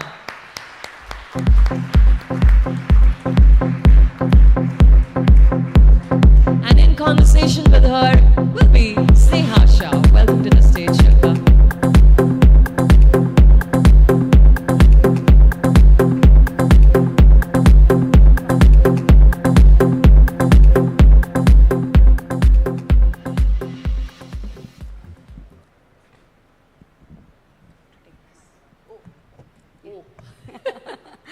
Thank you so much, Shilpa, for agreeing to do this. We're really happy to have you here. And like Ayushi mentioned, you're a woman with a Midas touch. You know, there have been businesses across sectors that you have been invested in. So, you know, we couldn't have had a more apt spokesperson here. So, just to begin with, you know, with the advent of social media and marketing has really changed. So, you know, as an as a celebrity, as an influencer, and you are the OG influencer, you know, because your yoga videos, you know, the kind of followers you had, you know, almost decades back. So how has the entire game changed? What is your thought about that? A very good evening to everyone present here. That's a really interesting question. Change is the only constant. So while people are evolving and tastes are changing, you will see different trends. Thank you. Back in the day when I actually joined social media, I actually was quite a late starter, and I got onto social media because my niece in London, this was I think 12 years ago, thought that I was uncool. And I remember the words she said to me. She was like, Shilpa Mami, you're not on social media, you're not cool. So she started the account, and I remember that it was her password. And when I joined social media, this was after my Big Brother win. I wish I had joined social media maybe around that time. I'd have had a better spike. But people are on it today because they want to be famous, they want to be recognized, they want to become influencers. Back in the day when I joined it, I just joined it for the lark. And I used the platform to play catalyst, you know, in the whole health and wellness scenario. So when I started those, you know, when I did my first yoga DVDs, I did it out of a place of passion.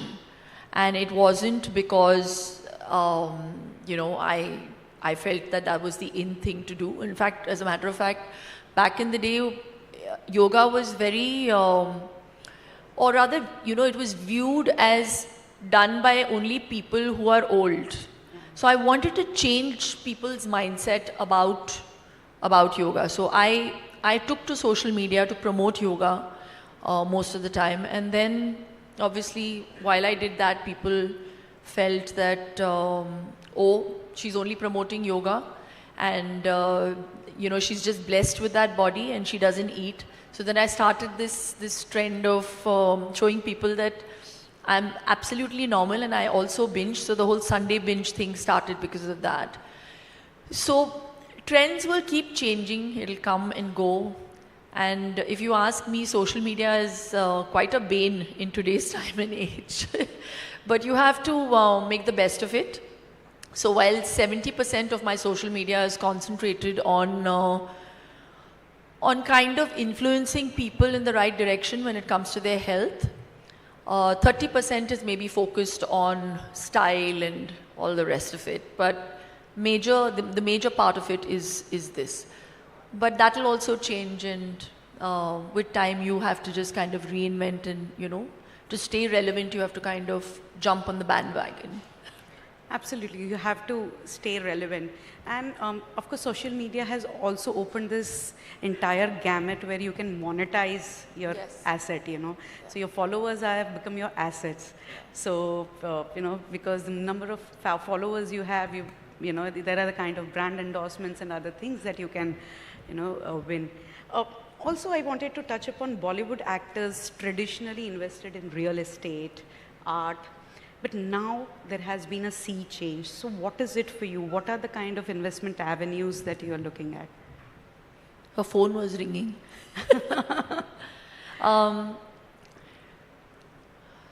I think those are all conventional.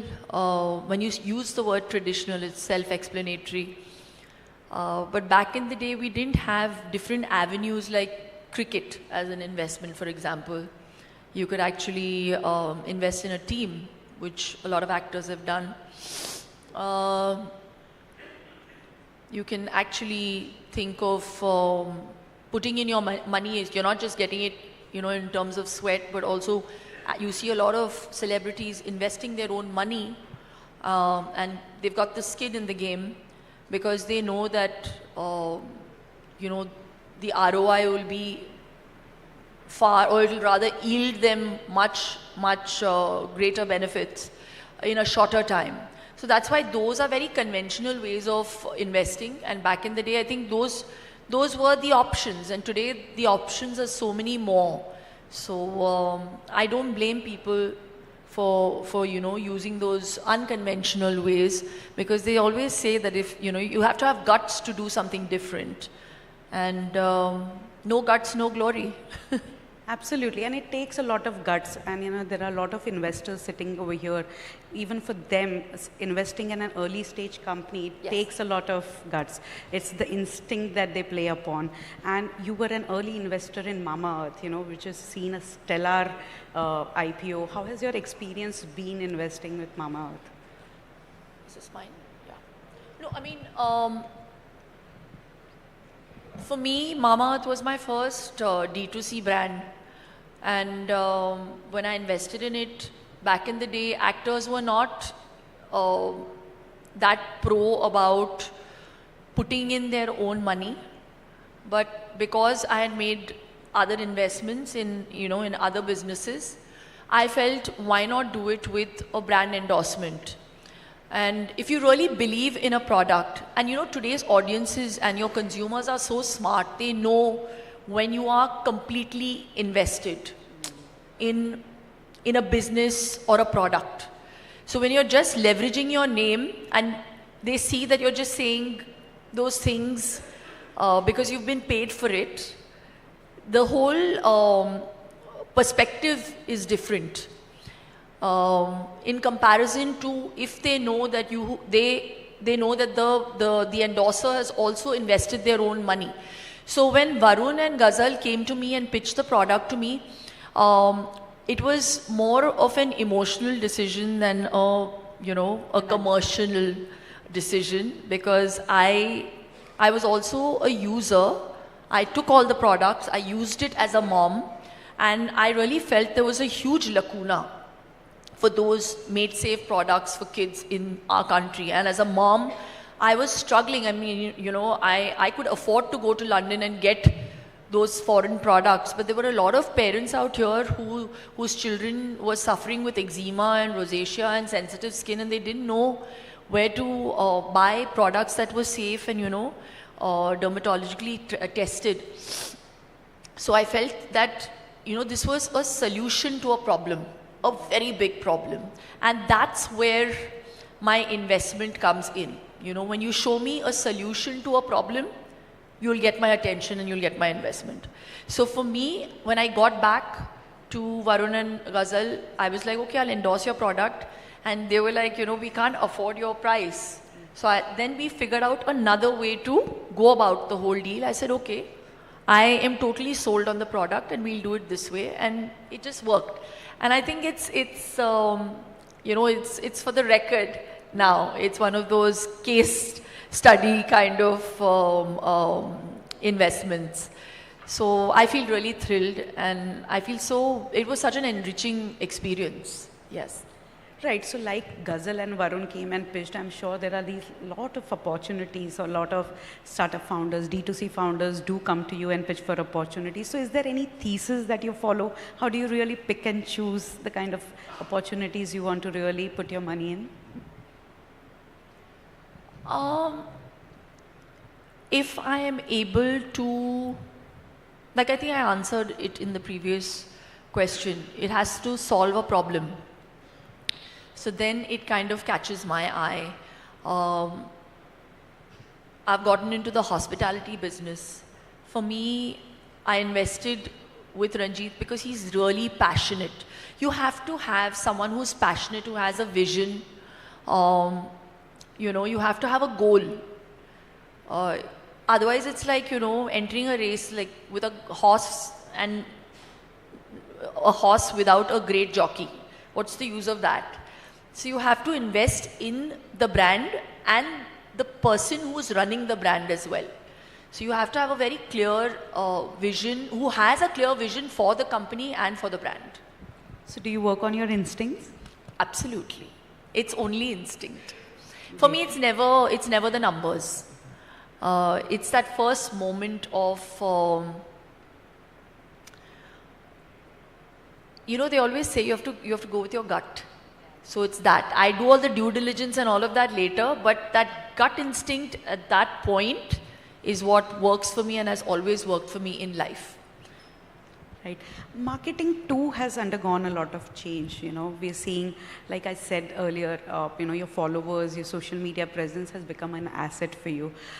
So, you know, when you are endorsing these brands, what is the kind of change that you're seeing? A, the kind of opportunities that come to you, and B, you know, when you're endorsing these brands.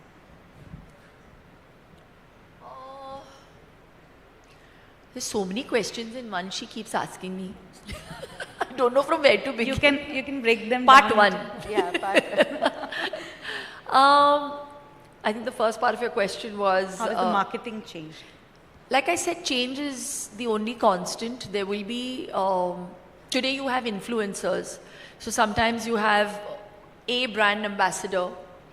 That is a big, you know, star or a celebrity.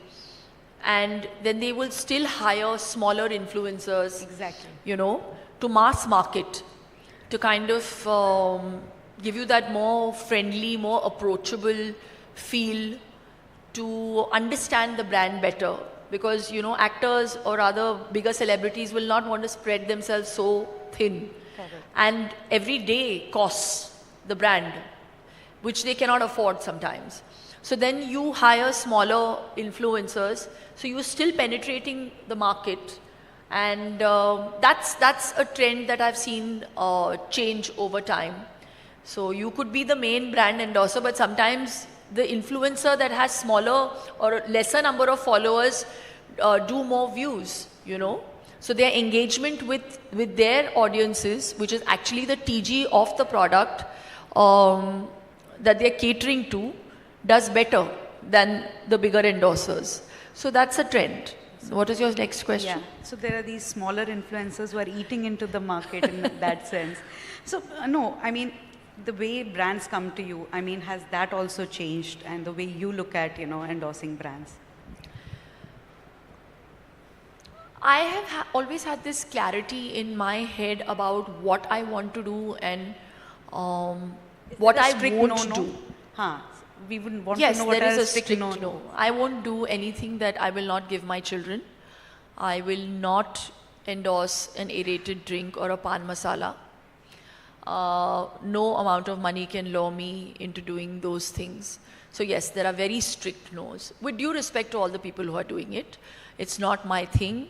The brand has to be synonymous with what I believe in. Because I really believe that today when I leverage my name, the consumer who sees me stand with a product need not think twice about buying it, because I will do the work for them. And that's what I stand for as a brand. And at the end of it all, I think when you're making a brand, like for example Bastion, the brand has to be bigger than you. So those are the norms with which I work, and that's how I functioned in my life. Yeah. You're looking at me very, very shocked. No, I'm just thinking, can I pitch my next startup idea to you? So Instinctively, I would tell you whether it will work or not. I mean, sometimes I could also be wrong. I'll actually be very, very right with it. But you've made phenomenal money with Mama Earth. And in fact, you know, when I say that you were the OG influencer, in that sense, you were also the OG investor. Because after you, we've seen a lot of people started that trend. Yes. I mean, most of the top-rated actors are now, you know, trying to invest and endorse brands. Also, you know, that brings us to the next question, that earlier if actors and sportsperson took sweat equity to endorse the brand, now they're really putting their money. You know, that's also a sea change where, you know, we've seen that happen with, you know, Make My Trip. We've seen that happen with other brands. So how do you see that, you know, sweat equity versus actually putting in your money? Like I'd already said that, I think I covered it in your second question. I'll just reiterate that the consumers are really smart today. You're not dealing with people who are not aware. You're in this time and age where a 12-year-old I'm taking example from my son, knows more about what's going on than even me. So this Gen A will tell their parent that this is something I want to buy, you know, because that is your market. And they are not going to buy into something that that just the ad says, you know.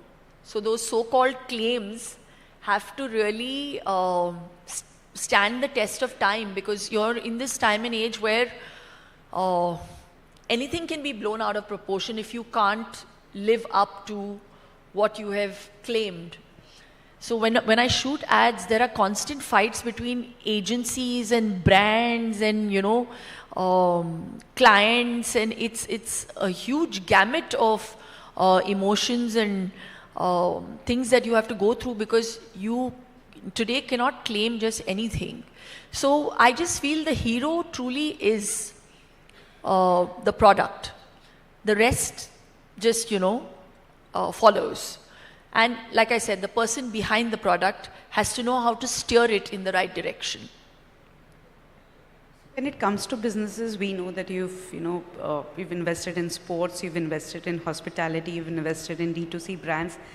You know, on the financial side, what are the kind of products that you invest in? Like, say, a mutual fund or, you know, equity? Because that's come from our, personal finance editor, and he really wanted me to ask this question. क्यों पूछा मुझसे ये सवाल आपने? You know, on money. No, I have fund managers, and I do have someone who used to work with Oppenheimer, who's a very dear friend of mine, who advises me on where to put my money, and he sits and gives me these long lectures. And honestly, I enjoy making money. It does not drive me, and I don't know what to do with it. So I'd rather invest it, because if it's with me, I'll spend it on shopping. First, when my father was alive, God bless his cotton socks, all my papers, he had my power of attorney. So I learned rather late in life. So I imagine I started working at the age of 17. And I remember back in the day, in the 90s, when we had our first mobile phone, my father came and screamed at me because the bill was 30,000 rupees. And he was like, "What are you doing? You're wasting your money. This is ridiculous." And it's not like I was taking any money from him. I was earning my own money. That's a South But Indian that's how father parents are. So till he handled my money, I didn't have to think. And then after he went, actually, I didn't know what to do. And I actually learned rather late. So I literally took over all that he had saved up and done for me. And I realized how important it was to, do things the right way. But he was rather frugal. So he would only allow me to spend maybe 20% of what I earned and save all the rest. Now I spend maybe 40% and then 40% to the government takes. बाकी बचा हुआ जो है वो चला जाता है. But I've learned a lot with time. And thank God for people who really are in the business, who direct you and tell you how you can make more money. Yeah, and I think especially women in India, we are very late to investing. Yeah. So, thematically that also has to change, where we need to learn to manage our own money. Absolutely. With that, I think we can probably open the floor for a couple of questions. Sure. Is there anything left? You've asked me everything. No, I'm sure the audience wants you to asked me engage 3 with questions in 1 question. Yes. Oh my God. It's a very serious question, I think. No, it's not serious. We are all wise on hindsight. But when you were investing in Mama Earth, did you ever think that you'll make this kind of money, or it was just a gamble that you're taking where the downside was limited, and if you get an upside, fine, so be it? So when I do deals like that, I do keep an MG, but that MG was really a pittance in comparison to what I usually take. But you have to hedge your bets. But like she rightly said, you have to go with your instinct. The instinct was very clear. I didn't know I'll make so much money. There's, out of so many companies, there are very few that become unicorns. So when I invested in it, it was barely valued at some 35 crores, and today we're at some crazy figures. No, I didn't think I'll make so much money, but God is great. Hi, Shilpa. So, here. Who? Here. Acha, yes. You suddenly was like Mr. India. Hi. Why don't you stand? So, I'm Neil Borate. I'm the Mint Money editor. So, one decision around money that you've made in your life that you're most proud of, and one thing that you regret, one decision that you regret. Oh gosh. I don't know how to answer this question. I don't have any regrets, my friend, in life. I believe whatever happens, happens for the best. And happens for a reason. So, I've made my most money. I've worked, today is my, I think, I'm in my 30th year in the industry. But I've made most of my money in the last 6 years. So I think, I won't say regret, but I wish I knew how to deal with money a little earlier. I would be very scared about, my father would threaten me actually. He would say things like, bless him. He knew I didn't know what to do with money, and I really wish parents would teach their kids to handle their money earlier. And it's a very wise thing to do. So my son is 12, and very recently, Raj and I gave him 5,000 rupees as pocket money and told him to invest in stocks. So he invested it, and he can see the rise. And we said that whatever you make out of it, you can buy a new pair of shoes. So you kind of incentivize the child at this age, so he knows what to do, and he understands the whole concept of gain and loss at this age. And what was the other question? Sab log teen sawal karo, ek. No, just two parts to my question. So the other part was one decision that you're most proud of. Mama Earth. If it's a money decision. Yes. Great. With that, we would end the session. You can ask me one more question. It's okay. Two more, chalo. Hi Shilpa, this is Parth Mahajan. Hi. So I wanted to know, like as an actor turned investor, right? What is that one thing about investing and the venture ecosystem that you love more than probably even acting? About investing? Yes, or being an investor.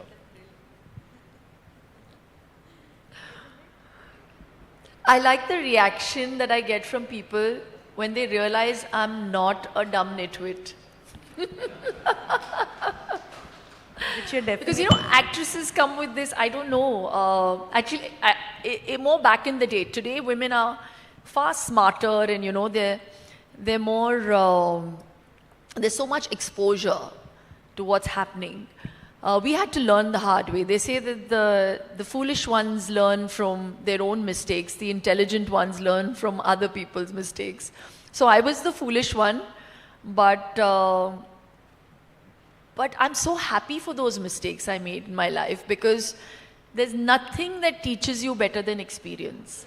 So when people talk about education, my best friend's daughter got into Penn today, all right? And they were so excited. And I was like, what in or not, I don't know. But I think your biggest training ground is life and experiences. No one can teach you better than that. And I think my acumen, I think the fact that I've made foolish mistakes and I've learned from them makes me who I am today and what I stand for. Decisions on our sleeves. Yeah, sir, that should be the last question. Hi Shilpa, you're such a successful film star and you're such a successful entrepreneur. One question about the film business. So people are talking about, how footfalls have dipped after COVID and people are trying all kinds of things and Some of them have worked. So any quick thoughts on that? What should they be doing, to get people back into the big theatre experience? We talked about change, and I really feel that, because we are dealing with smarter audiences, we have to make smarter films. You can't blame audiences for not, thronging into the theatres to watch substandard stuff sometimes, because the whole thought process has changed. And I look at it very practically and pragmatically, and belonging to the film industry, I am who I am because of, the movies. But the movies that we made in the 90s cannot cater to today's audiences. So people have evolved, they've changed, they want to see stuff that is maybe aspirational, but not stupid. So it's a lot. So I think people will go into the theatre to see something new. And today, the hero is not the hero, it's the script. And I also believe that it's not, you can make money depending on the budget of your movie. So if you take a big star, you're actually spending so much money on making a big movie, and you're literally then, sharing the revenue with so many other people, and you make that little money, but you've also spent so much money, versus a smaller film that you've taken with maybe a smaller star, but then makes or yields 100 crores. So which one would you prefer to make? You have to decide what kind of filmmaker you are and who you're catering to as an audience. Also, it's a dichotomy. We have the masses and the classes. That's why OTT also comes into play. So today, a film is released and you can see it in your home for no money. If you go to see a film in the theatre, you have to actually pay for the samosa and the chocobar ice cream, and popcorn is more expensive than both of them put together. So it's hard. It's a difficult business. But movies will always work. It now really depends on what kind of movies. I still like to go to the theatres and watch, and have that whole feel of, it's like buying online. It's not the same when you're watching it in the house. For me, for that look and feel and that ambience and that digital Dolby still does it for me. So there are some movies that are on a huge scale that I will still go and watch, or even if it's a small film, if I don't want to miss out on the thrill of watching it, I'll still go to the theatre and watch it. What lures me into the theatre? Yeah. Thank you. Thank you so much. On that note, we'll end the session. Thank you so much for making time, and many more Mama Earths to you. Thank you, yeah. So and to you. Yeah. Thank you so much. Thank you. Thank you. Thank you, Sneha and Shilpa. Sneha, please present a token of our appreciation on behalf of Mint and everyone present here. Let's have a huge round of applause, ladies and gentlemen, for Shilpa Shetty Kundra.